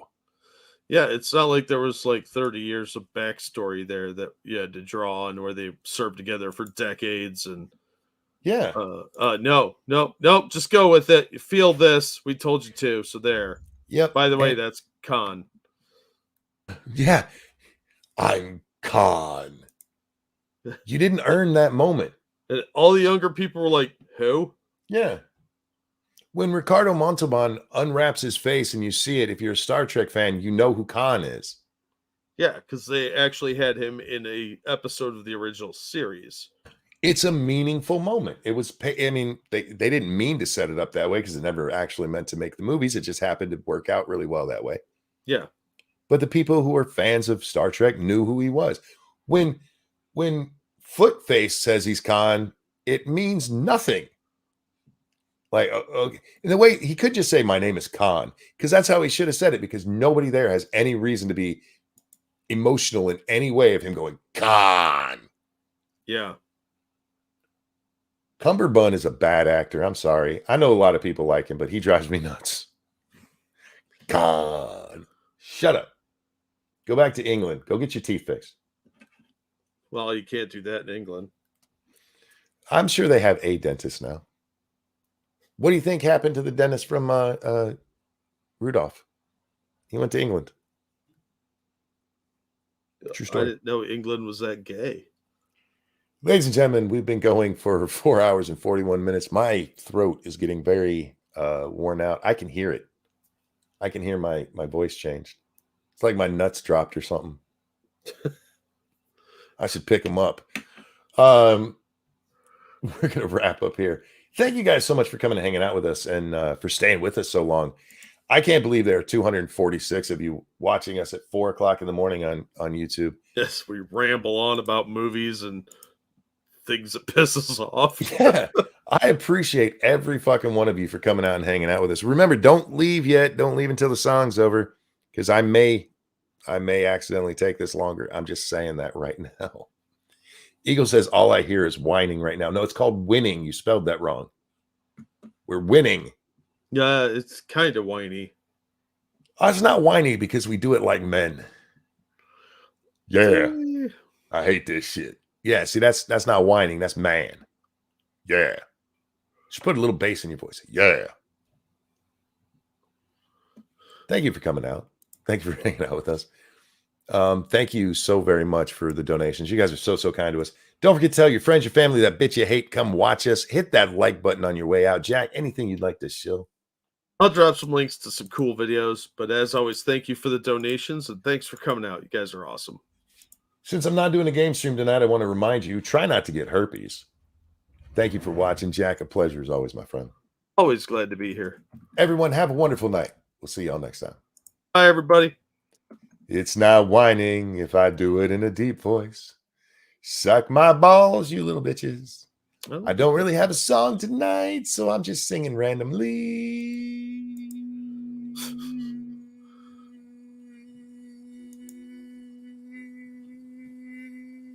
Didn't think I could do that long, did you? No, I didn't.